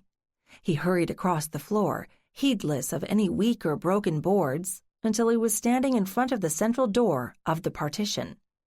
He turned toward me and asked, "You have a key for this?" "You know I have keys, but I don't know if I have this key, but we can find out." Once again, I pulled out the bulky ring of keys and started sorting through them. The door was only slightly larger than an interior house door, which narrowed down my key hunt to only 3 or 4 possibilities. I started trying them, and when I reached the third key, it turned in the lock. Did I want to find out what was on the other side of the door? "You open it, Josh." I stepped away from the door. He looked at me quizzically, then moved past me and tried to push the door open. It didn't move. He pushed again, harder, and it shifted maybe half an inch. "Don't break it, Josh," I said. "This may be part of the town's history." "You think I don't know that?" He leaned carefully against the door until it moved another half inch, and then it sprang open suddenly, and he nearly fell into the darkness beyond. There were no windows on the back side of the room, which was the exterior brick wall, so the only light came from the work floor. I reached into my bag and pulled out my cell phone, then found the flashlight app and turned it on. I was almost afraid to look. It would be so disappointing if this space turned out to be the trash room or where old shovels went to die. But I needed to know, so I turned the phone toward the room. My first impression was of glints of light. That didn't make any sense. I took a cautious step into the room and something crunched under my feet. I pivoted the phone so the light fell on the floor. Glass. Small shards of glass. Too thin to have been from a broken window, and all the windows appeared to be intact. I carefully picked up one shard. It was slightly curved. Taken all together, it was like a lot of wine glasses had been smashed in a fit of anger. Or maybe there had been a factory closing party with the same result. And then my brain made a leap. Light bulbs. When I looked at Josh standing next to me, he was grinning like a fool. "I was right," he crowed. "About what?" I demanded, still in the dark, in a manner of speaking. "Henry Barton was experimenting with electric lighting." "Oh," I said, vaguely disappointed. "I thought Thomas Edison took care of that, and General Electric." No. The scene was much more complicated than that in the 1880s and 1890s. There were a lot of startups competing to be first, best, cheapest, you name it. It's one of the more fascinating periods of local, national, and international industry in the 19th century. The competition was fierce. Companies merged and split and sold out to one another.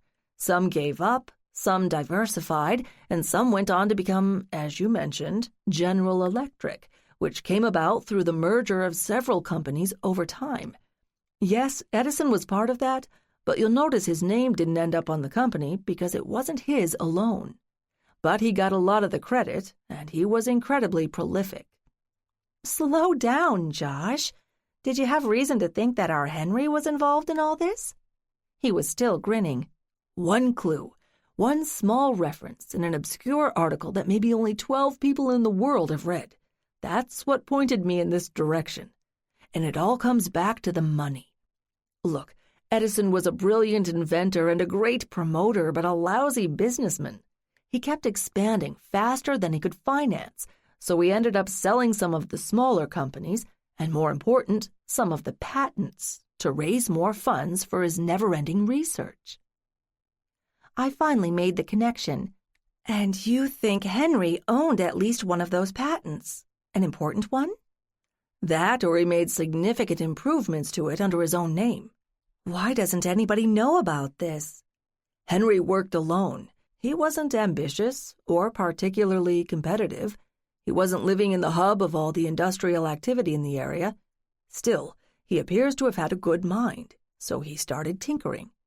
I'll bet if we poke around in this building, we'll find some early wiring, and maybe even some intact light bulb prototypes.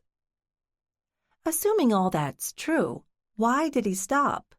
He could have taken on Edison, or even collaborated with him. So far, the only answer I've come up with is that he lost interest when Mary died. We've already guessed it could be a serious depression. So whatever he made or improved upon after that never went to market.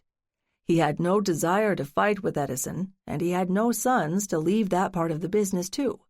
I don't know for sure, but I think we can find out. Finally, Carol spoke. "You're saying that we're looking for Henry Barton's patents?" "That's right." "Do you know if they even exist?" Carol pressed. "No, but I haven't had a chance to look. I only came upon this reference I mentioned recently. What I need to do is either get online with the patent office or go to D.C. and take a look for myself. I'm pretty sure Edison didn't talk about his financial state, or maybe he thought one or another patent wasn't worth anything and didn't mind unloading it at the time. As I said, there was a lot of competition back in those days, and a lot of what looked like great ideas didn't pan out and were forgotten." "Why does this matter to you?" Carol asked. "I mean, you've been saying all along that academically you're more interested in the big picture, the history of regional development, not limited to electrification, although I'll concede that the availability of power made a lot of things possible, so there must have been a lot of business opportunities. But as you said, Henry wasn't exactly mainstream, and he didn't seem to want to promote whatever he might have found. Or maybe none of his ideas worked anyway, and he just dropped the whole idea."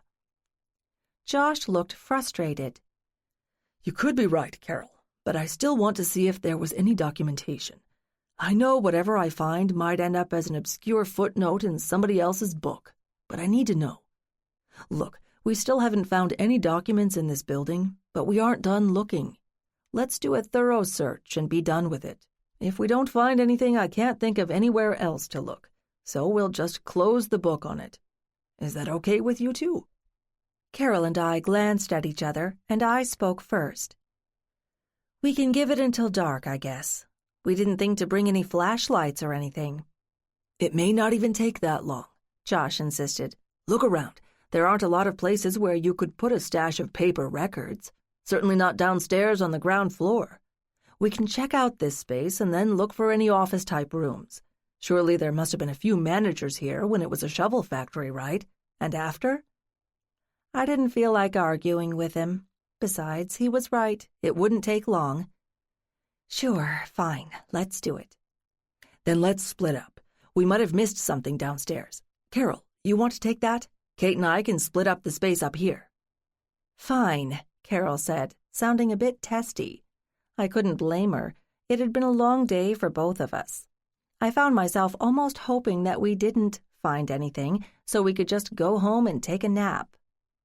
Carol dutifully went down the stairs. Josh pointed at one end of the long, narrow room we were standing in and said, "You take that end and I'll take this one. Start at the outside wall and work inward, and we'll meet in the middle." He marched off without saying anything else, so I just followed his instructions. There were shelves along the outside wall, and on the shelves there were wooden boxes, so I made a guess that nobody had used this room since the invention and widespread use of cardboard boxes, whenever the heck that was. I knew nothing about what circumstances had closed the factory down. That had been long after Henry's death in 1911, and before I was born. Who had taken over this place?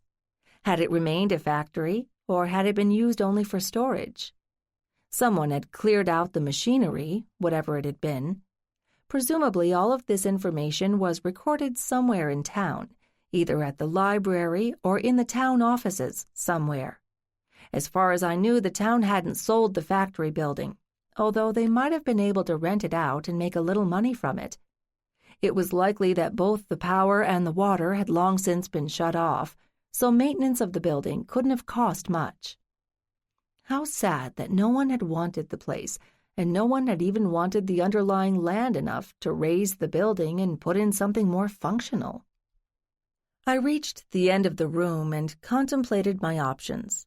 There were a few wooden boxes, but they didn't appear to be nailed shut, nor were they labeled. And I had to blink a few times to make sure I was seeing what I thought. There was a large antique safe tucked in the corner, its front flush with the brick wall, almost obscured by the boxes. I hauled a couple of the boxes out of the way and tried the handle. Naturally, it was locked. But the massive thing did not have a combination lock, only a keyhole. And I had a large ring of keys. What were the odds that one of them fit? Why not find out? I sat down cross-legged on the floor in front of the large hunk of metal. I debated about saying a short prayer, but I couldn't think of an appropriate one, so I just started trying the keys. When one finally fit in the keyhole, I was startled, and more so when it turned, and something inside the safe clicked. I paused for a moment, wondering how I'd feel if it turned out to be empty. Then I said to myself, "Chicken," grabbed the handle and pulled. Then I stared at the stacks of yellowed paper that nearly filled the interior. Finally, I stood up carefully and called out, "Josh, I think I've got something." 20. Josh arrived quickly, then skidded to a stop. "Holy crap," he said in a reverent voice. I almost laughed at his rare use of profanity. Crap, maybe, but I doubt it's holy. I didn't touch anything, so you can do the honors. He knelt in front of the open safe, and I scooched over to give him space. Josh reached into the safe and pulled out a clutch of papers, handling them reverently. He began leafing through them, so I stood up, went out to the stairwell, and called out for Carol. She answered quickly. "What?" she demanded, walking into the main space of the ground floor room below. "I think we've struck the mother lode. You'd better come and check things out before Josh has a heart attack. Thank goodness, all I've found are some very large spiders." I turned back to the long room where Josh hadn't moved an inch, and Carol followed shortly. She and I both sat on the floor, watching Josh. We must have looked like primitive worshippers. Of bits of paper? Well, Carol said impatiently after several minutes of silence. Josh looked up at her as if surprised to see her there. Business records, and not for the shovel works. If there is any justice in the world, there will be copies of the patents in this pile somewhere. Congratulations, I guess, I said. What does that mean? It means that I might be able to contribute a small piece of history, assuming that all this is what I think it is. I'm glad you're here, Carol. You can help me look through this stuff. If you need to get up to speed on the 19th century state of electrification, I've got some books I can lend you. My brain was working sluggishly. I don't mean to be crass, but are these worth anything financially, setting aside their historic importance? As old documents, maybe, but not a lot. Carol would know more about that side than I do. But it was kind of fun watching different expressions drift across Josh's face as he worked out the implications of a possible major find. I'm no expert on the legal issues, he began carefully, but it is possible that if some of these patents predate Edison's claims, or if Edison had sold them to Henry, they could have some value that might go beyond the financial. There could be broader implications. Was he being deliberately vague? It's worth checking, isn't it? I prompted. I think so. I'd guess if Henry had some sort of prior claim, it would be one heck of a lawsuit that would probably last longer than any of us. It might depend on who inherited Henry's assets. Kate, you've said that the town owns it all, at least until it was sold, which never happened. That would be a real long shot. We'd need a lawyer to sort that out, I'm guessing, I said. But there's another aspect. Think of the negative PR the current electric moguls, or whoever used the Edison patents, would get for fighting with a dead man. Josh thought for a moment, then said slowly, Well, let's climb out on a limb and say it's Mid-Atlantic Power that benefited. And now, 100+ years later, they find they don't own the rights to the patents that launched their company. An honest mistake? I asked. As far as I know, MAP's been doing business for a long time, and they have a good record. And don't forget, the patent trail might be difficult to follow, and things get lost. Or maybe Henry never bothered to file the patents in his name if all he wanted was something to tinker with. Or maybe MAP stiffed Henry Barton, I added. It's possible, isn't it? I suppose, he said. There are a lot of possibilities. Carol spoke up suddenly. You two, you're forgetting one thing here. Josh and I turned to her in unison. What? Zach Mitchell. He's dead, remember? What does that have to do with any of this? I asked. Think about it. Kate, you told me this has always been a peaceful town. Then this Zach shows up in town here for no apparent reason less than a week ago. He doesn't know anyone around here, and they don't seem to know him. There sure isn't much to do in this town, so he's unlikely to be a tourist. He comes snooping around the library, and he claims to be looking for family history information. Okay, that's credible. Genealogists can be kind of obsessive. When I started to protest, she kept going. But then he apparently breaks into the library, and he ends up dead. Doesn't that seem just a bit too coincidental? Carol, are you suggesting that he was looking for information on Henry Barton, and the only thing of value associated with Henry might, just maybe, be the patents that we're looking for? Is that what you're asking? That's my theory, Carol said. That seems kind of far-fetched, Josh observed. All this is pretty obscure stuff. Yes, but the man is dead, and even the state police believe that it wasn't an accident. There has to be a good reason. Somebody thought he was worth killing, I added. Josh was beginning to sound testy when he said, But why? He was a graduate student. He'd never been here before. Then maybe we're missing something, I told him. Somebody killed him. Then ask your detective pal. He should have found something more on the victim. I hope so, I replied. But Detective Reynolds has no reason to connect the dots between Zach and Henry Barton's files. Maybe we do. Okay, say this Zach did make some sort of connection. What would he do with that information? Who would he talk to? Josh said. I thought it was a reasonable question, but I didn't have an answer. Josh kept talking. I think you're getting ahead of yourself here, he went on. Talk to Reynolds. Ask him if he knows anything more about Zach now, or if he's holding something back. In the meantime, we need to decide what to do with this new find, just in case it turns out to be as important as we think it may be. I wasn't sure my tired brain was up to sorting out what was where and who knew where we'd put it. I'm going to assume that leaving it here isn't an option. This place has no security. What's the best option? Guys, Carol spoke up, maybe there's someone else involved in this search. Could be an accomplice, could be a competitor. Good thought, Carol, I told her, although I had trouble believing that two people had come up with the same idea about the Barton patents as we did at the same time. Maybe an accomplice who got greedy and didn't want to split the profits, if there were any. But who do we look for? The three of us sat on the floor and silently tried to sort through what facts we had. After a while, Carol asked, "It's still Sunday, isn't it?" "I think so," I said. "Why?" "Well, neither the town hall nor the bank will be open, so we can't stash this stuff at either one of those. We already believe that the library is not a safe place. Any other ideas?" "Hand it over to Ryan," I said. "He's a lawyer. So far I haven't told him anything about all this, but he works for a law firm, where I assume they keep plenty of legal documents." "What would you tell him?"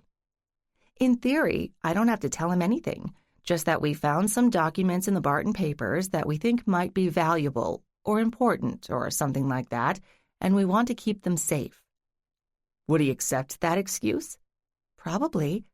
Look, I'd like to take them over to the State Police HQ, but I think explaining why we were there would take half the night and leave them laughing," I said glumly. Finally, Josh got frustrated. He stood up abruptly and said, "Okay, I vote that we take these boxes to the B&B, and we all stay there tonight, keeping an eye on them. Then in the morning you can ask Ryan to take them someplace safe. And one more person will know they exist." I didn't have the energy to argue. "Fine. We're all punch drunk, and I can't think of anything better. But don't you dare stop and read any of them. I want to get out of here before dark." 21. "Amen," Carol said. "But there's one small problem. We walked here. We need a vehicle, and all of ours are parked near the library." "I'll go get mine," Josh volunteered. "I'm sure there's room in the trunk for the contents of the safe." "Fine. Let the women folk do all the heavy work," I said. When Josh looked confused, I told him, "Just go and get your car. We'll get the documents out of the safe and into boxes so they won't be damaged. But you can carry the boxes down the stairs." "Right," he said. Newly energized, he loped down the stairs, and I heard the outer door open and close. I turned back to Carol. "If I weren't so exhausted, I guess I'd be excited, but we still have to stash these somewhere at the B&B. Let's get things packed up so we're ready to go. Since you're the expert, I'll clean out some boxes and you can fill them. Let's get started." After all that we'd already shuffled around over the past couple of days, this batch was surprisingly easy to manage, and we had everything swapped out quickly. Josh returned and started transferring the boxes to the trunk of his car. I told him to keep an eye on the street in all directions to make sure no one was paying attention to us. Okay, maybe that was paranoid, and there were 3 of us, but I preferred to be safe than sorry, so I could find out if we were on the right track about Henry. When everything was stowed in the car, Josh said, "Now what?" "Carol and I have to get our cars at the library. You drop us there and take the boxes to the B&B. We'll be right behind you. Then I'll call Ryan to see if he's willing to take them to his office. If not, we sit on them, all of us, until the bank opens in the morning." "I agree," Josh said. I'll drop you at your cars and go on to the B&B and wait for you there." The streets were as empty as they had been earlier in the day, and I didn't spot anyone giving us the evil eye as we passed. On our way to the library, a thought hit me. Damn, I forgot about Eric. What do we do if he's at the B&B, or he's still with Ryan? Josh spoke up. "Let's hope he's somewhere else. If his car's at the B&B, I'll wait in my car until you two arrive, and you can reconnoiter. If he's not around, we should get the boxes out of sight before he shows up." I was too tired to argue. Fine, that's what we'll do. And we did. No car, no Eric, and we scurried into the B&B like busy ants, clutching the boxes and stashed them in the pantry off the kitchen. Then we collapsed in the parlor. "A brilliant plan," Josh said, his head lolling against the chair cushions behind him, his eyes closed. "Thank you." I could feel my own eyelids drooping. "We're tired and hungry, and I'd really like a shower," Carol said. "If anyone breaks in looking for our stash of precious documents, I won't have the energy to fight with them. For now, they're out of sight. Let's get some food into us so we can think straight. And then we'll fall asleep, and the elves will come and spirit away the historical find of the century," Josh said with a sneer. I glared at him, and he raised his hand. "Sorry, I'm getting loopy. You're right, we aren't cut out for this." "What time is it?" I asked after a long yawn. "After 7, Carol said. It'll be dark in, an hour?" "Maybe," I told her. "By 9, anyway." "Kate, you know your way around the town," Carol said. "You go get food." "Fine. Requests?" "Go to the supermarket and get whatever looks good and is quick." "Yes, ma'am."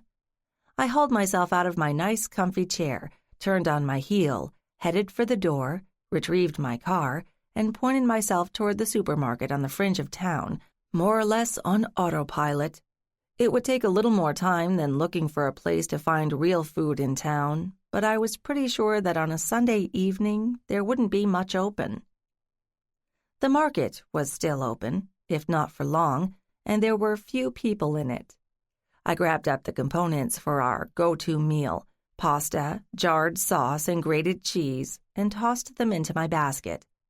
Then I remembered we had nothing for breakfast, and the supply of coffee was getting pretty low, so I went back and grabbed some more stuff. When I finally made it to the checkout, I noticed that the sky was overcast and it was getting dark fast. Time to go. With next to no traffic in town, I made it back to the B&B quickly. There was definitely a storm coming. The first raindrops hit the windshield as I pulled into the parking area behind the building. I gathered up my bags and scurried into the house. "Food," I announced brightly. "Who's cooking?" "I guess I should," Carol said. "You've done it more often than I have." "Thank you. I need to call Ryan about stashing the stuff. Any sign of Eric?" "Nope. I'm beginning to think he's a ghost." "Well, at least he doesn't expect to be entertained, or even fed. Let me know if you need anything, and I'll go make my phone call." I tried Ryan first. He didn't answer his cell, and I figured it was too late for him to be in his office, and I had no idea what his home number was, so I settled for leaving a message on his cell. "Ryan, it's Kate. I need to talk to you about the Barton papers, ideally early tomorrow. Please call me." One thing checked off my list. Now what? Sunday evening was not an ideal time to try to reach people, not that I blamed them for ducking my calls. I made a mental note to call Detective Reynolds in the morning, since I had new information to share with him. Then I sat behind Cordy's former desk and stared into space for a while. I was pretty sure that the papers we'd found at the factory were potentially important, but I had no idea what to do next. At the same time, I was reluctant to share information with too many more people because it seemed all too probable that somebody had killed Zach for those papers. What should I do? That was as far as I'd gotten when I heard a key in the lock, and then Eric walked in. I felt a moment of panic. I didn't want Carol and Josh blabbing about our adventures that day, so I'd have to intercept Eric and remind Carol and Josh to keep their mouths shut. "Eric," I greeted him when I reached the hallway. "You are the perfect guest, because I never see you and you never ask for anything. Are you going out with Ryan tonight? Or would you rather join us for dinner? Nothing fancy, but there should be plenty." That's very kind of you. I hadn't realized that this was one of those towns that rolled up the sidewalks at night. Let me go drop my things in my room upstairs. Give me 5. "Fine." I waited until he was out of earshot, then dashed to the kitchen. The mysterious Eric just showed up, and I invited him to eat with us. Just don't say anything about the factory or the Barton collections, please. Eric appeared a few minutes later. At the kitchen door, he greeted Carol and Josh. "Something smells good," he said. "Hasn't Ryan been feeding you?" I asked. "Yes, but he does have work to do. I've been following a few military campaigns around the countryside, stopping when I feel like it. It's a pleasant change from the corporate life." "Did much happen around here during the Civil War?" I apologize for my ignorance, but I've never been very interested in local history, I told him. "Actually, yes. Some of the Confederate forces retreated through here after the Battle of Gettysburg in 1863. The Northern soldiers were almost out of ammunition when reinforcements arrived, so there were a few active days." "I did not know that. Is there a military cemetery nearby?" "That I couldn't say. I haven't had enough time around here. Aren't you from around here?" "I was, but I left after high school, and I was never into cemeteries. I've worked in other places since then. Baltimore most recently, and Philadelphia before that." Eric smiled. "Really? I'm originally from the Philadelphia area, or right outside the city." Carol mentioned that. "I'm working on a graduate degree at Penn," Carol told him, and she stirred something vigorously. "I'm just visiting Kate here. We met not long ago. Will you be around in the morning? Maybe we can chat then." "I'd enjoy that, but Ryan said something about plans. Let's wait and see, shall we?" "Sure." Carol turned to me. "Food's almost ready." "Can we eat in the kitchen?" Josh asked plaintively. "It seems like too much work to set the table in the dining room." "I won't object," Eric said, laughing. I retrieved another bottle of Cordy's wine. I'd be sorry when they were all gone, and brought it back to the kitchen while Josh and Carol dished up. When we were settled, I said, "Eric, what do you do when you're not chasing soldiers around the countryside?" "I'm a vice president in management at a major electric company in Delaware. Far more interesting than the dairy business." Somewhere inside my head, a little alarm bell was ringing. "Would that be Mid-Atlantic?" "Yes, we provide service for this area." I thought it sounded familiar, but as I said, it's been a long time since I lived around here and things change, and I wasn't paying the electric bills when I was in high school. "The company has been in business for close to a century. Actually, it came about from the merger of a number of smaller regional companies, and we've added a few since then. We're one of the largest in the country now. I've been with them for going on 20 years now, and I came up through the ranks." "How interesting," Carol said. "I've learned a bit about Philadelphia's water department since I've been spending time there getting a degree. Do you know there are still bits and pieces of the original city piping? They were made up of logs, or more like tree trunks, lined with lead. Hard to imagine supplying a city like that." "There's a lot of history to Philadelphia," Eric said. "Have you seen Bartram's Garden, south of the city, near the airport? That was one of the earlier commercial sources for plants in the region." I was relieved that Carol had diverted the conversation. I was still chewing over the fact that Eric worked for Mid-Atlantic, but my brain was too mushy to ask him any questions about it without making a mess of it.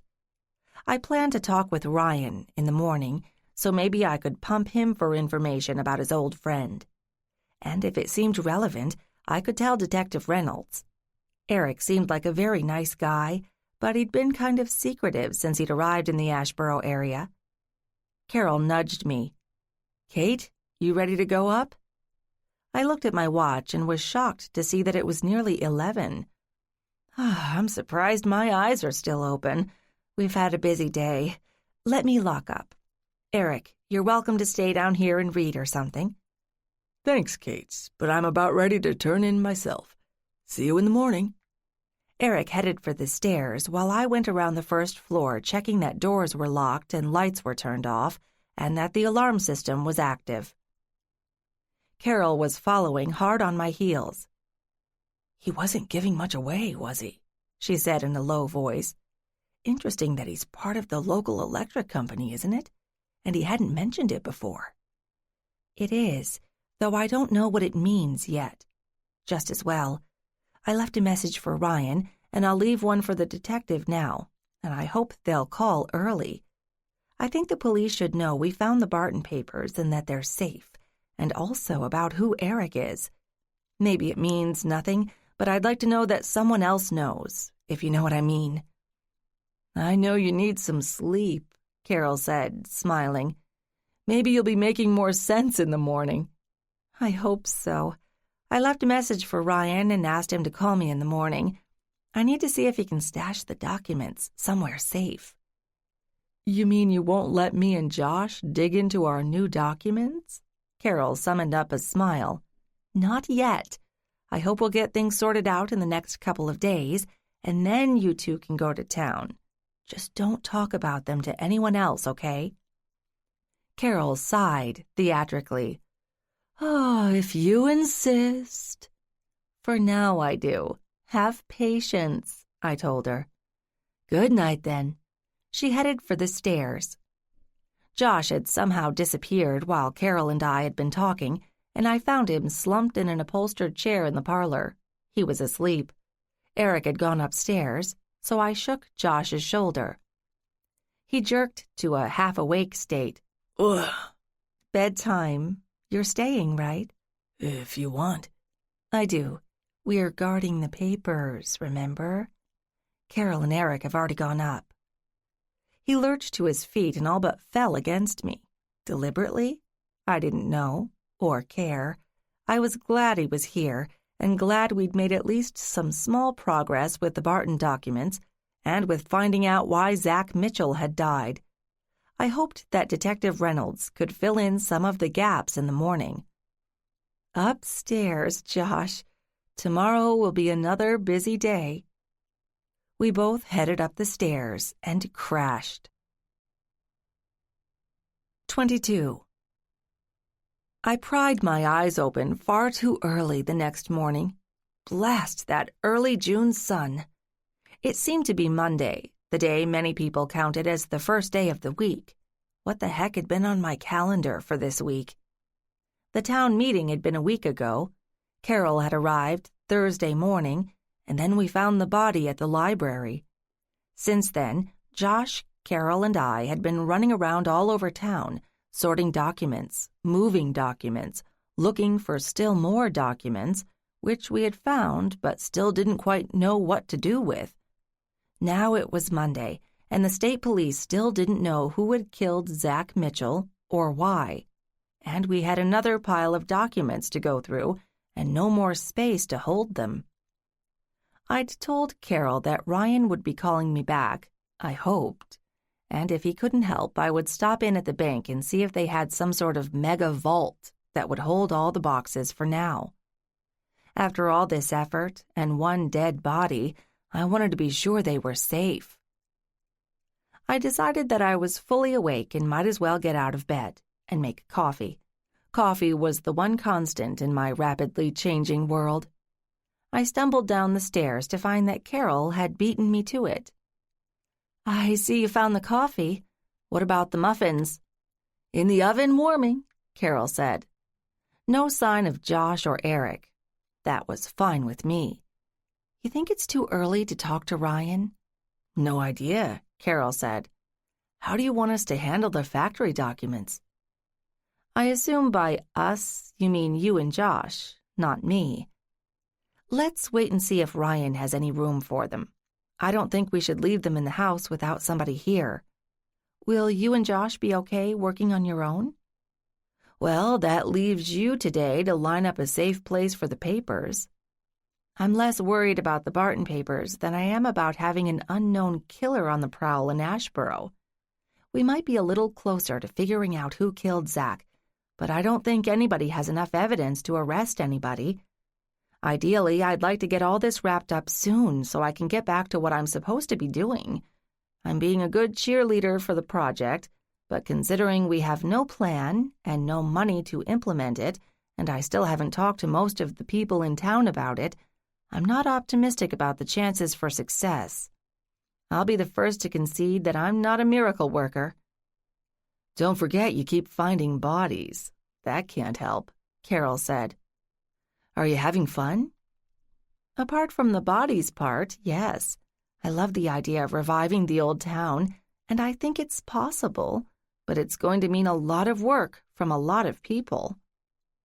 And you win them all over to your vision of the place, Carol said, smiling. Well, I hope so. Josh was next to appear. He was looking a little worn, even though he should have been psyched to dig into the newly discovered Barton documents. Coffee? Josh asked plaintively. I pointed to the pot on the table. Any signs of life from Eric? I asked him. Nope, but his car's gone, Josh told me. I hadn't noticed. He certainly was an elusive person. Wow, he really is serious about this Civil War stuff.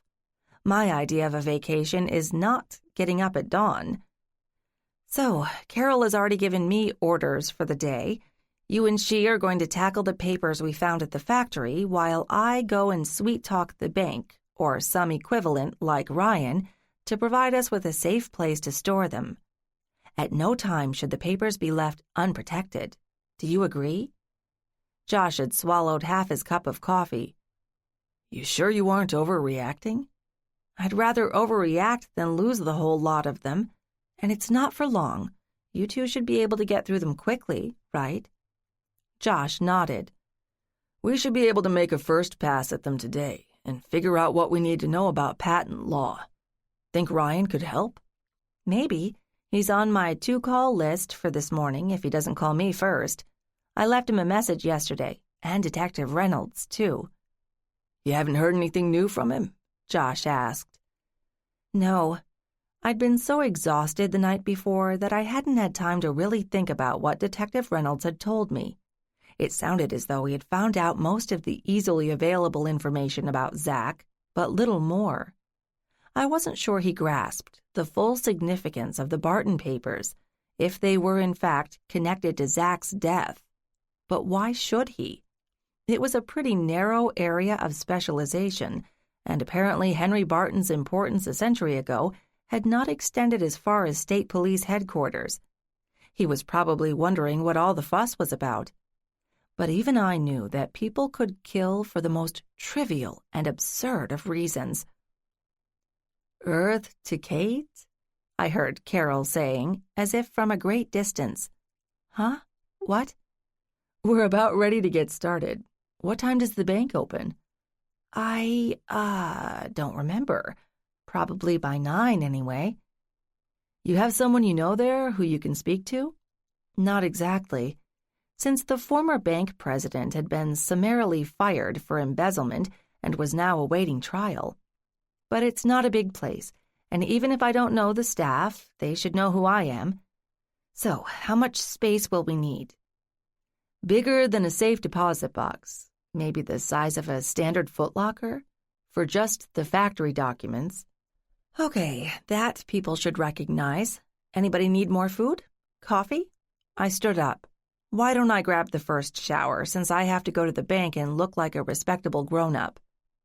Kate, just go get ready, Josh said. If we need anything else, we can call you on your cell. He was being annoying, but he had a point.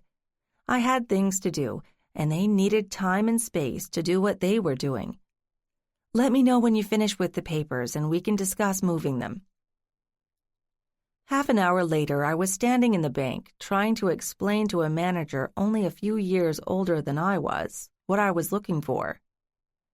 I have several large wooden boxes of financial documents that may be valuable, and I want to put them in a safe place for a short time." "How large is large?" the manager asked. 3 cubic boxes, each about 2 square feet. They probably weigh 20 pounds apiece. It's just papers, no objects. I'm guessing about a footlocker's worth." "Our safe deposit boxes are nowhere near that big. Have you considered a commercial storage facility?" I gritted my teeth. As I said, these are potentially important documents. They are also over a century old and are therefore fragile. I need to store them for a short period of time. All I'm asking is whether you can provide a secure place to keep them until I can find a final home for them." "What about a lawyer's office?" the manager volunteered. "Where do most lawyers you know keep their legal documents, like wills and such?" Here at the bank. They probably keep a copy at their office as well." This was getting ridiculous. I could have left them in the safe at the factory and saved myself the trouble. I pasted on a smile. "Thank you for the information. I think I might call a lawyer, since you don't seem to offer any appropriate options." I turned on my heel and walked out before I said something I'd regret. And then I called Ryan from the sidewalk. "Hey, Kate," he answered in a cheerful voice. "What's up? Anything new?" "Ryan, did you get my message? I'm looking for a place to stash some of the Barton papers that may be valuable, and the bank doesn't seem to have any appropriate space." "You can't keep them at the B&B?" "That doesn't seem to be a good option in terms of security. Where does your law firm keep important documents?" "On site, mostly, in a modern safe. How big are you talking?" Carol said about the size of a footlocker. "Oh, I was picturing maybe one banker's box."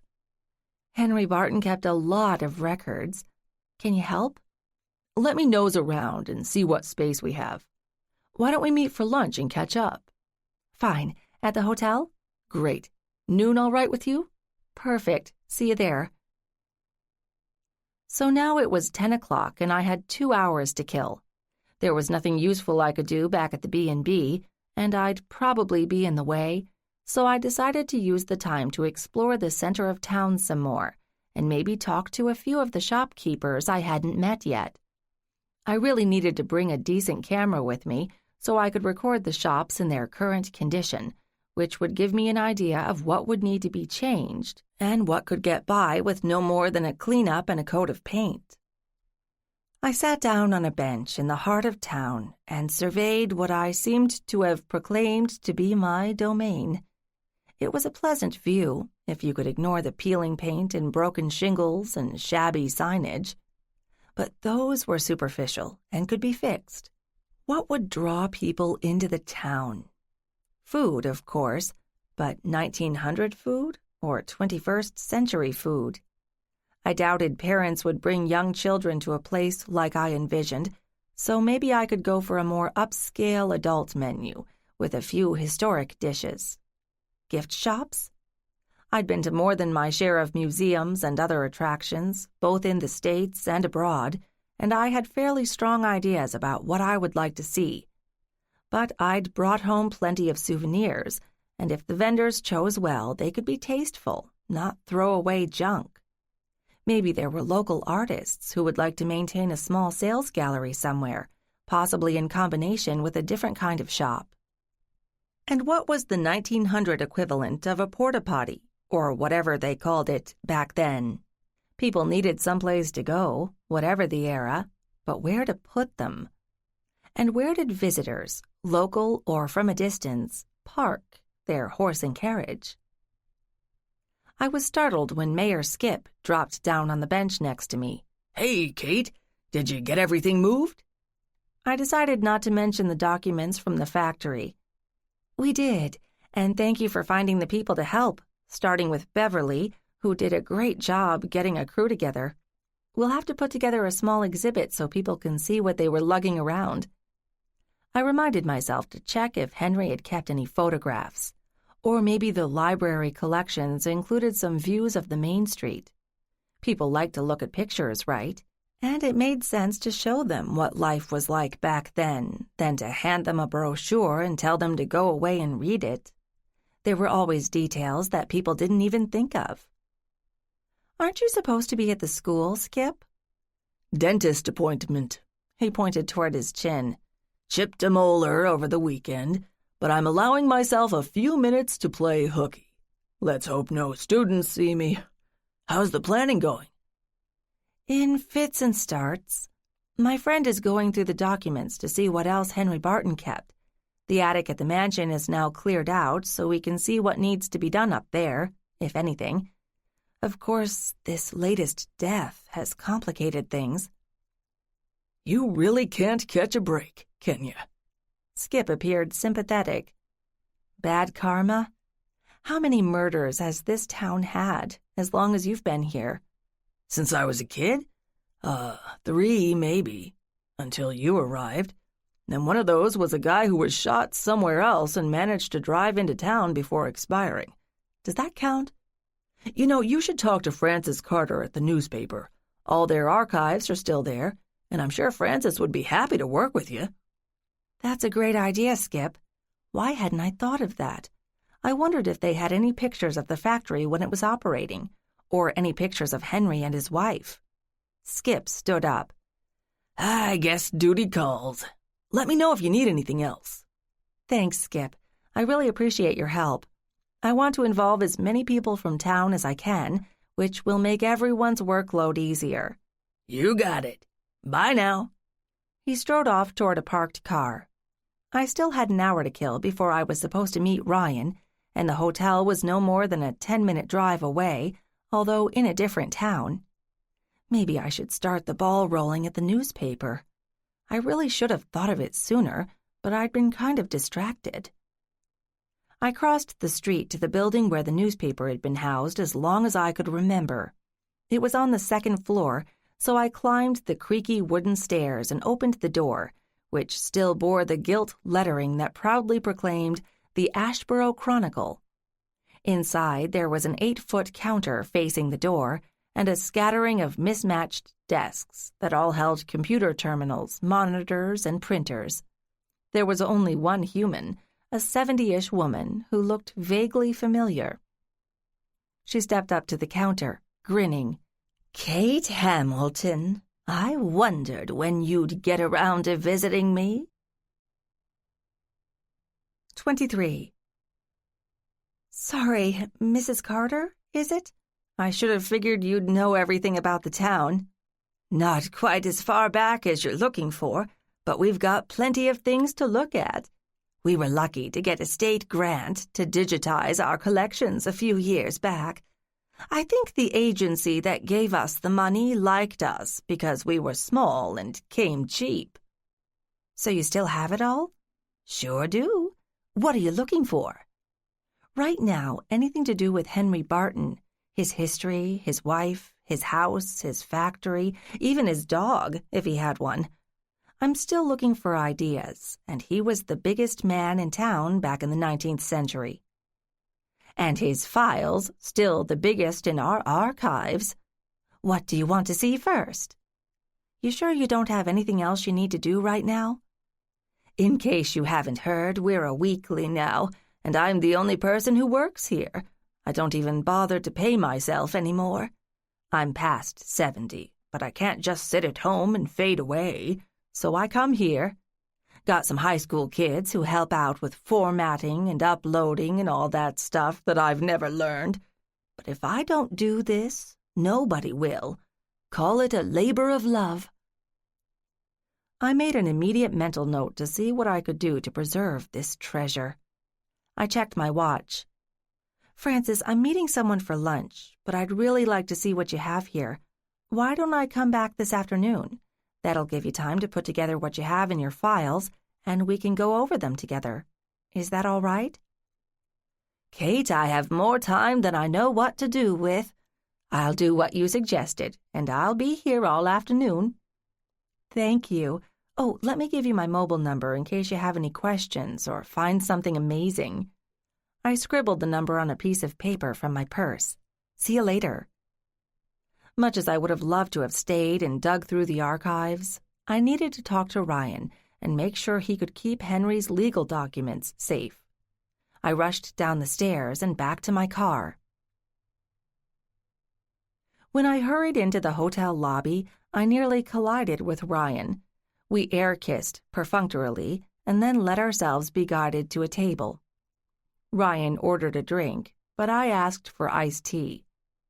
"So, how's it going?" Ryan said heartily. "Apart from an unsolved murder? Great. I've got a lot of ideas." B&B still working out for you? For the moment. I have to say I haven't seen much of Eric. He's sort of a ghost. What's so mysterious about Eric? Have you seen much of him? Can't say that I have, but that's not unexpected. I've been busy at work, and he's on vacation. What's the problem? Well, he's out of the house before anyone else gets up, and he comes back late. It's not a problem, but he's not the most sociable guy. You do understand that vacation means he wants peace and quiet, and he wants to see the battlefields in some sort of order. You know him well? I asked. I think I told you earlier that Eric and I went to college together, but then we went our separate ways. Since college, we see each other maybe once a year and swap holiday cards. We're not really close, but we keep in touch. Why the curiosity? I'm just being careful. Let me say that some of the things I found in the past week are bigger than I'd expected. Did you know he worked for Mid-Atlantic Power? He might have mentioned it. I never gave it much thought. When we get together, we don't usually talk business, and he's never asked for legal advice. What does it matter? I don't know that it does, but it may be part of the puzzle, and I may need legal counsel. Kate, you're worrying me. Maybe you should start at the beginning. Should I hire you as my attorney? If it would make you feel better. Give me $1 and you'll be my client officially. I felt a bit silly handing Ryan a crumpled dollar bill, but it did in fact make me feel better. Okay, let me walk you through it.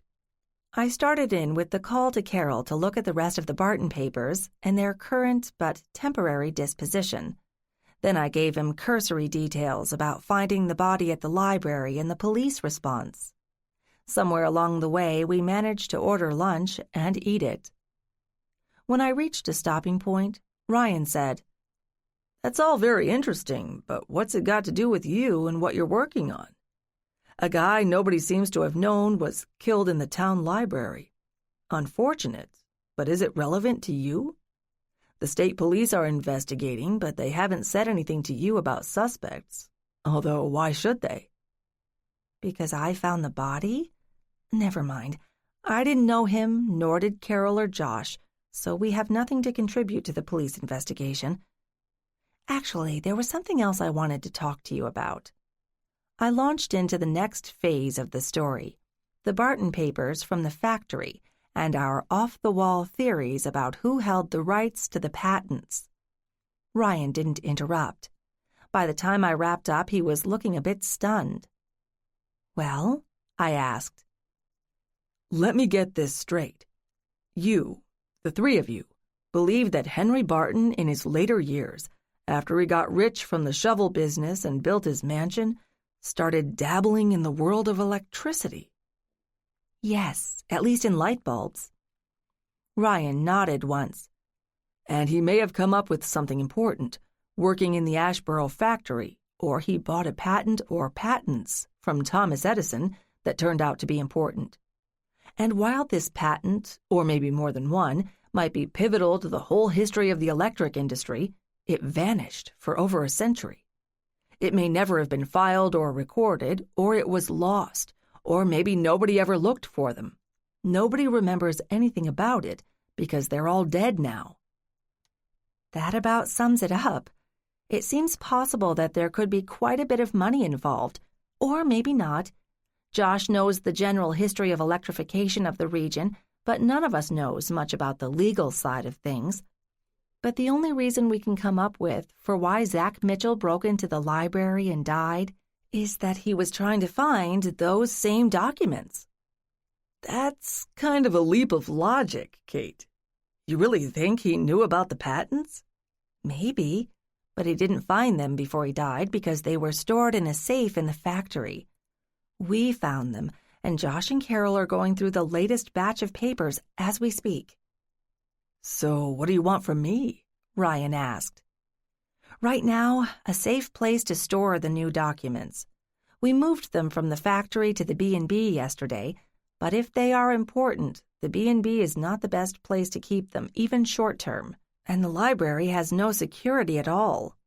I asked if the bank could keep them, but they seemed boggled by the idea of storing a trunk full of papers, so I thought of you. Have you told the state police about your theory? I plan to do that today. Remember, we only found the documents yesterday afternoon, so the police aren't up to speed on all this yet. And I don't think they'll see the implications of finding a legal document that may have a significant impact on regional power generation and be worth a whole lot of money. They're focusing on the death, as they should. Right now, I just want to keep the documents safe until we can figure out what to do. Can you help? Ryan smiled. You know, if you'd just come to me and asked if I could store some papers for you, I could have said yes in a minute. Now I have far too much information. But this is merely a hypothesis. I didn't actually give you any firm facts. Do you? Not that I know of. I'm just pointing out that I don't need to know what I'm protecting. Certainly not if you're my client, which you are now. Unless, of course, someone will follow the papers and try to kill me. You would tell me about something like that, wouldn't you? Of course I would. I don't want to see anybody else get hurt or killed. And if all this was just an interesting footnote to history, I wouldn't worry. But if this has important financial impact on certain companies, that raises the stakes, wouldn't you say? And a man is dead. Yes. But what are you going to do about it? Josh is a respected scholar of industrial history. Carol is an expert on the dating and provenance of old documents. I can't think of two better people to handle this, as long as they and the documents are safe. If something happens to either of them, I'll never forgive myself. Where are they now? At the B&B with the documents. They know what the risks are. Ryan seemed to have arrived at a decision. All right. Our firm has a walk-in safe. We keep a lot of legal documents on hand, and as you found out, local banks are not always the best repository. If you can deliver the documents to my office, we will protect them. When will they be available? Josh and Carol thought they'd have enough of the information they need by this afternoon, so we can hand them over today. Do you need help with transport? I'm not sure. Do you have a bonded delivery service or something like that? I can arrange for one, or I could simply go with you and bring them back myself. We could all come with you when you do that. That would be sufficient protection, wouldn't it? You really are worried, Kate, aren't you? Ryan asked softly. To tell the truth, yes. I know I'm in over my head. I'll help you take care of it, even if it means bringing everyone along for the ride, he said, smiling. Thank you. I shook myself after my brief flash of sentimental honesty. Let me call Josh and see how they're doing. When I fished out my cell phone, I saw I had a phone message, but it was a number that I didn't recognize, and I needed to touch base with Josh and Carol first. Josh answered quickly. Checking up on us? He said, but he sounded cheerful. Of course. The bank was a bust, but Ryan has agreed to store the boxes in his office's safe. How close to done are you? Another hour should do it. Where are you? At the hotel, maybe 15 minutes away. Does Ryan know all the details? He does. I paid him $1, so he's officially my attorney now. So if he tells anyone this confidential information, he's in trouble with the law. I guess that's good enough. Give us another hour and we'll start packing up. After I'd hung up, I turned back to Ryan. We're on. Why don't you come by around 3? Great. See you at the B&B. I left him to settle the bill and walked out to the parking lot when I remembered the phone message. I returned the call, and Frances Carter answered quickly. Kate, I've got a terrific pile of stuff if you want to stop by and see it. Don't worry, I won't keep you long, But I thought you might want to work out some sort of strategy to use it, maybe for promoting your project. I'm going that direction right now, and I'd love to see what you've got. Be there in 10. I headed out of the parking lot toward downtown Asheboro. Let the music unwind the tension of the day, making space for the next chapter to arrive with clarity.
I found a parking space in front of the newspaper building and went up the stairs quickly. I found Frances seated at a table at the back with a foot-high stack of yellowed newsprint in front of her. She waved vigorously when she saw me. She was still the only person in the room. "Thanks for coming back, Kate. When I saw how much we had, I got excited. Nobody's looked at this stuff for a long time. Not even the microfilm version, much less the digital records." "I'm impressed. Can you give me a thumbnail sketch of what you've got?" "I'd say 15% is social. You know, Henry's marriage and some activities for the couple. I must say, reading between the lines, poor Mary was either pathologically shy or always sickly. You know anything more?" "Not really. From what I've seen from his home, Henry didn't file away any personal correspondence, but they were sharing the house anyway, so why would they have written to each other? I'm guessing her death devastated him because he seemed to change after she was gone. Poor man." "Well, the other 85% was about the factory, which employed most of the men in the town, the ones who weren't farmers. There are a lot of descriptions about what he made, where his shovels were sent, even some profiles of his outstanding workers, and it wasn't for his own glory either. He was proud of what he'd built and what it meant to the town. For someone I never met, I kind of like old Henry." "I know what you mean. He built an amazing house, and I have to wonder how much of that was to make his wife happy. Can I take a look at the printouts?" I held out a hand. "Sure, these aren't the originals anyway, although we do have them. Help yourself." I leafed through a portion of the papers. They included a surprising number of photographs which looked like they had come from the local paper. "When did the paper start using photographs?" "Oh, around 1885, I think. Our little paper was well ahead of its time for a small local. I've often wondered if Henry somehow paid for us to upgrade." "That's great." I shuffled through some more, and at the sight of one, I went still. Could it be? I slid it back toward Frances. "Is that Henry on the left?" "I think so. He's in a lot of the pictures." "Do you recognize the man on the right?" I asked carefully. Frances took another look. "I think that's Thomas Edison. Henry knew him slightly. I'd have to dig up the original article, but I think the story was that Edison was traveling around flogging whichever invention he was working on at the moment, and he happened to pass through this part of the world. Don't know how the picture came about, though." "May I keep this copy?" "Sure, I can make plenty more, thanks to our digital files." I so wanted to stay and keep hunting, but I was supposed to meet Ryan at the house shortly. "Frances, this is wonderful and exactly what I need. Thank you for putting this together for me, and I'll look forward to coming back since I feel like I've only scratched the surface. If you find anything else interesting, please set it aside for me. Happy to be of help. Not a lot of people ask me to help anymore. I miss it. I laughed. I'll give you as much as you can handle, I promise. Maybe we can even get your high schoolers involved. Thank you. I all but skipped down the steps to my car. I'd seen enough photographs of Edison to recognize the man when I saw him, and the date was right. So I now had a photo of Henry and Edison together at the right time, in the right place. Maybe our theory wasn't so crazy after all. 24. I sped back to the B&B as quickly as the law would allow. Not that it was very far. I think I had a silly grin on my face all the way. I felt ridiculously psyched. Here the three of us, reasonably intelligent, experienced, professional adults, had sat down and cooked up a pie-in-the-sky theory about something that had happened well over a century earlier, based on the feeblest of hints, and I had just lucked into a tangible piece of evidence, the picture, that greatly increased the odds that we had been right. The timing was right, and such an exchange fit what we knew about Edison. And would someone kill Zach unless there was something important at stake? Tangible proof of Asheboro's part in the fledgling electric industry would certainly qualify. I knew this was only a baby step forward, but after so many frustrations and guesses, I was happy to take what I could get. And I'd made a new friend and contact in town. Frances Carter and her newspaper could be a real asset in boosting my plan, and could even attract more townspeople to participate. What about a memories column, where people could talk about what they remembered or what their parents and grandparents had told them about the old Asheboro? What about a regular role at the paper for the high school kids? Those who plan to go to college could use a public service credit on their application, and they could handle the computer stuff that Frances couldn't, since they probably didn't care about learning how to set type, about which I knew almost nothing. Plenty of possibilities. I beat Ryan back to the B&B.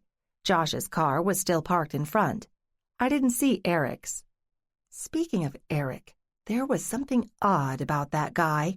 Maybe he was going through some sort of emotional crisis and wanted nothing more than to be left alone to commune with nature, or with Civil War graves, which might explain why he was avoiding Carol and me. Or maybe he had a terminal illness and was looking for burial possibilities. Not my business, anyway. I wasn't even his hostess. I was just letting him use a bed in the house where I was staying that happened to belong to an old friend of mine who also happened to be Eric's old friend. An example of small-town networking.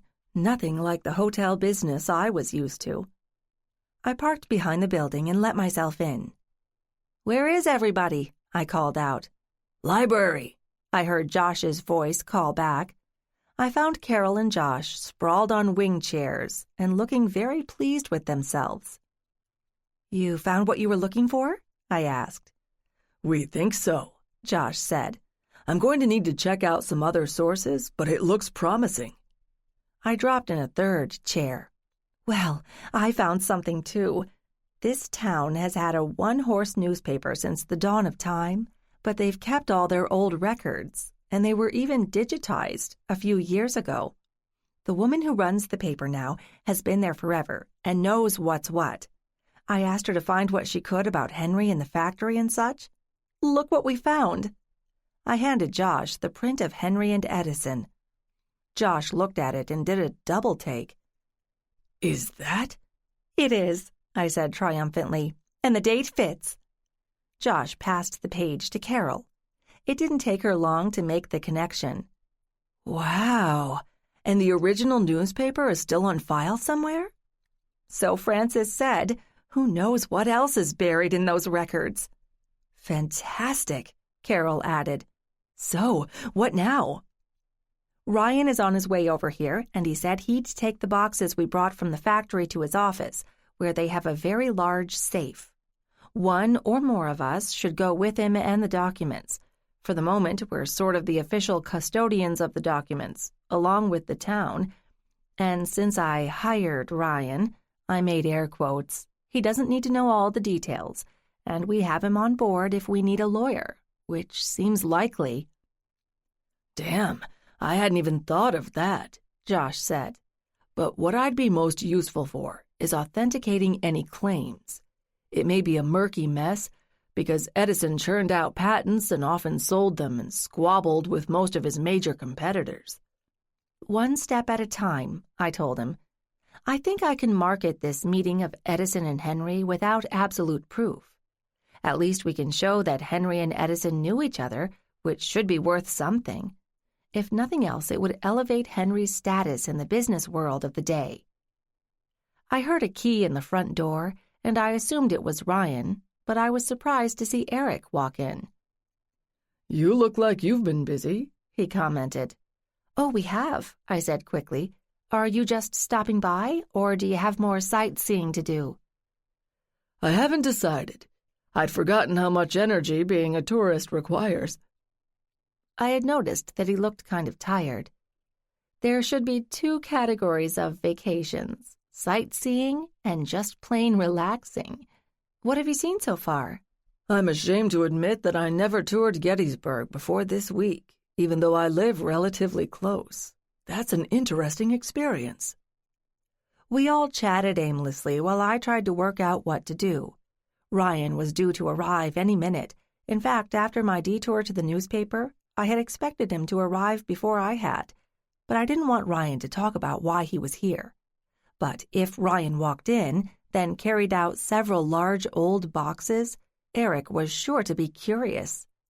I wasn't quite sure what their relationship was, but if Ryan called Eric a friend, he would be likely to mention his task. Maybe I needed to intercept Ryan at the door. I hoped that Josh and Carol weren't about to blab about what we were working on. I'd tried to impress on them the need for discretion when mentioning the new Barton papers, but I wasn't sure if they'd taken me seriously. Surely they would recognize that Eric didn't need to know about what had been in Henry's attic, much less the factory. But the two of them were so giddy with what they'd found that I didn't trust them to think before they spoke. Where was Ryan? He should have been here by now. I really needed to call Detective Reynolds. I was supposed to be making neutral conversation with Eric, right? I was getting tired of trying to navigate the murky waters of who knows what now.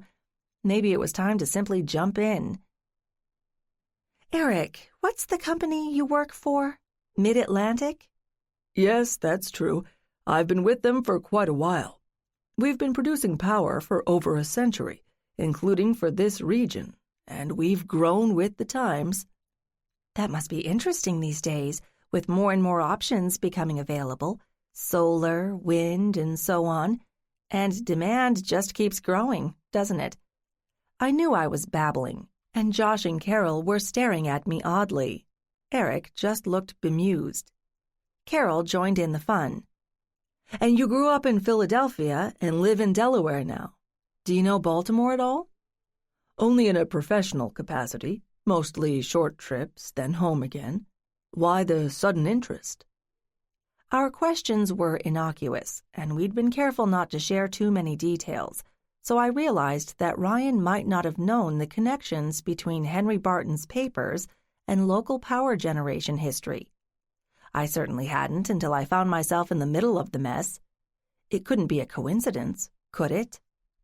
Luckily, Ryan finally arrived and let himself in. I hurried out to the hall to stall him. "Sorry, Kate. I got sucked into a business call and it just kept going," he apologized. "Ryan, Eric is here," I said in a low voice. "Great. I haven't seen a lot of him this week." "Please don't talk about the Barton papers, okay?" "Why not? Isn't that why I'm here now?" "Kate, you're acting pretty odd. Is something wrong?" "I don't know. Maybe. Can you trust me on this?" "If that's what you want. Can we go in now?" "Sure." I led the way into the library. "Hey, Josh, Carol." Ryan greeted them heartily. "Eric, where have you been hiding? I thought I'd see more of you this trip." "Just out and about, Ryan. I had no clear idea how much ground I'd have to cover to see all the sights I wanted to see. Were you looking for me? You could have called my cell." "No, I'm here to do a favor for Kate. Where's the stuff you wanted me to see, Kate?" "Come on, I'll show you." I all but dragged him to the kitchen and then into the pantry, where the boxes of documents were stacked on the floor. "Kate, are you feeling all right?" Ryan asked. "Sure, fine, if paranoia was the new normal. Let's get Josh to help you carry this stuff out to your car." When we went back to the parlor, Josh agreed willingly. "No problem. You need to get back to your office, don't you, Ryan?" Ryan was looking more and more confused. "Hey, I've got time for a drink." Stalemate. I wanted Ryan on the road to his office, the one with the nice safe, with the loot, and he was preparing to settle in for a cozy chat. Not good. Josh understood the problem, but Ryan wasn't paying any attention to him. I hoped Carol was still swapping Philadelphia stories with Eric. While Josh and Ryan shuttled the boxes out to Ryan's car, I called Detective Reynolds, praying that he wouldn't be in his office. When he answered, I breathed a sigh of relief. "Detective, I have some new information for you. Could you possibly come over to the bed and breakfast in Asheboro now?" He was silent for a long moment. "Is this important?" "Yes, I think it is. Can you trust me on that?" "All right. I'll be there within the hour." "Thank you. I'll explain when you get here." "I'll count on it." 25. After I'd hung up, I went back to the library. Ryan and Josh had not come back from loading the car. "Is it too early to open a bottle of wine?" I asked nobody in particular. "Eric, have you seen enough battlefields for one day?" "I think I'd prefer coffee, if you don't mind. But I think I've seen enough for today." "I'll make the coffee," Carol said, jumping out of her chair and heading for the kitchen. That left Eric and me on our own. He did look tired, not as though he'd been enjoying his vacation. "Were you comparing notes on Philadelphia with Carol?" I asked, just to make conversation. "We were. She's younger than I am, so her memories are different. But you know the city as well, don't you?" "Yes, although it's been several years since I spent any time there. I was working for a hotel, so I didn't get as much time to sightsee as I might have liked. I guess the same was true for me when I worked in Baltimore." "So you're making up for it in Asheboro?" "You mean digging into the details of the place?" "Yes and no. I grew up here, but I wasn't particularly interested in the past. Now I see things differently. I feel like there's more I can do to have an impact on the town here, rather than at a big urban hotel. And if I'm lucky, I can help rescue the town." "I admire your courage," Eric said. "Striking out in a new direction and helping other people." Ryan and Josh came back, and I wondered what, if anything, they'd talked about as they'd loaded the boxes into Ryan's car. It was getting increasingly difficult to remember who knew what, not to mention what was fact and what was hypothesis. The doorbell rang, and I said brightly, "Who could that be?" as I went to answer, hoping it would be Detective Reynolds. I opened the door to find Allison? What was she doing here? "Hi, Allison," I said, my mind racing. "I thought you'd gone home. Looking for something? Or someone?" I asked, blocking the doorway. "Kate, we need to talk. I have some questions for you," she said, more or less shoving her way past me. She headed straight for the library, and I rushed to catch up. She stopped in the doorway, and I all but ran into her. "Eric?" she said incredulously. Eric stood up and, in much the same tone, said, "Allison?" I pushed her into the room. If I hadn't been so confused, I would have found the confrontation funny. Eric and Allison knew each other. Ryan knew Eric, but had he met Allison? Josh had met Ryan, but knew Allison better than Ryan did. But did he know that Allison knew Eric? Carol was watching the scene with a half smile on her face while the coffee perked. Me? I was getting a headache. What was the first question I should ask? "Okay, everyone sit down," I finally said. "I'm so glad we're all in the same room because it should save time explaining. Allison, how do you and Eric know each other?" "We work for the same company, different departments," she said, her voice tight. "You mean Mid-Atlantic Power?" I hadn't seen that coming. "Eric, is that right?" "Yes, it is." He looked troubled. "Did you know Allison would be here?" I demanded. Eric shook his head. "No, she didn't tell me, nor did I tell her I was traveling to Asheboro. Not that she's under any obligation to give me her schedule. It's a large company." Nobody seemed to want to volunteer anything more, so I pressed on. "So neither of you knew the other one was here. Interesting coincidence. Why don't we figure out what the heck is going on?" Nobody protested. Everybody stared expectantly at me. "Let me cut to the chase. It'll save time," I said. "I think I can guess why you're here, Eric. The Edison patents. Specifically, the patents that Henry Barton acquired from Thomas Edison."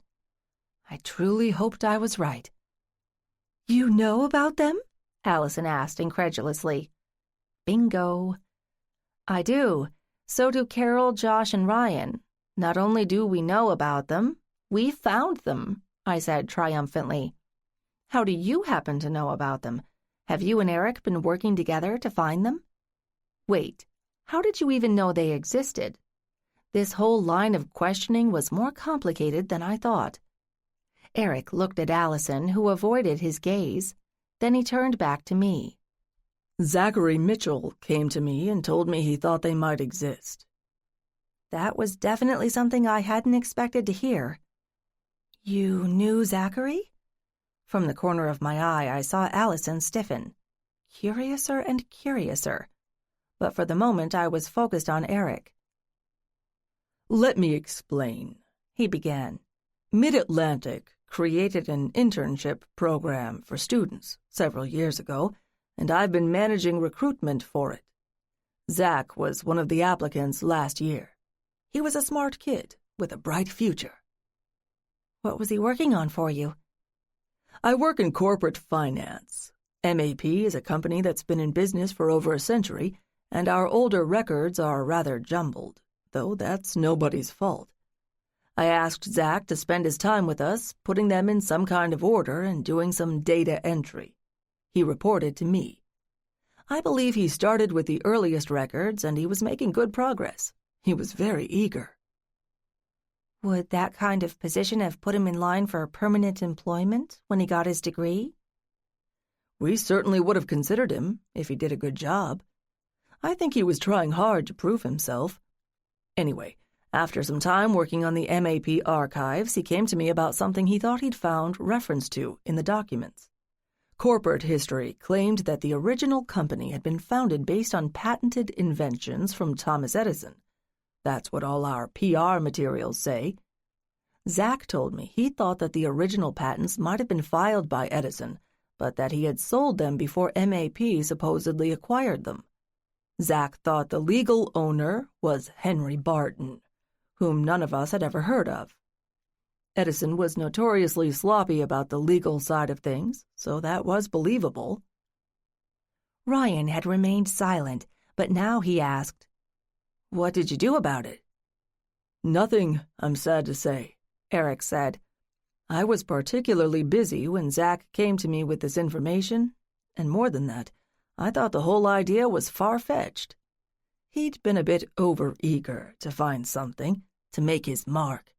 I said something like, 'Thanks a lot, I'll look into it,' and then I shelved it." "How did Zach react?" "I don't know. We didn't have much contact at the company. I was fairly senior to him. But after a while, I did find time to give the idea some thought, and I realized that if there was any possibility that what he'd said was true, we have a legal obligation to investigate it. I didn't have the time, but I told Allison what Zach had told me and asked her to look into it, since she handles public relations." All eyes turned to Allison.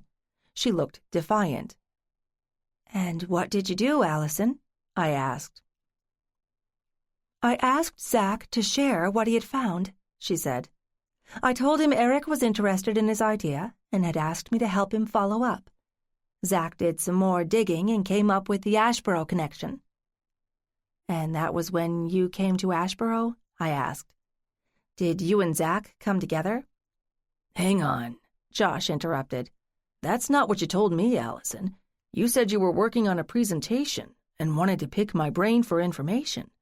You never mentioned Barton or MAP. "Josh, you were living at the Barton estate," Allison protested. "It was the perfect opportunity for me to find out local details. And the conference was a legitimate cover story. You've probably already looked it up. But when I arrived, you and your friends were in the process of shifting all the documents around, so I couldn't exactly dig through them. And I didn't want to talk about the patent problems until I knew more." "But Zach got here first, didn't he?" I asked. "He was in Asheboro, and he knew about the documents. You weren't working together at all, were you, Allison?" She shook her head. "No. He wanted to get full credit for the discovery and make sure Eric knew who had found it, because he wanted a long-term job. Zach didn't know that Eric had already shared the information with me, and I was working on it. I didn't guess that he'd keep looking. I thought that when Eric had downplayed the idea, Zach would forget about it. And then we just happened to run into each other on the street here, and we each had to explain why I was in Asheboro, and I suggested that we work together." I turned to Eric. "Were you aware of any of this?" "No, neither Zach nor Allison shared their plans with me." "Then why are you in Asheboro? Did you know either of them was here?" Eric shook his head. "You must think I'm stupid. I have in fact known Ryan for years, and it seemed like a good time to visit. And I really am interested in Civil War history. I wasn't here to dig around for patents or anything else. When I arrived, I learned about the Barton mansion, and something clicked. So I started to do a little more research. To be honest, I'd never looked into the history of MAP, and I hadn't realized there were any local connections here. I'm sorry, Ryan.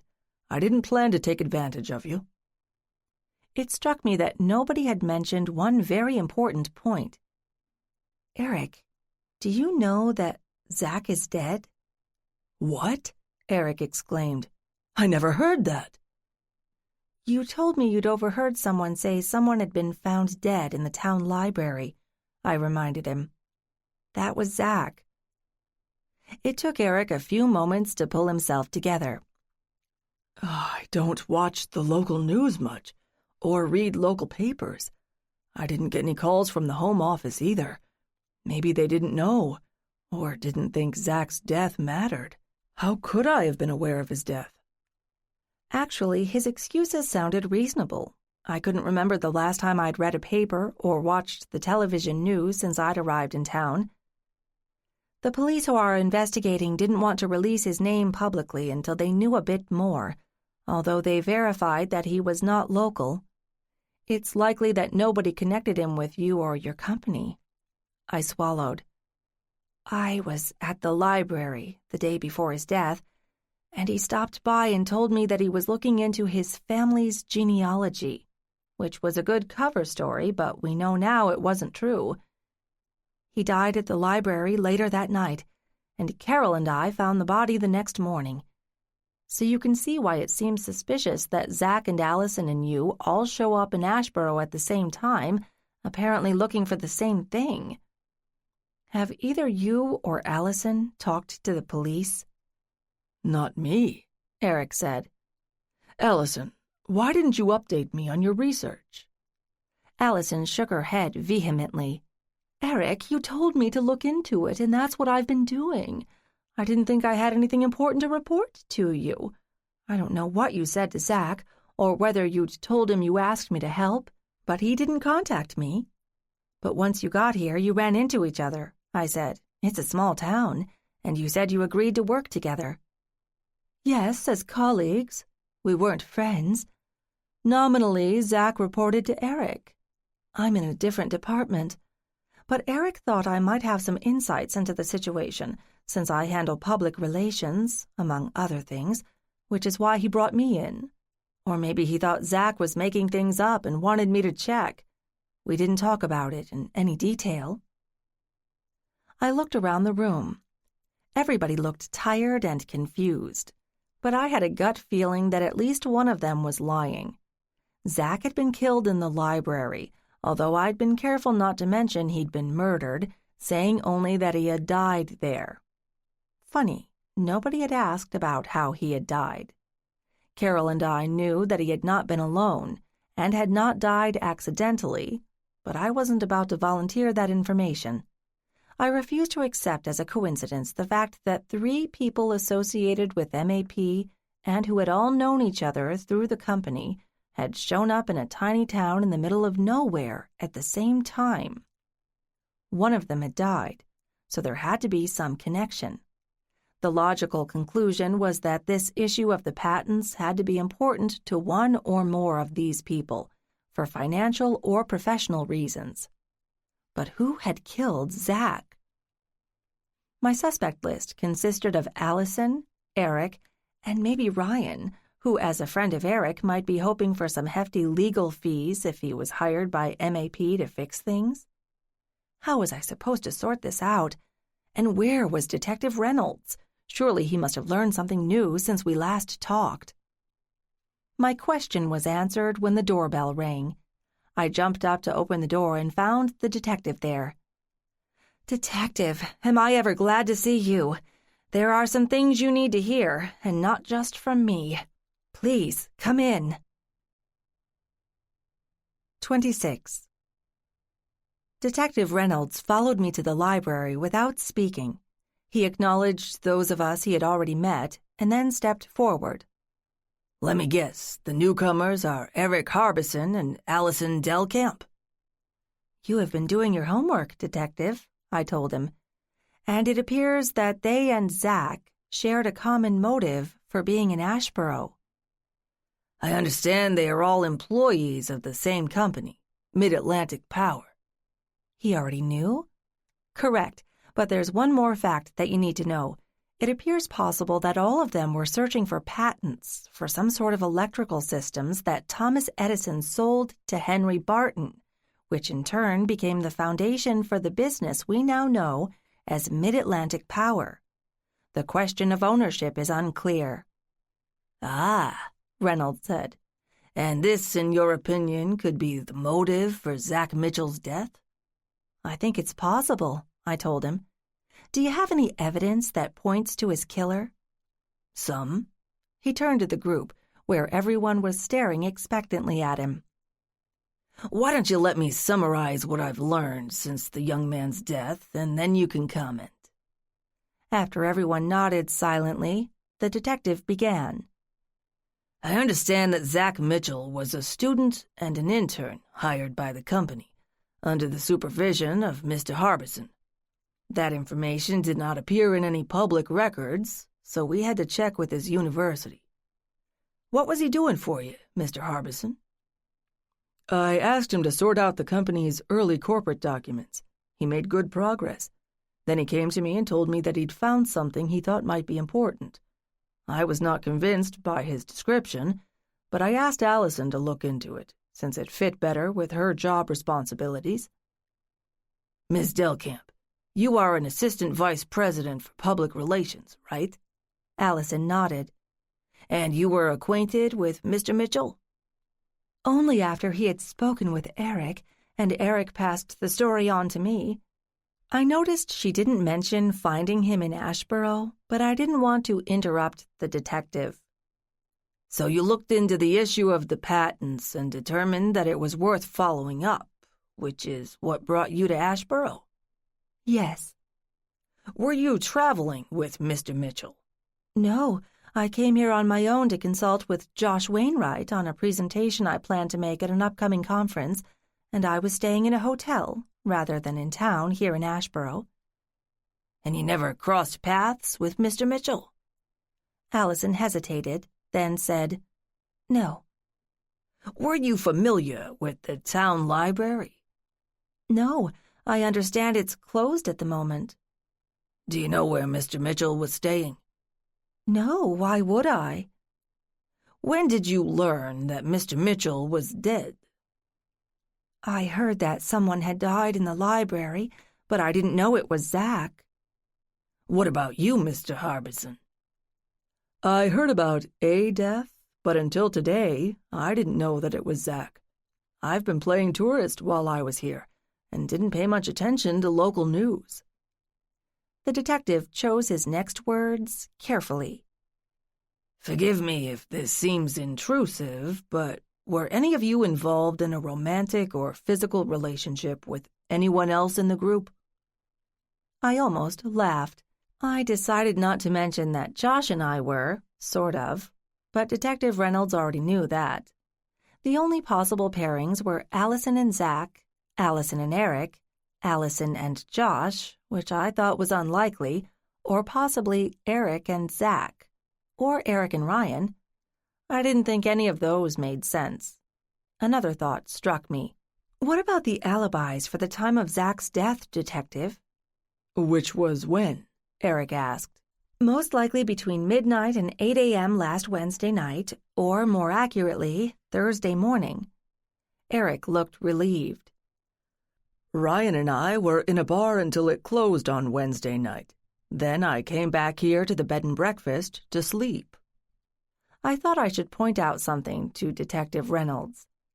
Before you ask, Eric is a very quiet guest. I never heard him come in or leave, so I can't verify when he returned. He did have a key to the place and the code for the alarm system.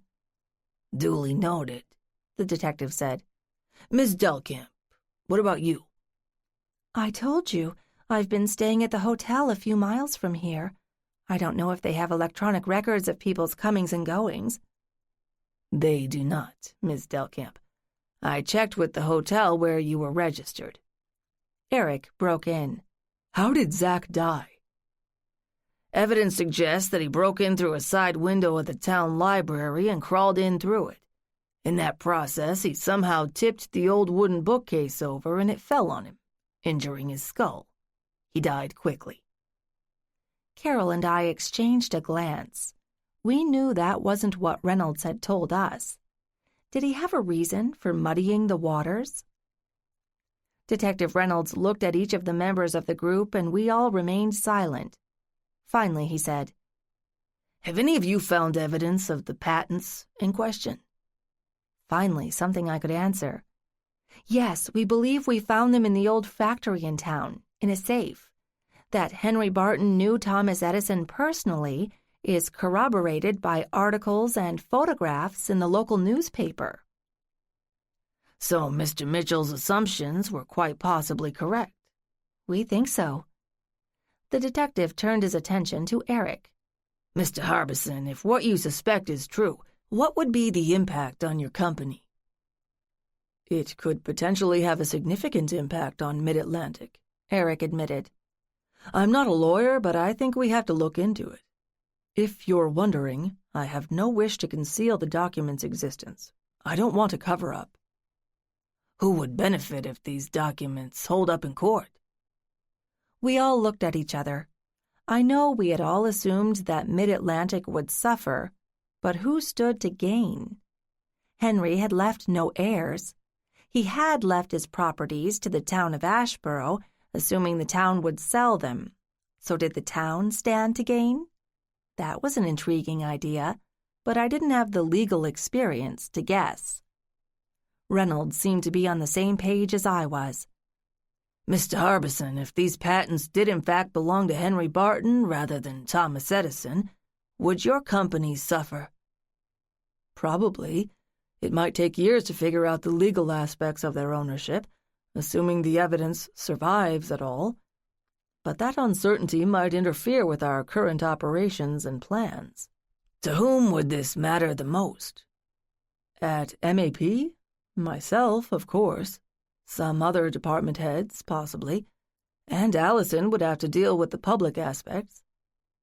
Detective Reynolds paused for a few seconds before asking quietly, Mr. Harbison, did you have anything to do with Zach Mitchell's death? Eric straightened his back. No, sir, I did not. I understand why you would see me as a potential suspect, but I'm not a killer. Zach Mitchell was a good kid, smart, hardworking. I would have been happy to hire him when his internship was over. I'm sorry I didn't give his report the attention it deserved when he first presented it to me, and I can understand why he persisted in following up. He was right. It's important. Detective Reynolds nodded once, and he appeared to be satisfied with Eric's answer. Then he turned to Allison. Miss Delcamp, what about you? Allison looked like a deer in the headlights for a moment. What do you mean? Would your job be affected if this question of who owns the patents became public? Eric would have a better handle on that than I would. I would end up managing the public relations aspects, though not the legal ones. The company would need me to provide information to the public, and to investors, and our legal representatives. That's why I would need to know the details, up to a point. Then let me ask you this. Would your job have been easier for you if these documents had never been found? Allison shrugged. It's hard to say. This is an unusual problem. But evidently Zach believed they existed, and now we all know that they do, although not what they may say or if they're still applicable after so much time has passed. I couldn't stay out of the discussion. Allison, you know that Zach was found dead in the library, and I have to assume he was there hunting for the documents we're talking about. Did you believe documents regarding the patents might be there? I thought it was possible, although it's a rather small library. Still, there aren't a lot of choices in this town, are there? I knew you and Carol were all over the attic of the mansion, going through what was there, and planning to move whatever you found to the library in order to catalog the files. You told us that you met Zach when he came by the library the evening before he died, and I have to assume he was being thorough. I have no idea if he was aware of the factory building or where it might fit among Henry Barton's holdings. I knew of it only because Josh spoke of it as an example of small-town industry from the 1800s. But I would not have assumed there was anything stored there, much less legal documents, after so long. Did you and Zach ever discuss any possible documents collections? No. Why would I? I had no idea that Zach was still looking. I assumed Eric had discouraged him. He asked me to look into it only after thinking about it for a while. It was becoming obvious to me that I didn't understand how a big corporation worked. All right, Zach thought he had found something, but he was a lowly intern, not an employee. It was easy to see why Eric had dismissed his suggestions. It was less obvious why Eric had given it further thought and decided it was worth pursuing. But why ask Allison to look into it? Eric, why didn't you just ask Zach to dig deeper? He was the one who brought you the idea, and he seemed enthusiastic and willing, didn't he? You're right, Kate. He just happened to present his idea to me at a bad time. I was handling several other corporate issues that I thought were more important. After further thought, I came to believe his idea was worth investigating, but Zach had limited experience with historic industrialization or even with MAP. So I asked Allison to look into the details. And that's where things rested when you found Zach dead. We had no evidence or confirmation, just an interesting theory. I glanced at the detective before going on. Then let me ask this. What would you have done if Zach had found what he was looking for and they appeared to be valid? Are you asking if I would have silenced him to protect MAP? I'd like to hope not. And I think Allison could have spun it in our favor, although I hadn't looked at the financial implications. That fit with my assessment of Eric Harbison's character, based on what little time I'd spent with him, but I wasn't about to assume I was a good judge. I'd ask Ryan sometime if we ever dug ourselves out of this crime. The detective jumped in before I could frame another question. Miss Delcamp, were you ever inside the library building? Allison looked startled. I stopped in briefly to talk to Josh there. This was my first trip to this area, and Josh told me the library wasn't open at the moment. If I had thought there was some merit to Zach's theory, I might have tried to persuade the town leaders to let me check out the collections, but my own search hadn't gone that far. Why didn't you just ask Josh to get you in? Or me? I asked.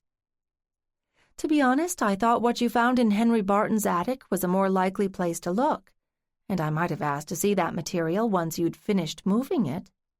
And I was still trying to maintain a low profile on behalf of MAP, in case this proved to be a dead end. That seemed to be a reasonable explanation, but I was still troubled. Zach was dead. He had been killed by a falling bookcase. Or had he? Coming in through the side window, I could accept. He could not have been seen from the street on that side. He was young and apparently in reasonably good shape. The bookcase had certainly seemed solid, although I hadn't looked at it carefully. But the idea that Zach could have tipped it over onto himself was less than believable. Carol, Josh, and I had all agreed on that. Which left me or Eric or Allison or maybe Ryan as the killer. Eric certainly looked physically capable of it, as did Ryan, leaving aside any clear motive. What about Allison? I couldn't guess how strong she was, although she was no frail flower. I certainly couldn't say how cold-blooded she was. What would she gain by killing a short-term intern? Did she have a motive at all?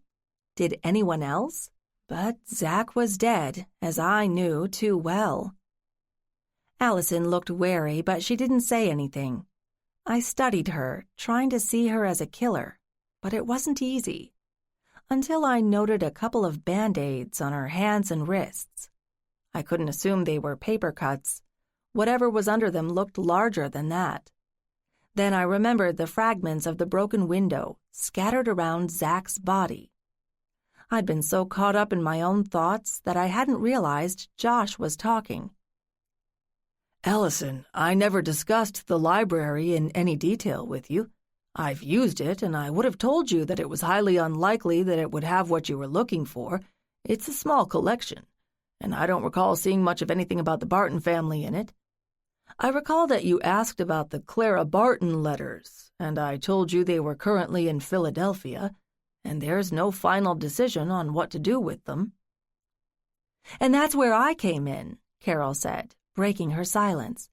Kate got in touch with me to go through the rest of the files in the attic, as you know. We're nowhere near finished, but I hadn't seen anything that referred to Henry's business in that material. In fact, Kate and I both noticed that. Henry was apparently a successful businessman and must have made a lot of money, if his home is any indication, but we didn't find anything that pointed to how he made his fortune, which we thought was troubling. She turned toward the detective. That's why we thought to look in the factory building. It was the only place that seemed logical. In fact, Josh thought he had found some tangible evidence and insisted we look at the factory. And if we hadn't found anything there, we probably would have dropped the whole subject and moved on to other things. Right, Kate? That was our plan, I agreed. And we found what we were looking for. Allison, have you cut yourself? Allison looked bewildered at my question. I nodded toward her hands, decorated with Band-Aids. What? No, just some scratches. Detective Reynolds had been watching the discussion with interest, but my question caught him by surprise.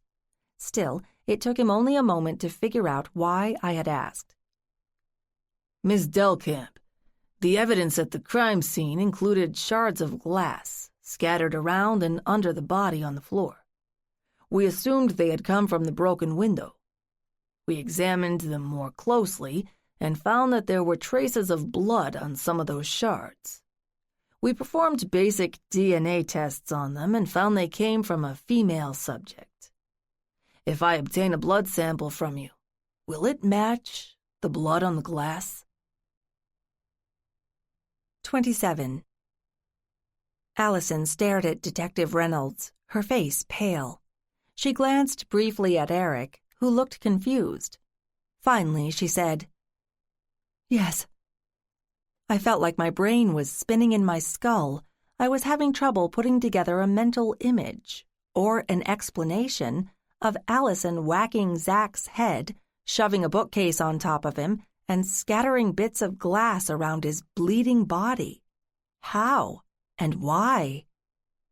Allison straightened her back and lifted her chin.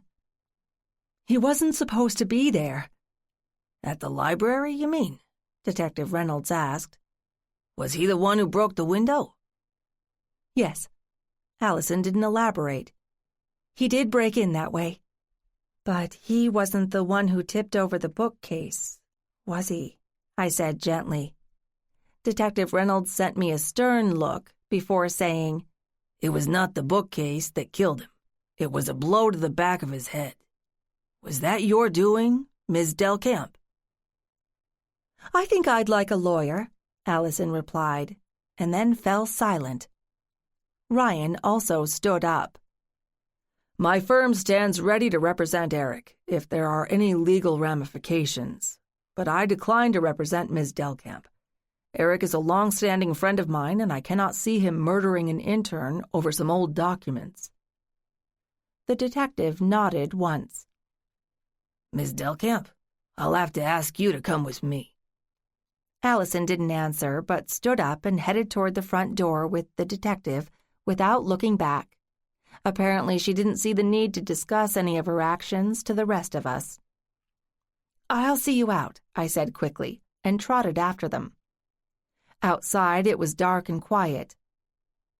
"Thank you," I said quietly, once Allison was settled in the car. Detective Reynolds turned to face me. "For what? You were right, and I respect your judgment, although I'm sure I'm still missing some pieces of the puzzle." "If Allison won't tell you, I can fill you in later. But I guess I mean, thank you for confirming my gut instinct." "Did you really find the documents?" "Yes, we did. It was a group effort."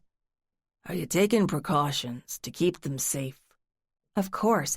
Ryan is going to take them to his law firm, which has a really big safe. And Josh and Carol will be working on verifying their authenticity. Don't worry, none of us is talking to the press.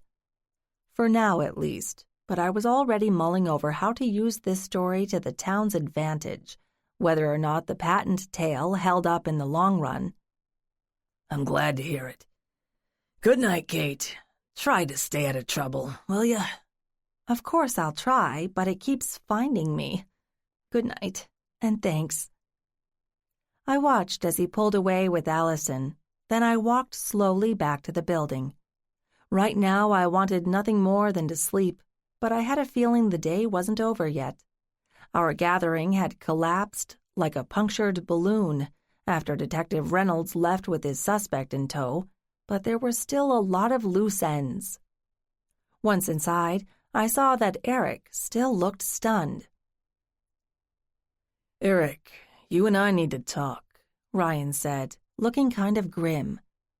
"I know you've got to be exhausted, but Reynolds doesn't play games. It can wait until tomorrow, but not any longer, so get some sleep." Eric nodded.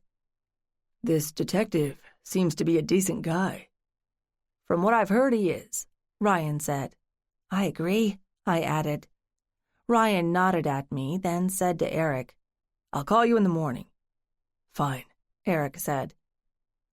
"Carol, do you have to be back in Philadelphia anytime soon?" I asked. "Heck no," she said firmly. "I want to start digging through all those lovely documents at the library." I faced Ryan. "You'll be taking the factory documents back to your office, right?" "What? Oh, right, yes. They're even more important now." "The documents are in your car, right? You want to take them to your office now, or would you rather drag them back inside and deal with them in the morning?" "Door number 1 works for me. Eric, will you be staying here tonight?" "Do you mind if I do? Maybe I'm not directly responsible for the whole mess with the documents, but I could have handled things better. And maybe Zach Mitchell would still be alive." "It's not your fault, Eric," I told him. "And it was Zach's idea to break in. not a good decision on his part. You know, I hadn't realized how important these pieces of old paper are to some people, and not just for the money they might bring. Kate, we'll have to talk too, Ryan said. But I need to get Eric squared away first.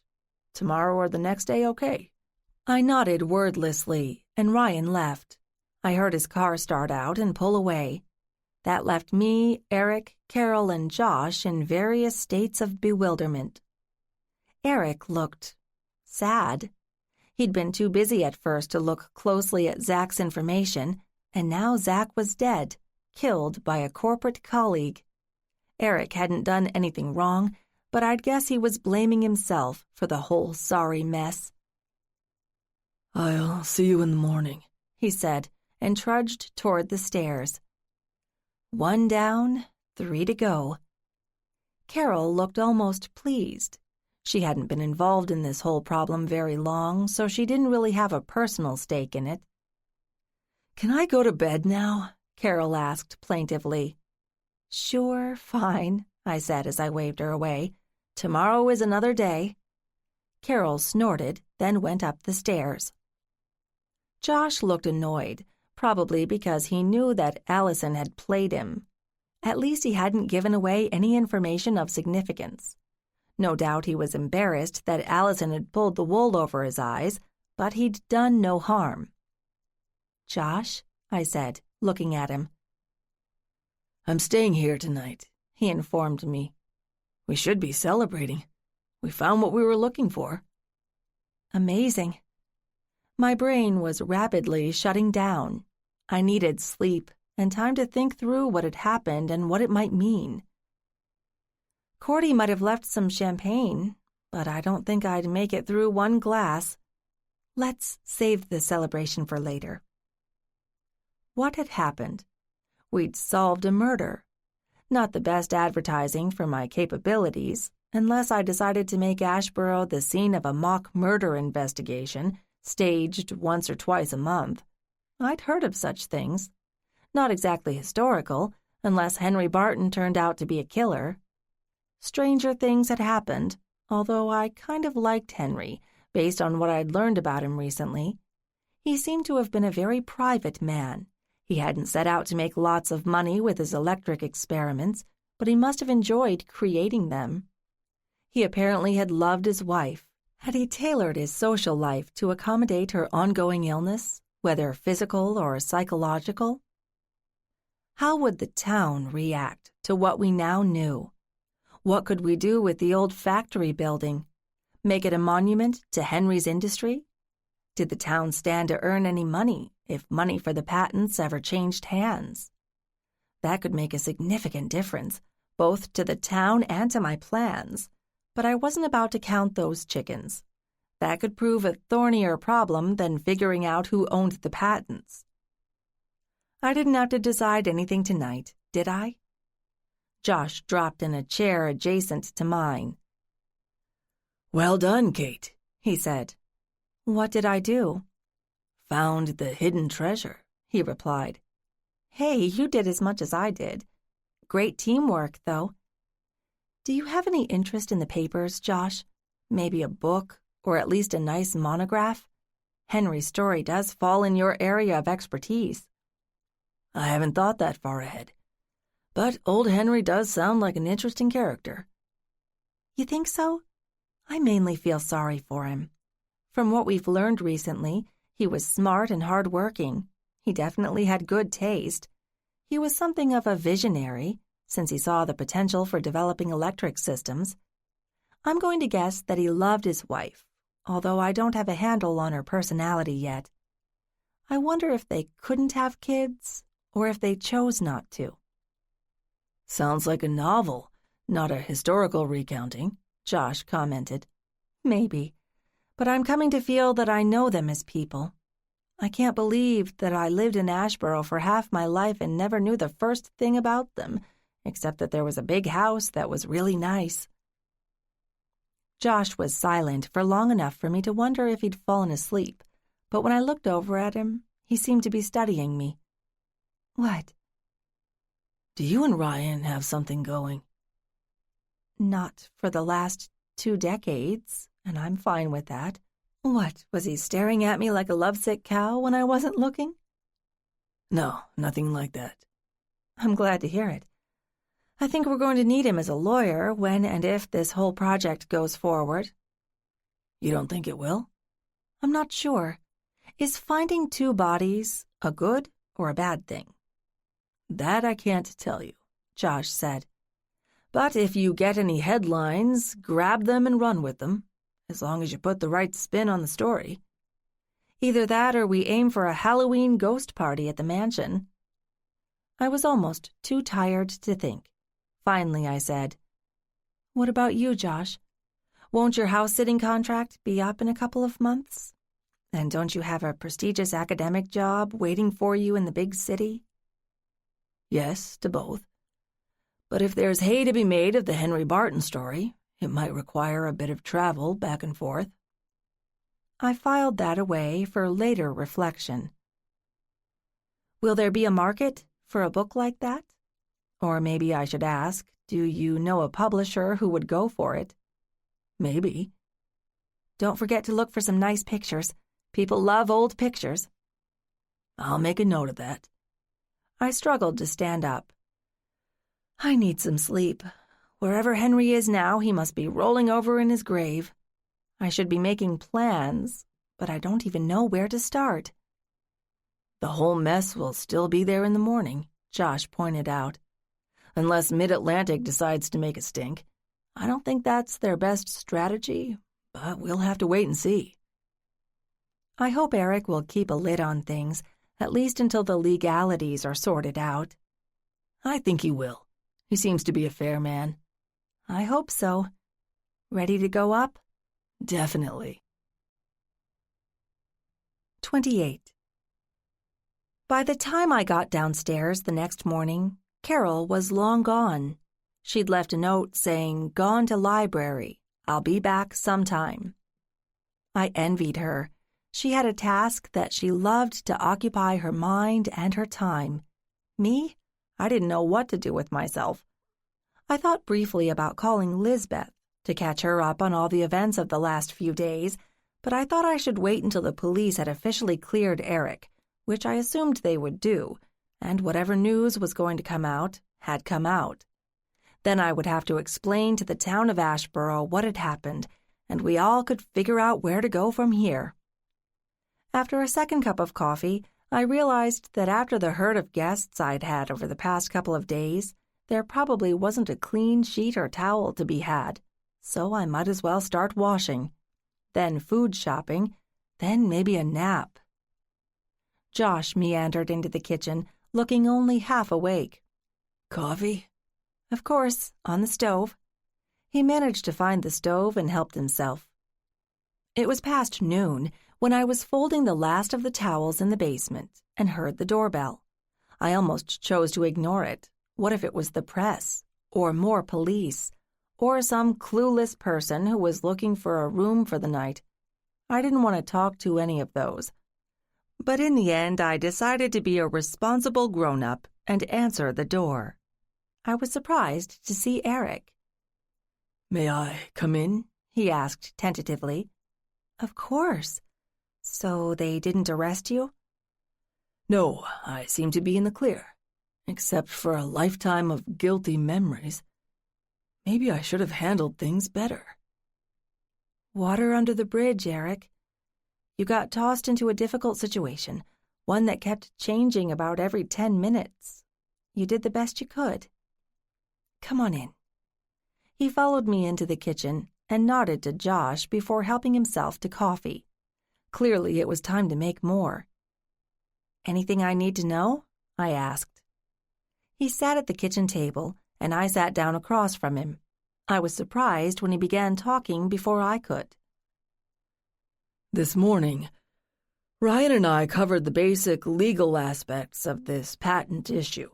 I haven't heard from the detective, so I can't say what's going to happen to Allison, apart, of course, from losing her job at MAP. But then I got to thinking. There are legal considerations, of course, but there are also other issues. Some of them involve you and Asheboro." In what way? I think we have enough information now to say that there is a good reason to believe that Henry Barton has some claim on some of the patents from before 1900, although it will take some digging to figure out which. MAP has employees who can do that research, or Carol or Josh could find someone with a particular interest in that kind of history. But whatever the truth is, I don't want to see Mid-Atlantic get dragged into this. According to what Ryan told me, Henry left funds to sustain his holdings in Asheboro until the town could sell them, which never happened. Then your local bank president stole those funds, which leaves the town in a hole. Ryan also explained what you're hoping to do here, or at least what you had planned before all the trouble started. I was almost amused that he considered 2 murders and an embezzlement no more than trouble. I had to wonder if Asheboro would consider me bad luck and drive me out of town. It took me a moment to focus on Eric again. Kate, I admire your vision for this town, but it won't be easy to accomplish, as I'm sure you realize. What's more, I'm fairly sure that Asheboro is not in a financial position to take MAP to court over the rights to the patents and the income they've generated in more than a century. I'd rather not open that can of worms, so I'd like to propose an idea. I'm listening, I told him, trying to sound encouraging. Good. I would like to see both the town and MAP get ahead of this story. Mid-Atlantic would publicize that your Henry and Thomas Edison collaborated, once we've hired a replacement for Allison, to make possible a major step forward in regional electrification, which has survived even into the present. You'd give Henry Barton a share of the credit? In terms of publicity, that could be a big boost for my Asheboro project. Yes, and he deserves it. In light of that, Mid-Atlantic would agree to collaborate in the creation of a historical center of some sort in Henry's factory building. Was he saying what I thought he was? When you say collaborate, do you mean that your company would provide funding for this center? A reasonable amount, yes, and Mid-Atlantic's name would be associated with the building, along with Henry's. I know you haven't given any thought to what to do with the factory building, so you have no budget in place, but that can be worked out later. I promise you we would be fair, maybe some sort of dollar-for-dollar match, for funds that you and Asheboro raise for this purpose. My mind was racing, and I didn't know where to start. I didn't even know if I was empowered to accept such a proposal or negotiate terms, since there was no official organization in place, but I wasn't about to say no. So let me get this straight, Eric. Capital funds from MAP to build out the factory would cost your company far less, in both tangible and intangible terms, than mounting a long and complicated lawsuit? That's correct, and Ryan agrees, subject to some further research. But I would make sure that Asheboro does not get cheated, nor would Mid-Atlantic drag its heels. To be honest, the company does set aside funds for public service projects, and this would fit well. Have you talked this over with your company? Not yet, but I think I can make it happen. And I understand that Ryan has offered to represent you in the Asheboro project. There will no doubt be plenty of paperwork involved in setting up the right legal entities, and you would need a management staff and such, but I believe we can do it, working together. Eric was way ahead of me on the corporate side, but I did not want to look a gift horse in the mouth, and I believed that working together we could make the Barton Factory Museum, or whatever we chose to call it, a reality, one that would serve everyone's interests. I took a deep breath. Eric, I think that is a wonderful idea. Let's find out what needs to be done to get started. We need to set up a meeting with Ryan. I'm glad you like it. But let me add that while I have no legal responsibility for Zach Mitchell's death, I will always harbor some sense of guilt. I should have taken him more seriously. I look on the factory project as a form of compensation, and I promise that I will see this through. Eric, I look forward to working with you. He smiled.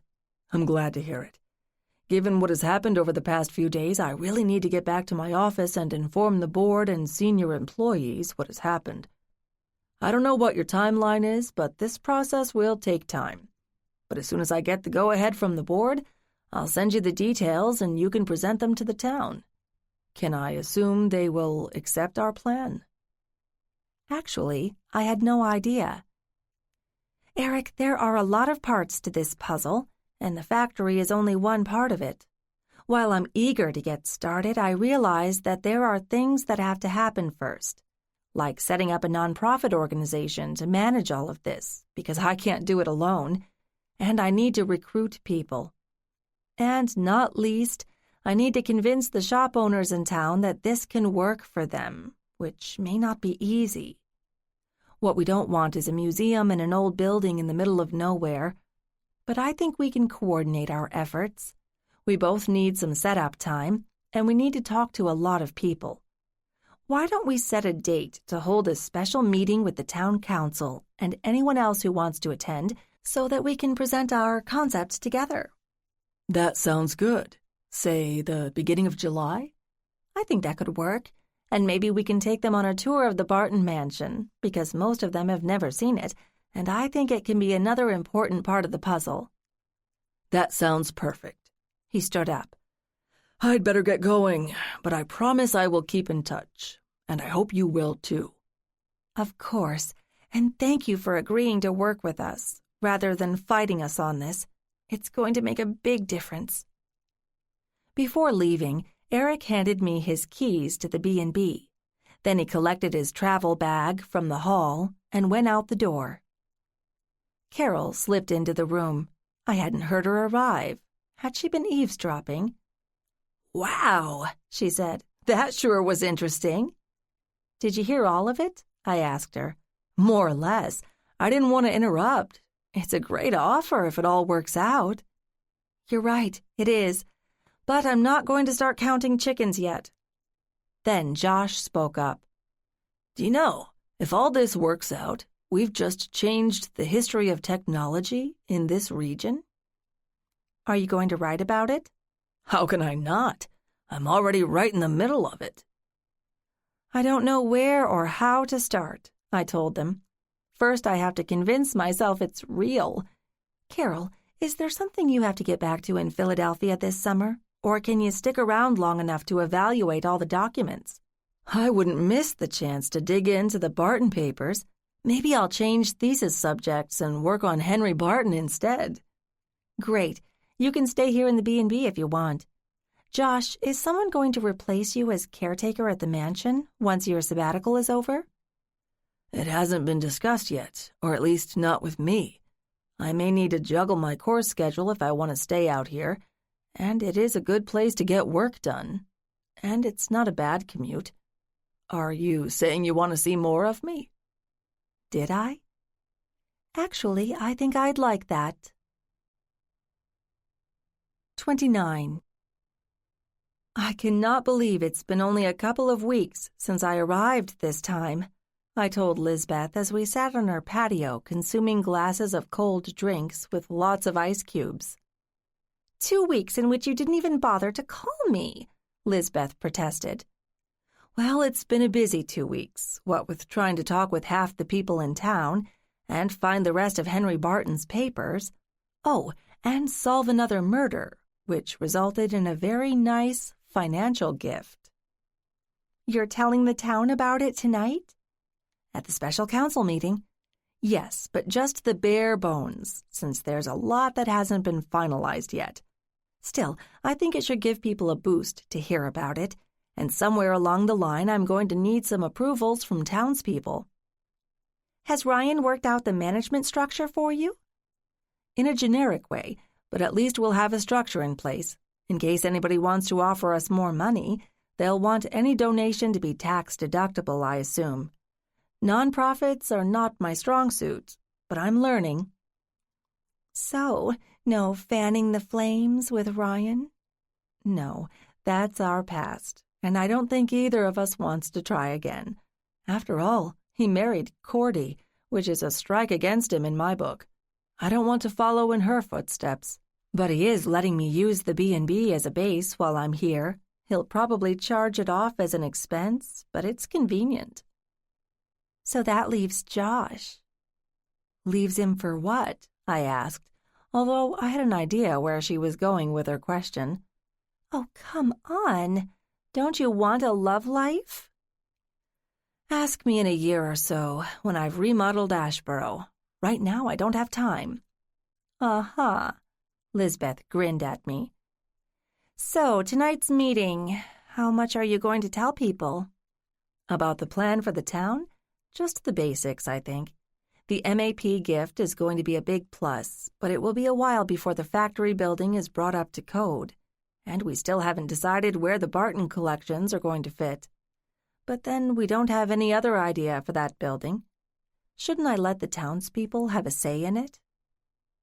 First, you have to get approval for the general plan before you start construction. I know. Sometimes I wonder if I should have stayed in hotel management. It was a lot simpler. I checked my watch. Is it time to leave for town yet?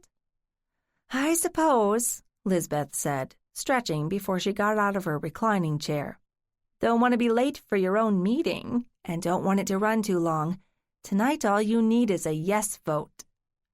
Frances asked me to come by early.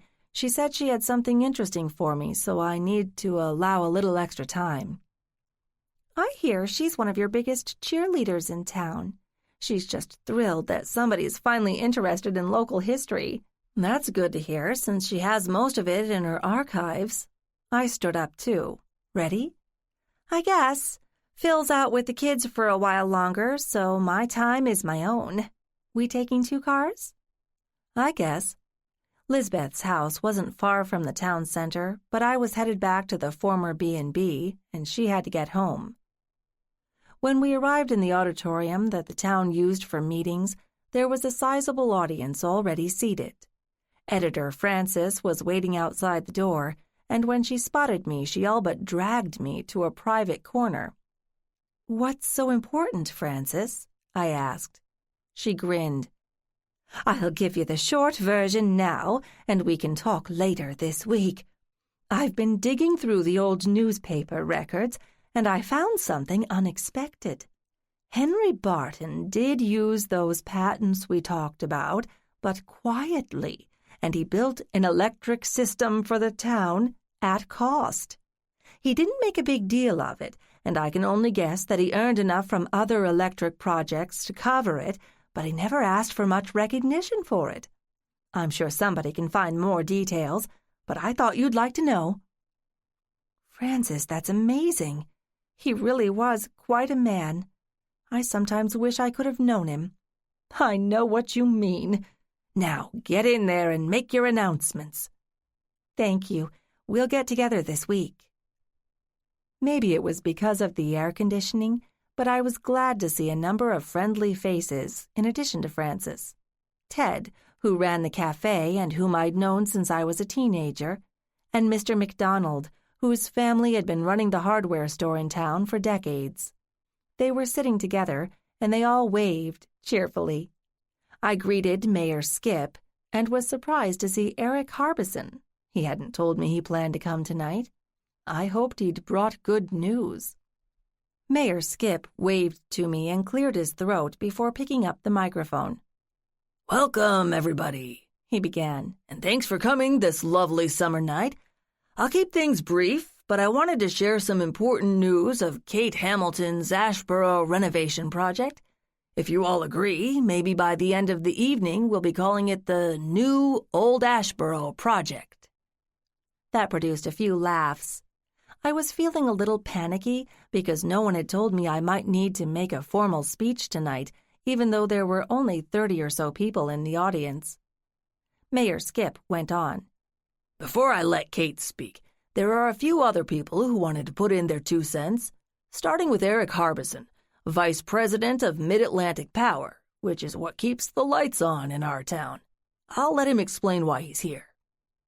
I had to remember to keep my mouth shut while Eric laid out the broad outline of his company's more than generous gift to support the renovation of the derelict Barton Shovel Factory. Nobody asked any questions, and they were generous with their applause. Then Mayor Skip took the podium again and said, I'd also like to introduce the members of the newly formed Asheboro Store Owners Association, Francis, Ted, and Mac.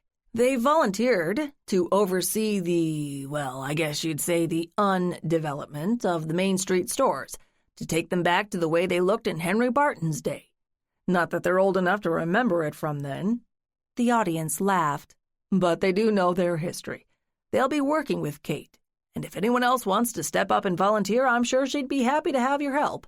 If you've got any questions, stop by and talk to any one of them. And if you have any old photos or letters, just about anything about Asheboro, let Frances know so she can copy them for the town's collection. Skip paused for a moment to clear his throat. I wanted to make a brief mention about some of the more troubling events of the past month or so. You know what I mean. The unfortunate deaths of Cordelia Walker, who grew up here, and Zachary Mitchell, who was a stranger. Many of you will have known Cordelia and the role she played in this town. You never had the opportunity to know Mr. Mitchell, but he was instrumental in drawing attention to a significant aspect of our history: Henry Barton's role in developing electrical systems in this part of the world. Please don't let their deaths color your image of Asheboro, or maybe I should say, your vision of what Asheboro can be. There was a smattering of applause. Then the mayor said, All right, I'll let Kate have her say. Kate, come on up. Gee, thanks, Skip. A little warning might have been nice. I took a deep breath. I'm happy so many of you are here tonight. You know by now that I grew up in Asheboro, but I left after high school and didn't look back, until Lisbeth Scott came to me and told me the town was in trouble and asked if I could help. I couldn't say no to her, and I have to say that I got excited about the possibilities of making the Asheboro of today a place where people would want to live and work, and that would also attract people to see what we've done with the place. Skip mentioned some of the snags we've hit, but we've also had some successes. Thank you, Eric. And I hope you're as enthusiastic as I am about getting started. If there's anything you want to see in this town, or don't want to see, tell me or a member of our new committee. We want to make this a community project, with everybody playing a part. I won't bore you with the details, mainly because we've just started working on them, but I look forward to working with all of you. Thank you. I left the podium and sat down, my hands still shaking. Skip marched up to the podium. Thanks, Kate. We all know that I called this special meeting so we could vote on approving the project, so we can move forward. I think we have a quorum, by the rules for special meetings. All in favor, say aye. A chorus of ayes broke out. Nays? Skip said. There was silence. The ayes have it, and the project is approved. Can't wait to see what you make of the place, Kate. This concludes Killer in the Carriage House by Sheila Connolly, narrated by Emily Durante. Copyright 2019 by Sheila Connolly. This unabridged audiobook is published by arrangement with Bookends, LLC, and was produced in the year 2019 by Tantor Media, Incorporated, a division of Recorded Books, which holds the copyright thereto. Please visit Tantor.com for more information on our growing library of unabridged audiobooks.